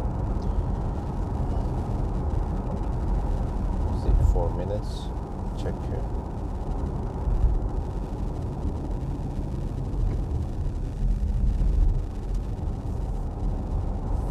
Yeah, 445.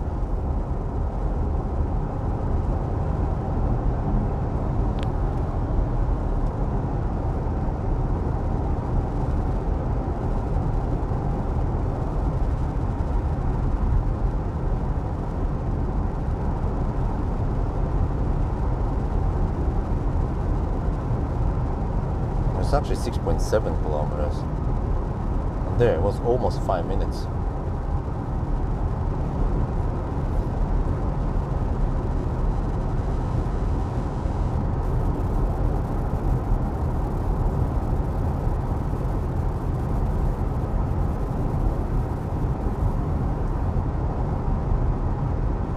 You have to deduct 2 minutes.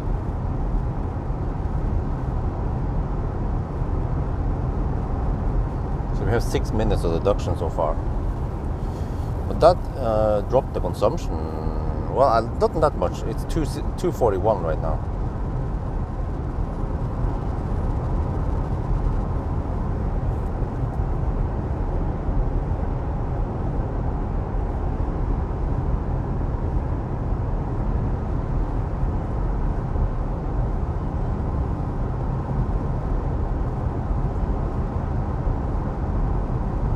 We've done 100 kilometers already. Wow. Dat went schnell.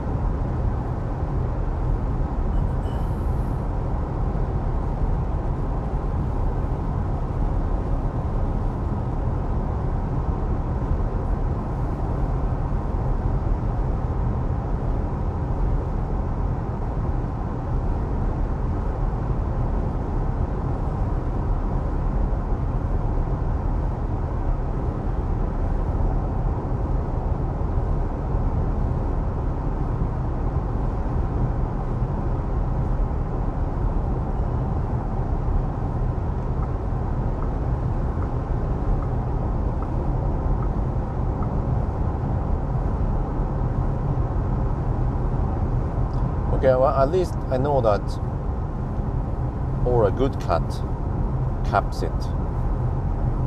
And also, I think it was Hongxi that caps it. I don't remember other cars.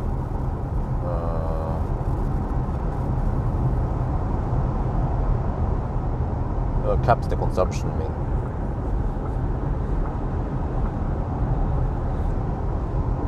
Okay, I understand if it's like it's capped at 999 watt-hour per kilometer, but even Tesla shows more than 1,000 watt-hour per kilometer. You know, I mean, it's not like it's technically possible to show that number. Unless you have some kind of analog display, yeah, but we don't nowadays, so there is really no reason to cap the consumption. Even if it's a high peak, nobody cares, because as long as you drive more than a couple of kilometers, then it evens out. But or a good cat caps it quite low. I think it was 200 something watt-hour per kilometer. Hongxi is a bit more. Don't remember, 300 something, but it's no, maybe more, maybe 400. I don't remember, but it you can actually hit the cap. That's what I did. That's why I found out about it. Maybe they've changed it by now.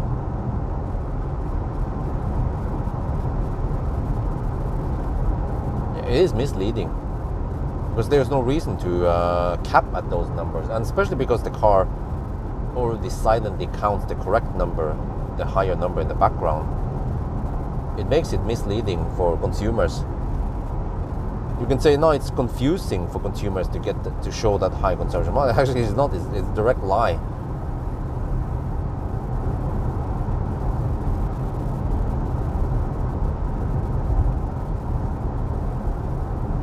I should make a video about this. Chinese is not gonna like me, but who cares?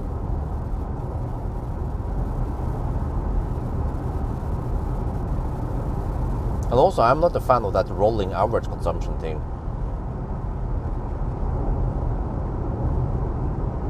I prefer trip meter where everything is connected together. I can even write the pseudocode for it, how you're supposed to implement this. Just do a checkpoint on kilowatt hour and distance or odometer, and then you just calculate the delta between it and figure out how much you consume.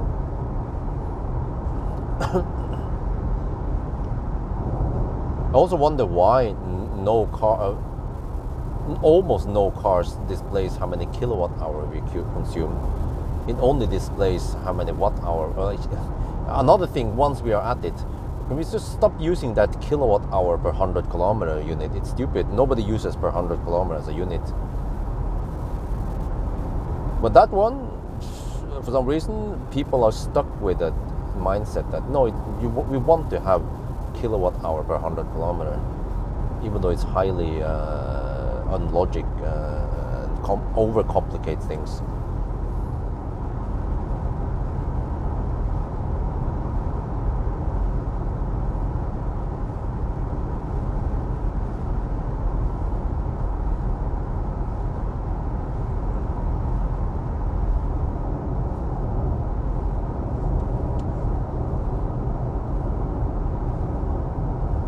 I have a left lane hugger in front of me. I wonder if he's Norwegian.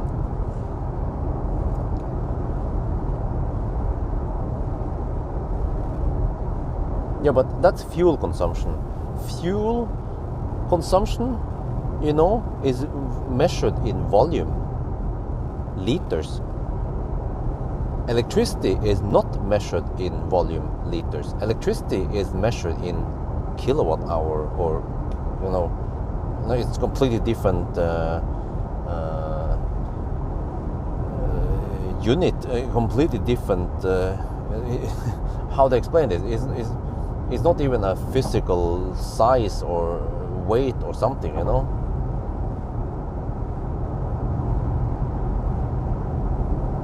So that's why it doesn't make any sense to use per 100 kilometer. There is no similarity between fuel in liters and energy in kilowatt hour.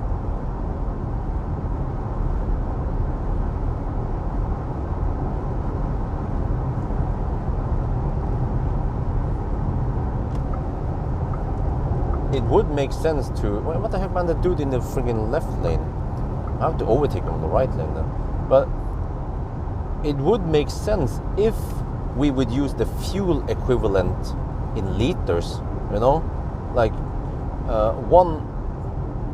Dude, watch out. What is he doing, man?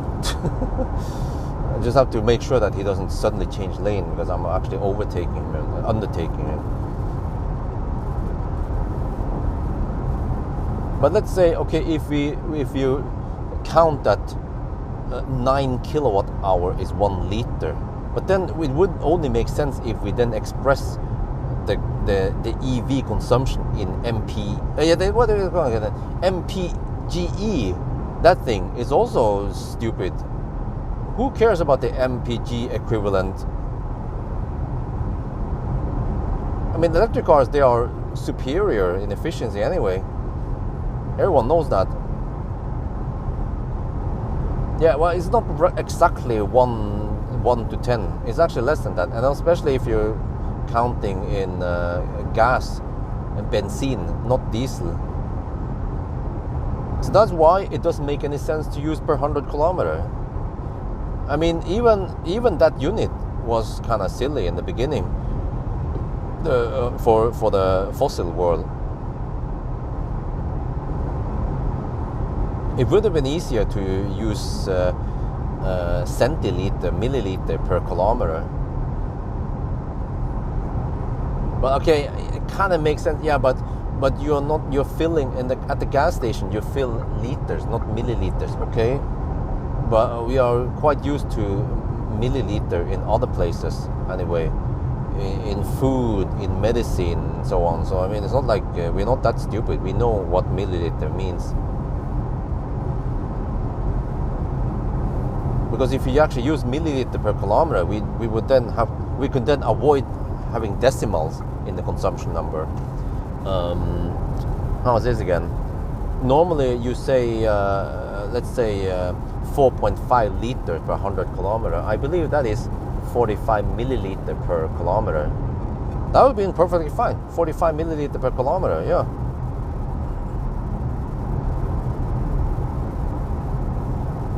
No. 100 kilometer is not a number people use to measure distance. For example, from Oslo to Jessheim, how far is it? It's 3.5. Huh? 3.5 what? 3.5 kilometers. Nobody uses that. They say 35 kilometers. They already use kilometer as a unit, at the distance unit. Nobody uses 100 kilometers as a distance unit. Or they don't say a centi kilometer. You know, cent means 100. So they don't say centi kilometer. No, but not cent. Well, not cent. That's 100 of a kilometer. But the equivalent 100. You know.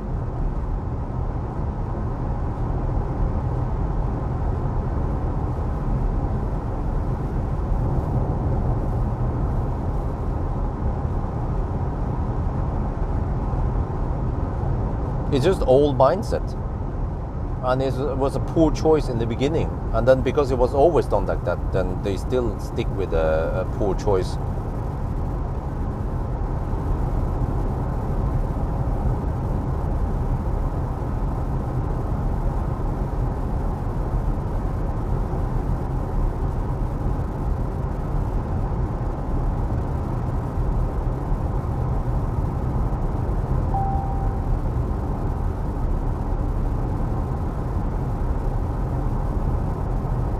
But you know what? In Norway, we are actually used to saying per mil. Mil is a weird Norwegian expression for 10 kilometers. So we never say fuel in like 6.7 liters per 100 kilometers. We actually say 0.6 liter on the mila per mila. Half a liter per mil, you know.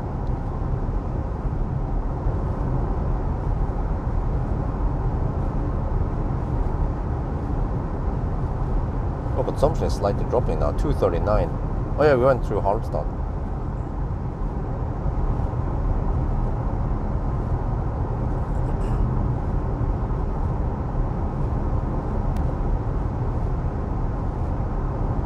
Well, except for that, nobody cares about, you know, many charging stations, they don't even tell you how many kilowatt hour you get.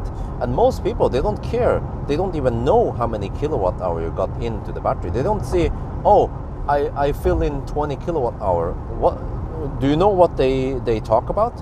I fill in 50%. I topped up, you know, from 20 to 50% or 10 to 80%. You know, that's what they care about. They actually look at battery in percent, not in kilowatt hour. So already there is a big fail, because people think that, oh, people are gonna care about how many kilowatt hour. Well, first of all, the trip meter doesn't tell you how many kilowatt hour you spend. It just says kilowatt hour per 100 kilometers. So you have to do the math yourself to know the energy you spend, the amount of energy, not the energy per distance. Only Tesla shows kilowatt hour. Actually, ES8 shows kilowatt hour spent, but it's kind of weird. It resets when you leave the car and lock it down.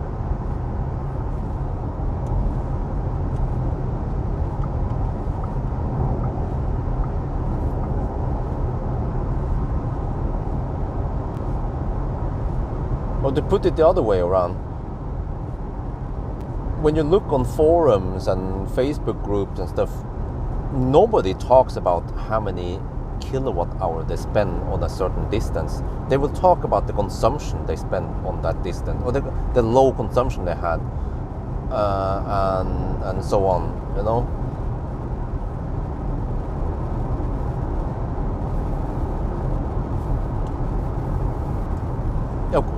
No, yeah, but in most cases, nobody cares about the kilowatt hour number.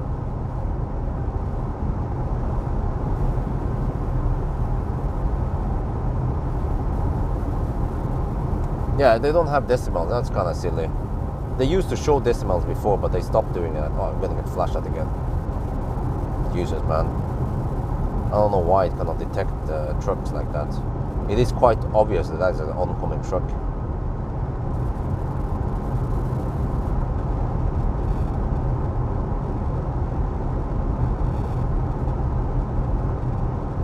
No. Did you know that BMW also shows watt-hour per kilometer? Plus some of the Chinese brands, I don't remember which one it was. And you know, when you buy power tools, the battery is then expressed in watt-hour. Same with electric bikes. They also say this is a 500 watt-hour battery. So watt-hour is actually quite easy to understand. It's just 1,000 of an hour. You know milliamp hour, right? I don't know why some power banks, they are expressed like this is 50,000 milliamp hour. Why don't you just say 50 watt-hour? It's a lot easier to understand.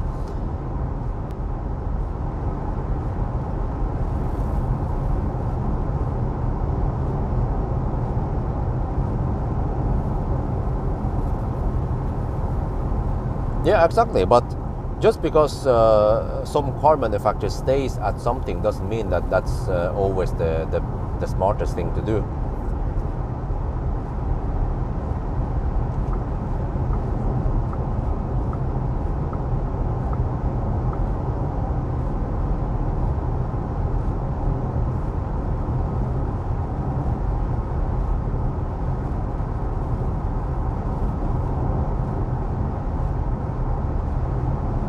Okay, you see.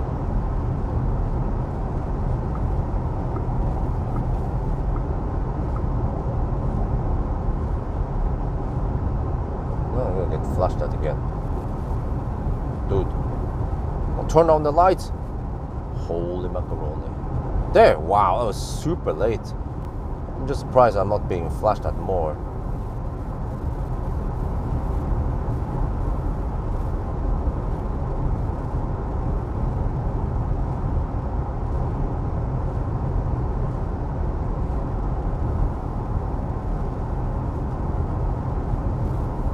Yeah, but you see, for small batteries, and also even cells, right, that consist, I mean, even if you talk about cells in a car, in an EV, we talk about watt-hour cells, right? Even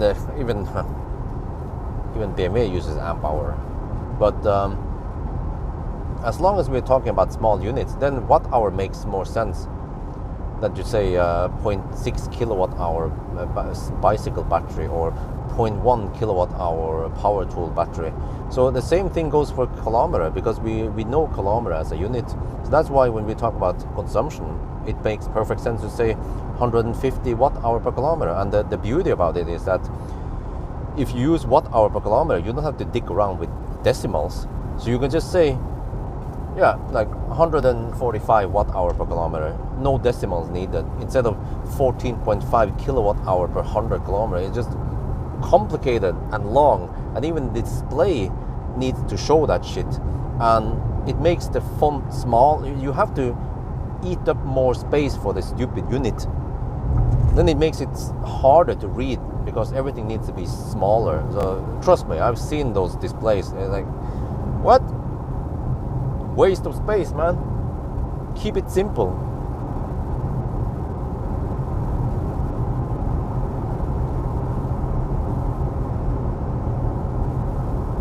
No, but people are just, you guys are just old-fashioned. You guys are just, you know, not adapting to the new world. Just like, you know, just like, why does even Ioniq 5N exist? Because someone just wants to feel the gear shift, and they want the noise. You know, a real car is supposed to make noise. Well, why? Because they're used to it. Just like the consumption is supposed to be per 100 kilometers. Why? They don't have any good arguments. Just like the noise. Why does it have to make noise? Right? It's the motion that matters. And when it comes to the unit, it's the simplicity and the more logic number that matters, not what you were used to.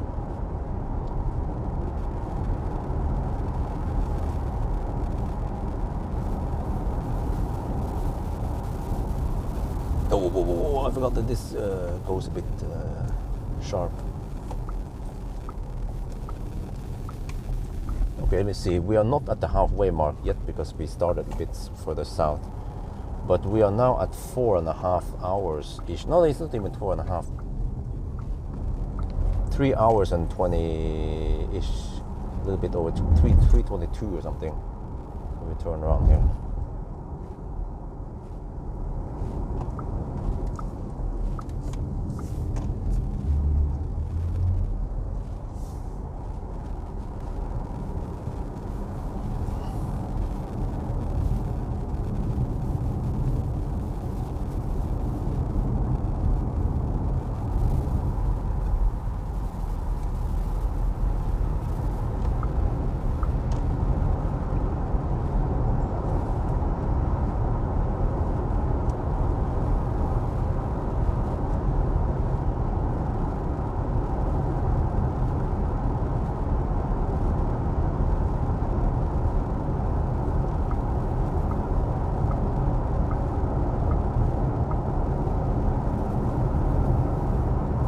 Okay, but let me ask you this in the chat. Do you guys like a car that bing bongs at you? Every time you activate cruise control, or every time you go too close to the the edge of the lane, or what about voice control? Like LCC activated, LCC deactivated.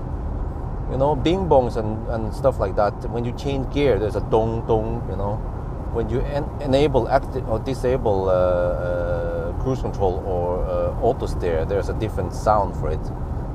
Do you like those bing bongs and voice commands?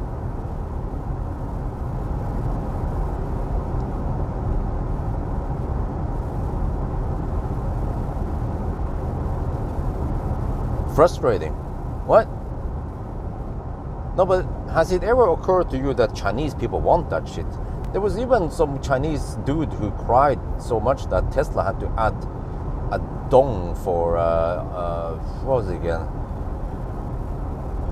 He complained about something that was not safe, and Tesla added a chime for enabling and disabling cruise control. Yeah. So Chinese people, they actually like those ding dong sounds and those voice control, or those voice notification.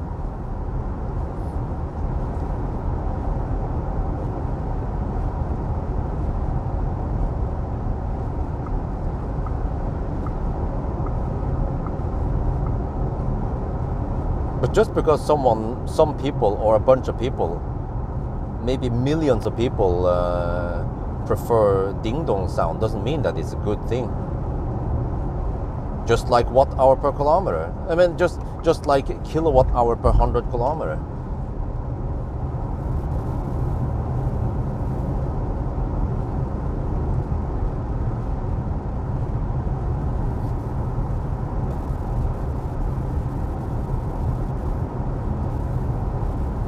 Because think about this. I mean, you know that people are lazy. You know, like even the media lazy. Like they keep saying kilo when they mean kilograms, and they keep saying kilometer when they meant kilometer per hour. Media should not mess up. I mean, should not fuck up with those units. When they have a written article and they use and they have obvious errors like that, spelling errors, that just makes the whole article look less professional. And especially if they mix up kilowatt and kilowatt hour, you know, then I start questioning if they actually know what they're talking about when they talk about EVs. Even Elbilforeningen mix up, you know, EV association, even they mix up kilowatt and kilowatt hour, and they don't care. And Brum and the other guys also.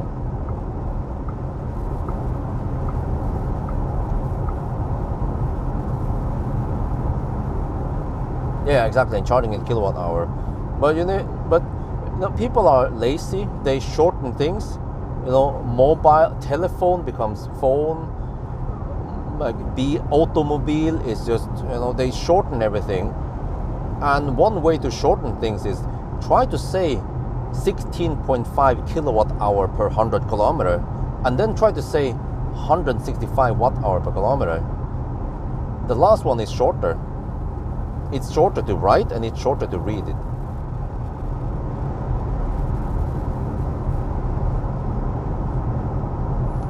Yeah, but Peter Simpson, in Thailand, kilo is common to refer to distance.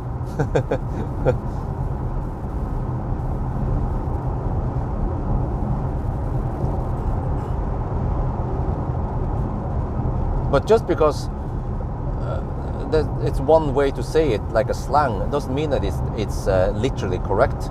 And especially if you write something, an article, you should have the correct punctuation, comma, case. Like you should refer to a country. You should capitalize countries and names. If you write names like Björn or whatever with lowercase, it makes you look like a noob. It makes you look like you're not a serious author. And the same thing actually goes for kilowatt hour and other units like kilo also. But it seems like some people, they don't care about it. They should, but they don't.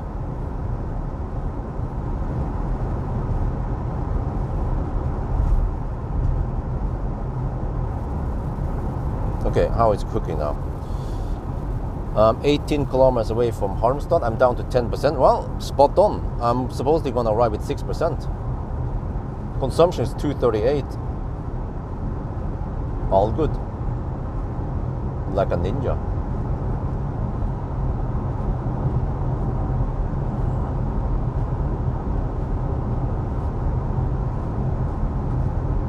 Well, the battery is almost too hot now. 28 to 30 degrees. Oh, I wonder if we're gonna rapid gate.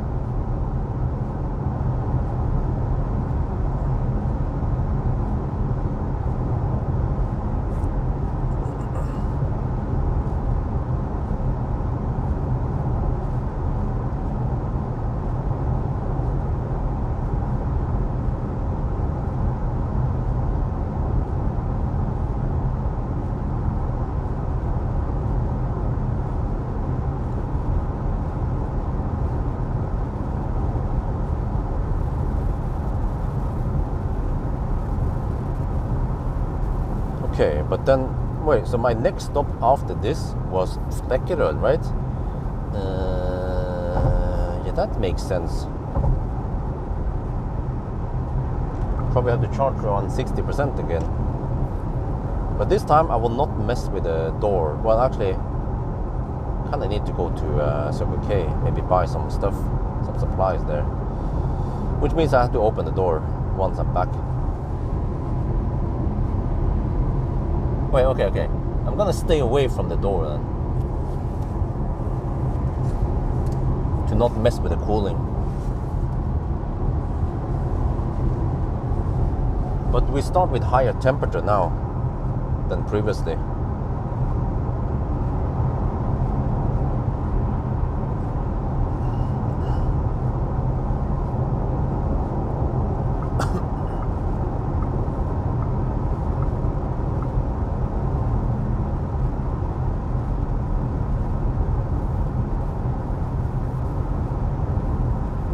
Well, I'm not sure if I want to leave the door open.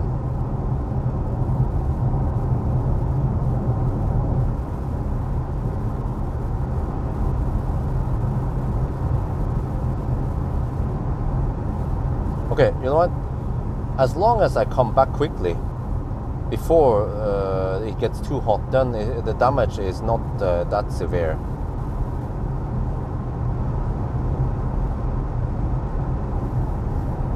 Just have to quickly go to Circle K, grab something, come back, and then I can camp in the car, waiting for it to. I know I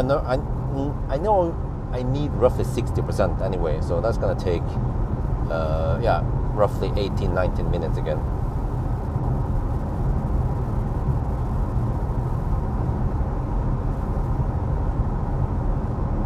Yeah, well, good point. Kilo means 1,000, you know?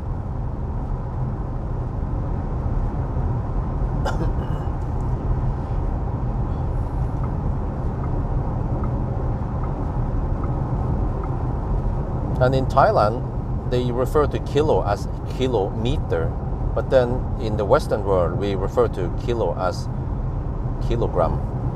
Well, that's a shortened version of it.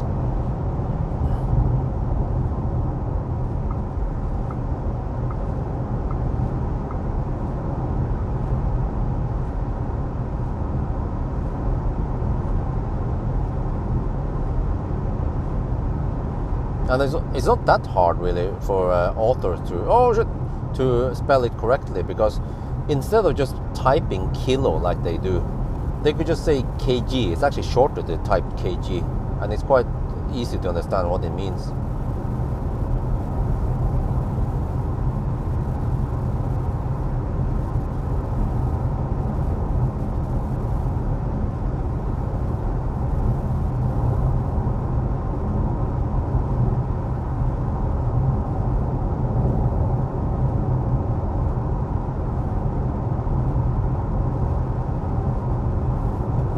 Also, normal, like nowadays, people are really sloppy and they don't use commas correctly and so on.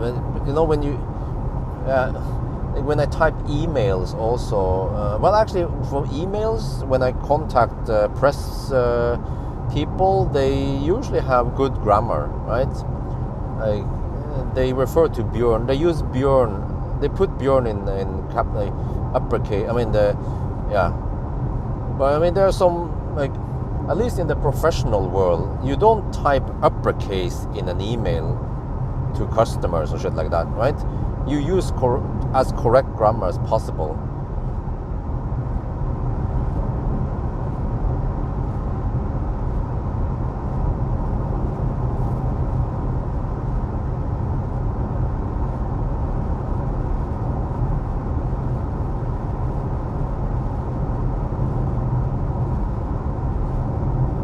Well, okay, yeah, but if you're billed by kilowatt hour, why don't we say 238 kilowatt hour per 1,000 kilometer instead? You know, or 238 kilowatt hour per megameter, you know? Then we can omit the decimal, which actually takes up it takes up 4 characters total instead of just 3 characters. If we said 238 kilowatt hour instead of 23.8 kilowatt hour.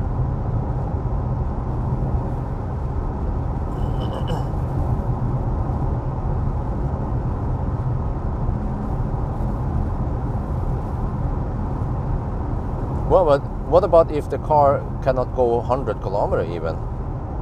Some old cars can't go 100 kilometer. So then it wouldn't make any sense to use per 100 kilometer. Then it would actually be better to use per kilometer. Watt hour per kilometer.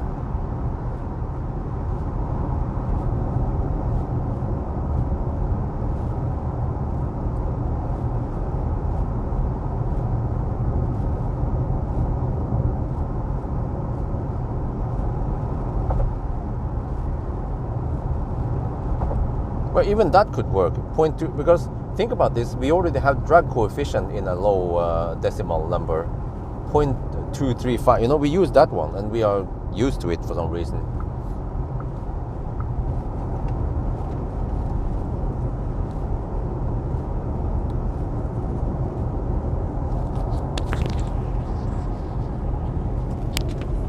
In my opinion, the car industry, okay, I know they want to make it simpler, but they just made it more complicated.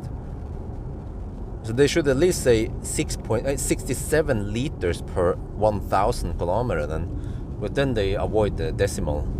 Because they probably wanted to avoid too low decimal numbers if they said per kilometer. But then they introduced the decimal. Unless you omit the decimal, but then you have have lower precision. Okay, anyway.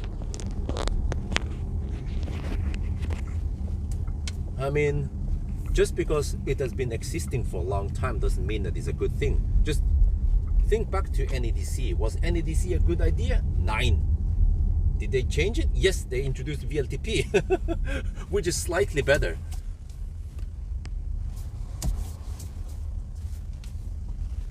Okay, let me take 6C because I can see the stall.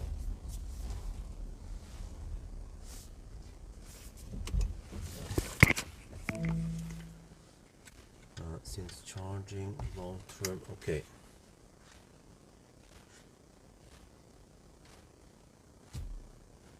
Harmstad. 15.5 degrees. Okay, that's good. Wait. Okay.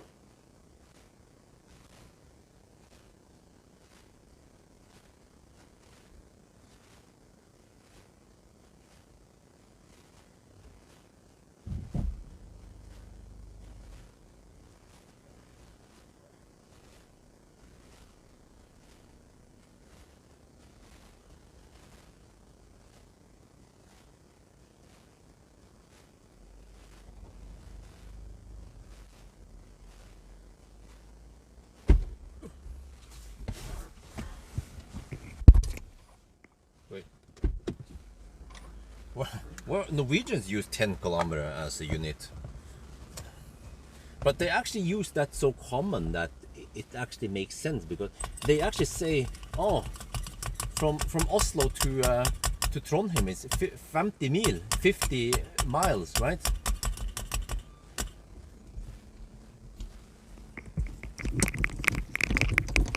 Norwegian mile, yeah.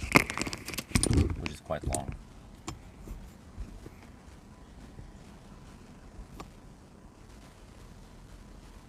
Wait, and then what about people who use how many liters, how many kilometers per liters you get, or how many miles per gallon you get, you know, or how many kilometers per kilowatt hour you get.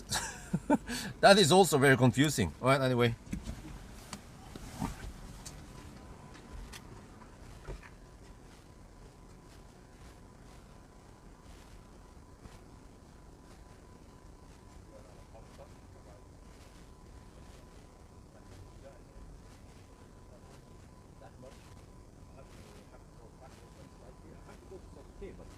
Is that eventually once I get back it's gonna mess up the cooling, so I better go now before the more serious cooling starts.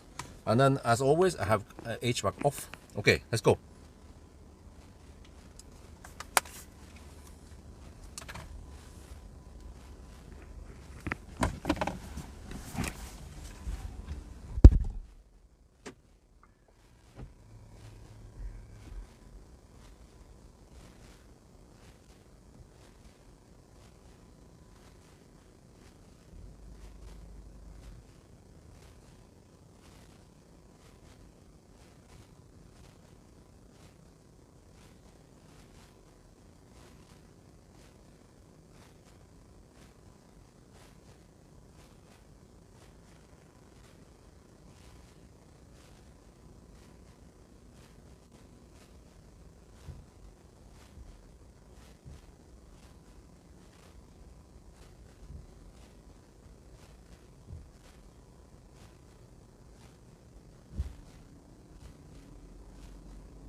Okay. Wait, yeah. They close the door now.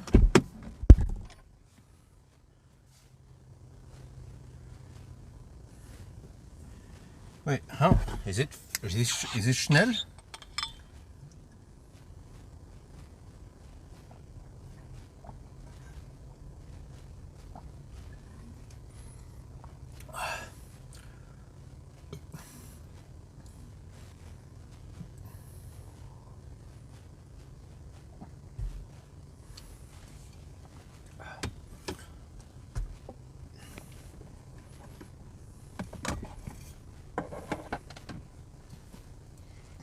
Wow, isn't that pretty good speed?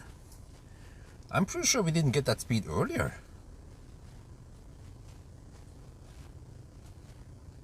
Wait, I didn't notice this. It dropped right when we entered the car. So it should wait. Are we charging faster than before? This is quite schnell, I have to say. But eventually we're gonna hit 50 degrees Celsius and then rapid gates. I have to quickly restock now, drinks and stuff. But I'm not sure where. I might end up at Hobby.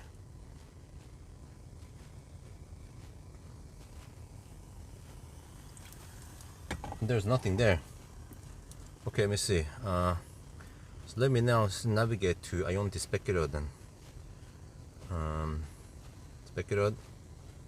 That is a possible stop. Yeah, 178 kilometers away. Yeah. Let me check. Let me try to calculate first. We're gonna have some tailwind and stuff. My guess is that we will have only 220 consumption there.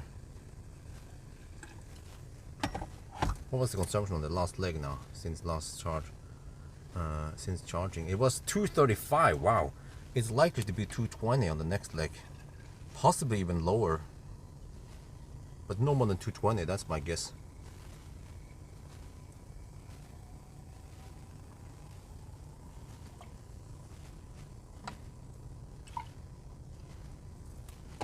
Okay, I've restocked drinks.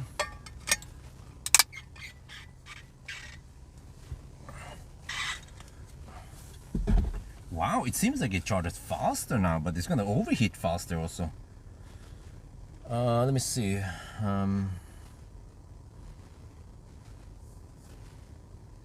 It's almost better than before until it plummets.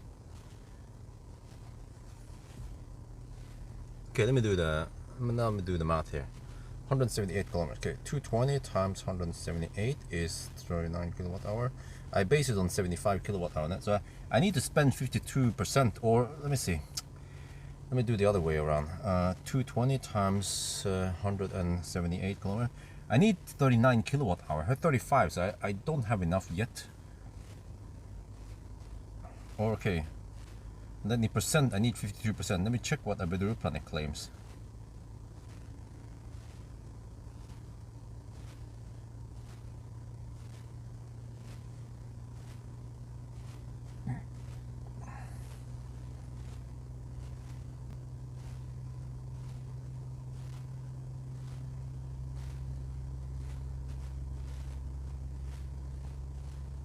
Let me see, Spekkerød from here.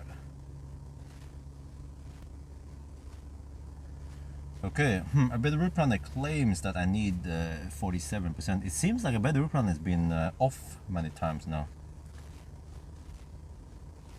Okay, so I need at least 50 something percent, I believe.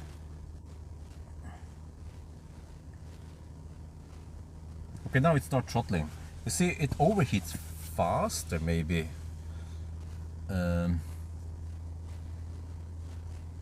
But let me check here. Long term, we are currently at 521 kilometers. Okay, so if we try to split it, 521 plus the next 178, that's 699. Okay, that means the last is just 2 times 150 kilometers. So it's actually a weird split. Ideally, I need to stop at Konghalla. Yeah, it sounds weird, and then no, or maybe this is okay. Yeah, okay. So for the last stops, I might only go to around 50%. But now we should leave soon. because it goes slow-ish. But it seems like ideally I need to go. I would need to arrive with slightly colder battery. But that's what's gonna happen on the next stop anyway.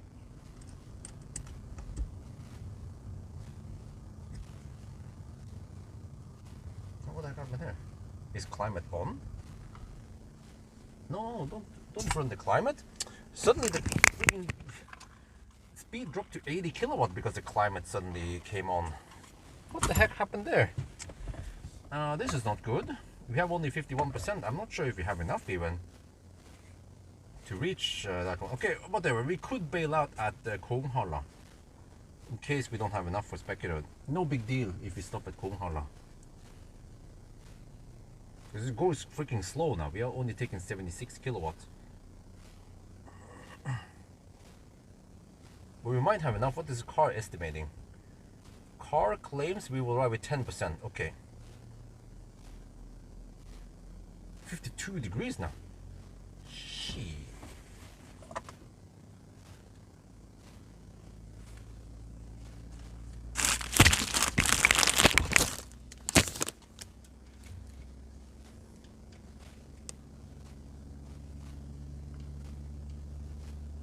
Well, we're back in the car and we are suddenly at 72 kilowatt. I don't know what the heck happened. The battery was at 51 degrees Celsius. And then suddenly HVAC came on. I don't know, I didn't touch nothing. And that messed up the cooling.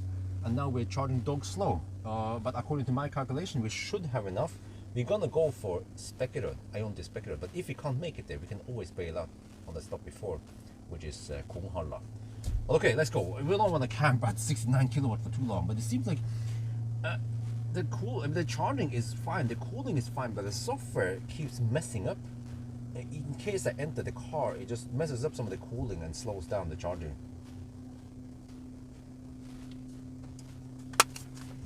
It started replicating. We're losing a little bit of time now, but we're gonna leave right around now.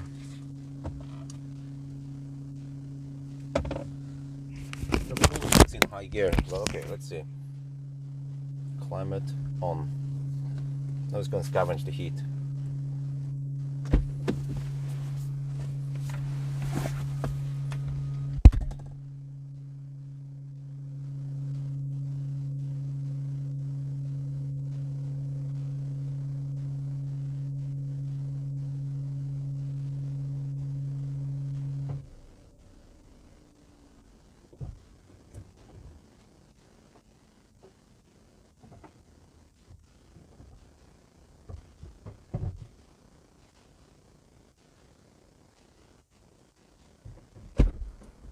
Well, that was only 16-minute time stop.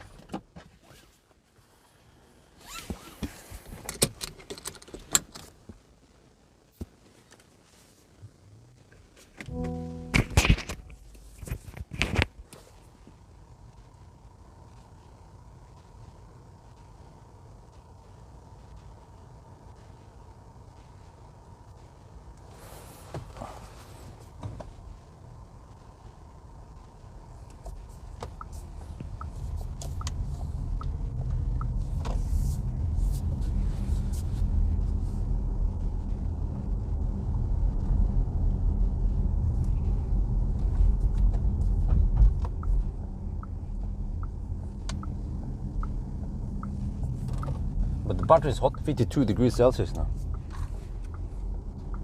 Let me record a video about that. Do we have power gate? We're supposed to have 220 kilowatt power.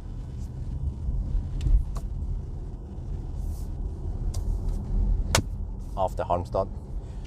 Oh, the batteries are 52 degrees. Normally we get 220 kilowatt power. Look at this. We tried. Oh, we have power gate. Only 170 kilowatt. Oh, okay. So slight overheating. But no big deal. But this time we actually charged for only 16 something minutes. Okay, we didn't charge to almost 60% like last time, but still overall I think that we had a faster charging session this time. So, wow, I mean, every charging session is quite stressful. But let's go. Chop, chop, chop. Hammer it.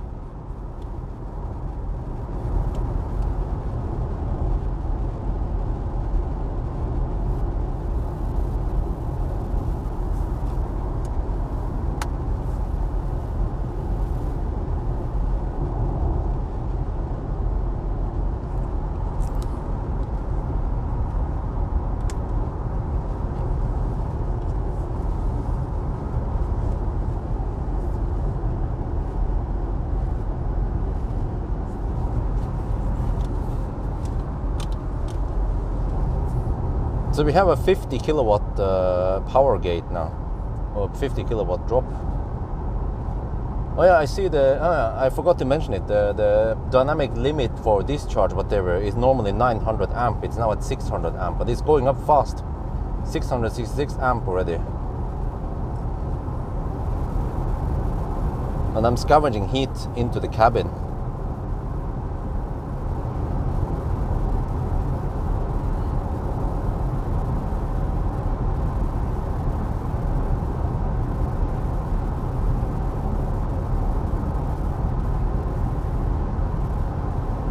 Well, we could just record a little thing here. Let me see.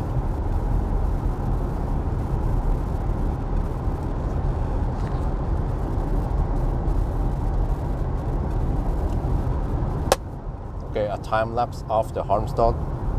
Let's see how it cools down. So this is a message to the Thai boy, the editor, who just put some music. I just use the regular music, and yeah, I want to see. I can comment on this. Well, okay, you don't want to listen too long, but you can just stop listening from now. Cool. But yeah, I talked to the live stream guys.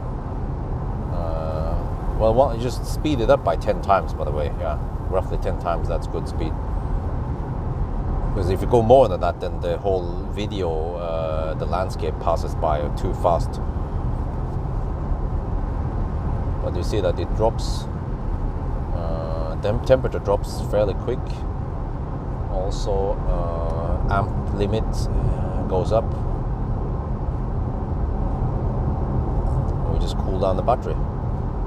But by the time we reach, I can turn off the sound now. I just switch off the mic.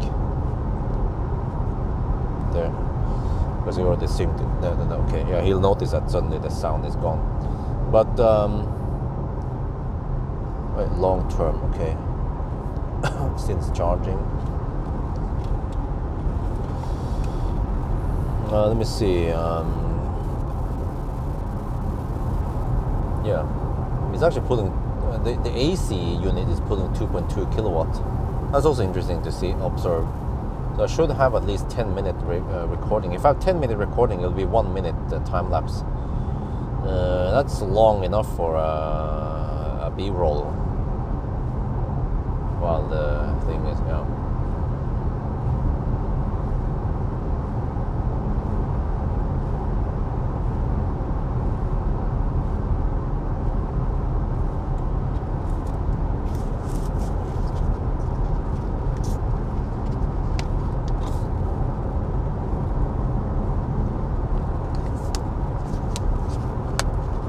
So I have some snack now, I have some drinks.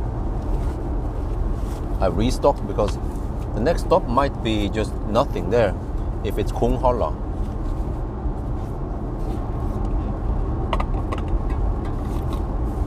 The heck, man? What the heck is there?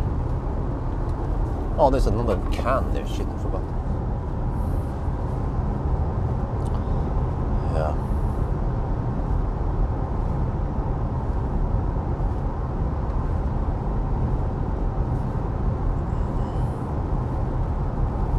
Okay, eventually coming to the same slowdown here, which means I have to deduct another 2 minutes there.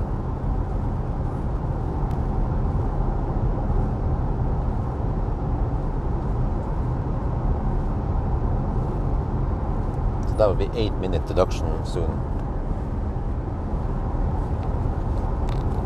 Yeah, we already have, after just a couple of minutes, we have full power again. 900 amp limit.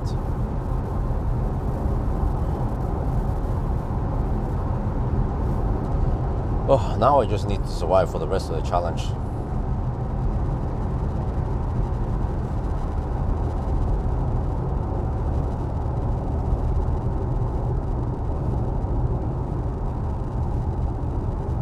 Well, I think over here I can turn off the high beam because it's going to be annoying. We don't drive that fast anyway. See, if you just pull the stop towards me, right? Yeah, okay, good.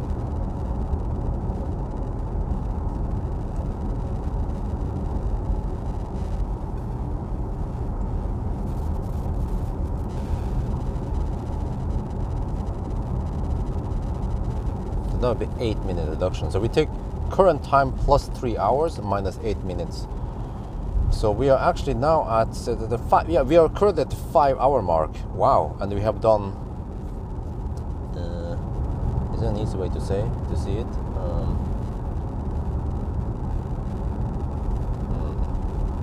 View.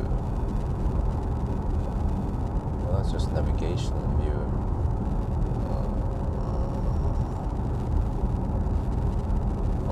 That's consumption. Oh, okay, whatever. 163 kilometers away from Spekkerød. Okay, I don't know if we can reach Spekkerød. We'll see, but no big deal. But we kind of need to reach Kongalv at least. If we can't reach Konghalla, then that would be a bit sucky.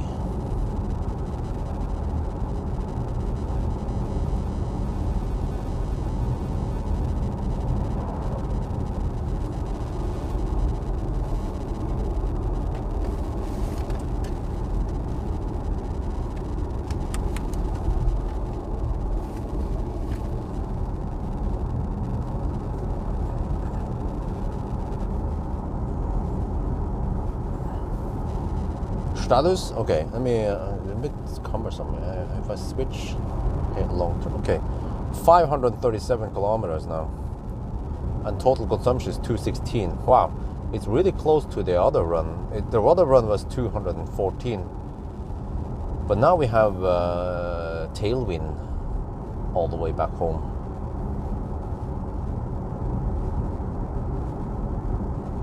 It would be interesting to see how it is. If I can be quite consistent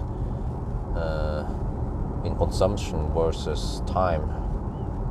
So the other car did it in 9:25 and 214 watt-hour per kilometer. And this is currently at 216 now. Okay, let me see. Time lapse is at 6.5 minutes. Oh, it cooled down fairly quick now. Okay, now it's pulling only 1 kilowatt. The additional high voltage thingy. 1 kilowatt sometimes jump to 1.2 and then 0.6. Okay.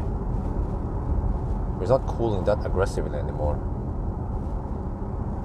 But hopefully it's still, scavenging. But wait.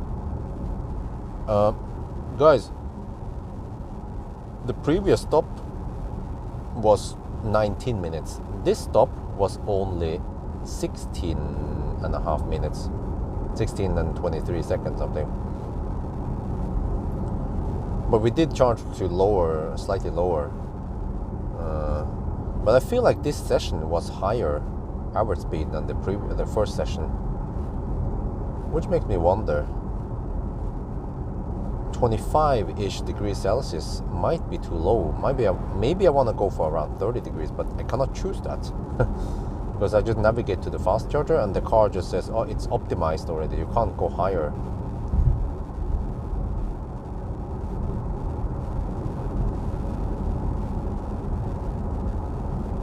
So there's only one thing that helps, which is to go deep.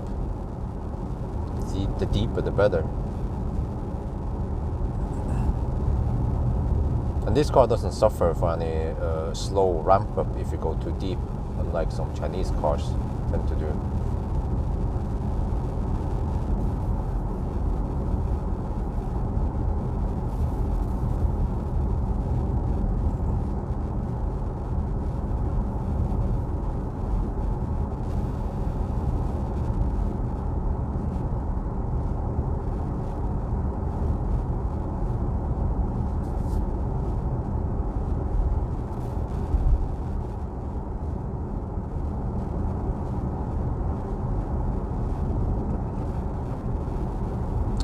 Oh, we have this slowdown also. I forgot.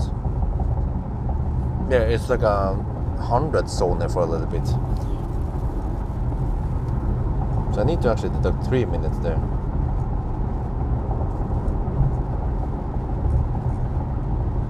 That's 9 minutes total deduction.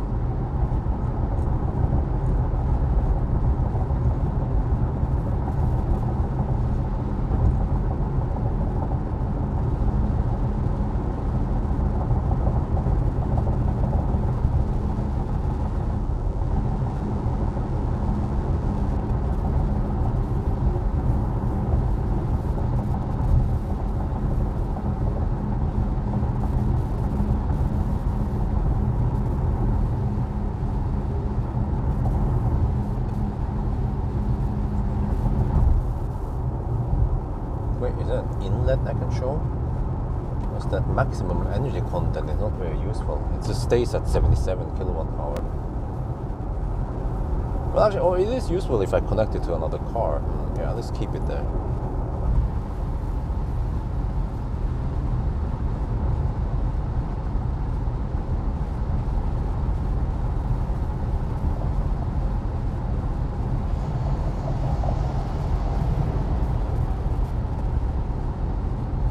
There are 10 minutes now in the time lapse. Let me just stop the recording then. Zoop.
There.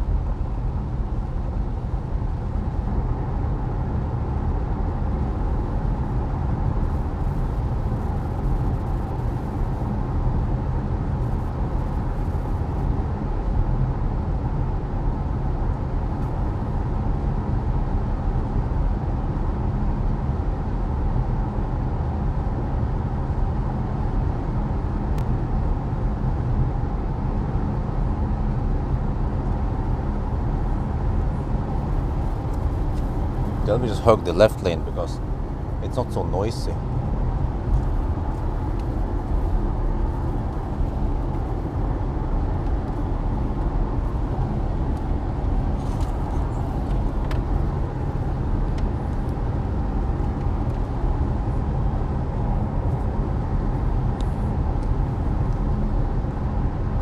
Okay. Come on, stay awake, stay awake. And even though I'm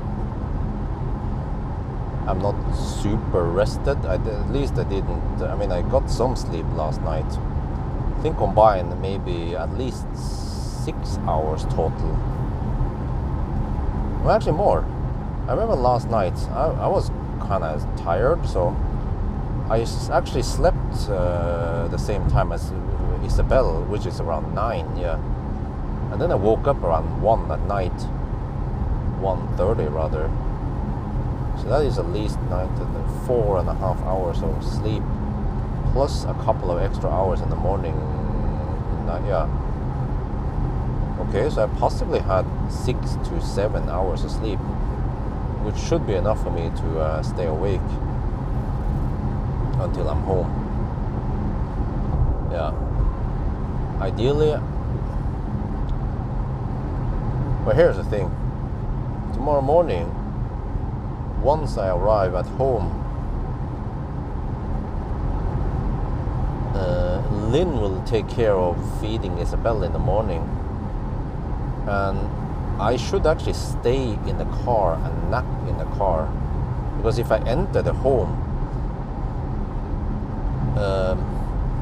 Isabel must not see me.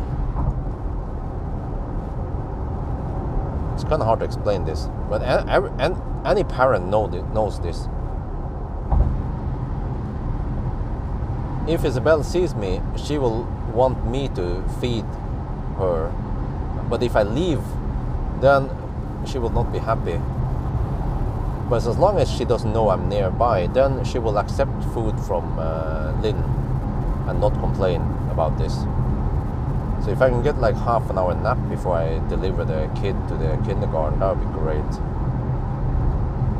If I'm really tired. If not, then I can survive long enough to deliver, and then I can pass out.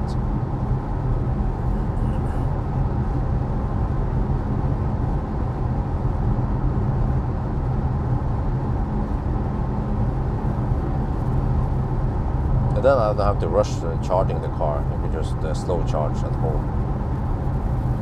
Maybe even farm some grid reward. But I've actually been getting very low grid reward lately, because I suspect that more people are home and more people are fighting over the grid rewards. Plus I haven't had that many cars connected lately. But even if I had stuff connected, I didn't get many grid reward. Maybe just once or twice per day.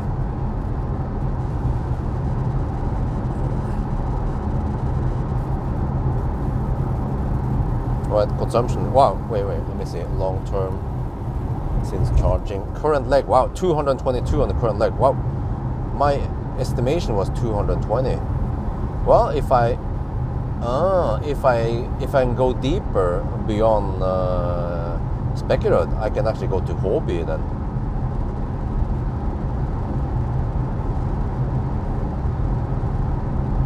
But that means that the last two legs, I need to charge only 50%, 45-50% on the last two. I mean, yeah. Wait, let me see. After Hobby or Spekerud or somewhere, then I have to stop one more time only.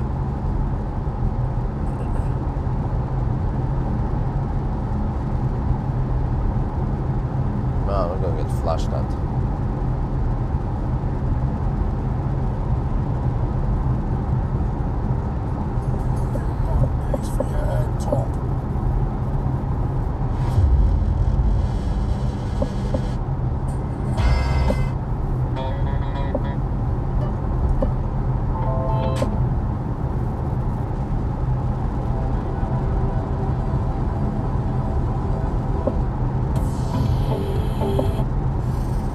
I need to get, I need to copy more songs into this folder.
Ja, Falkenberg.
Oh, it's 15.5 degrees Celsius at night in September. That is warmer than normal, I think.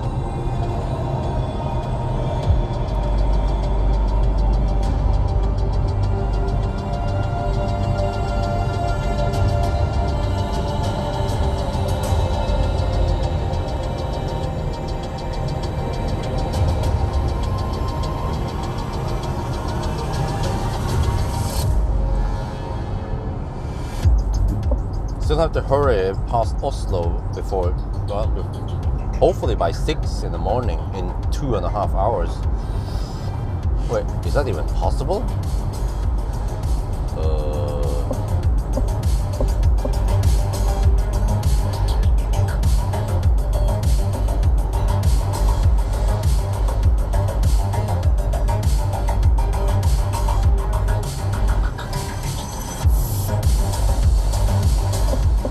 My bad, in 3.5 hours. Yeah, in 3.5 hours, passing by Oslo by 6. It's unlikely, but hopefully around 6:30.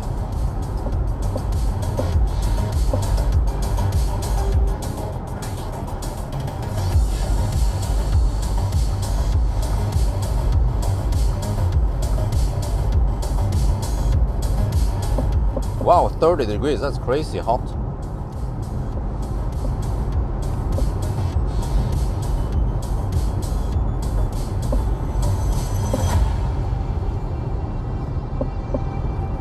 It would be nice if wifey could experience that.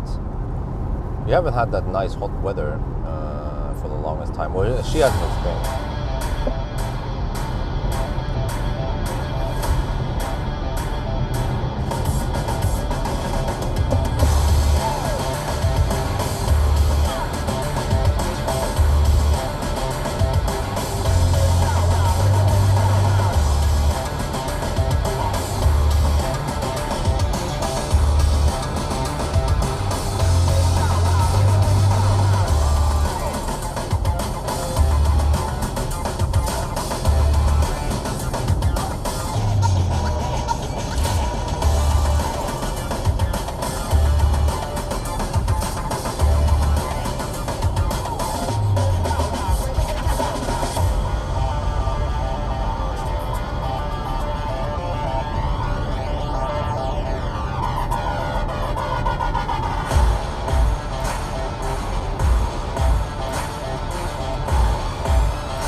not Tesla Model Y. Yeah, I think so. It doesn't use the blinker. It's Tesla Model Y.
This is, I think this is a standard stereo system.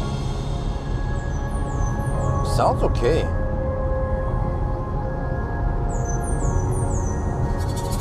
Here's the rain that was raging over here a couple hours ago.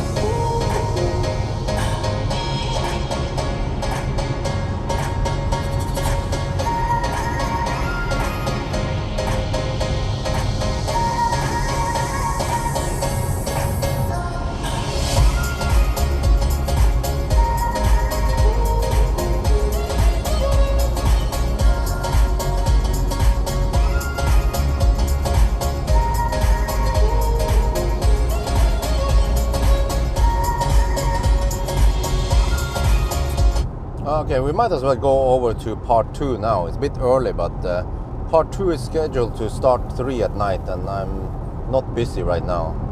In half an hour I might be busy. Well, I might not be, but whatever. Let's end it over here.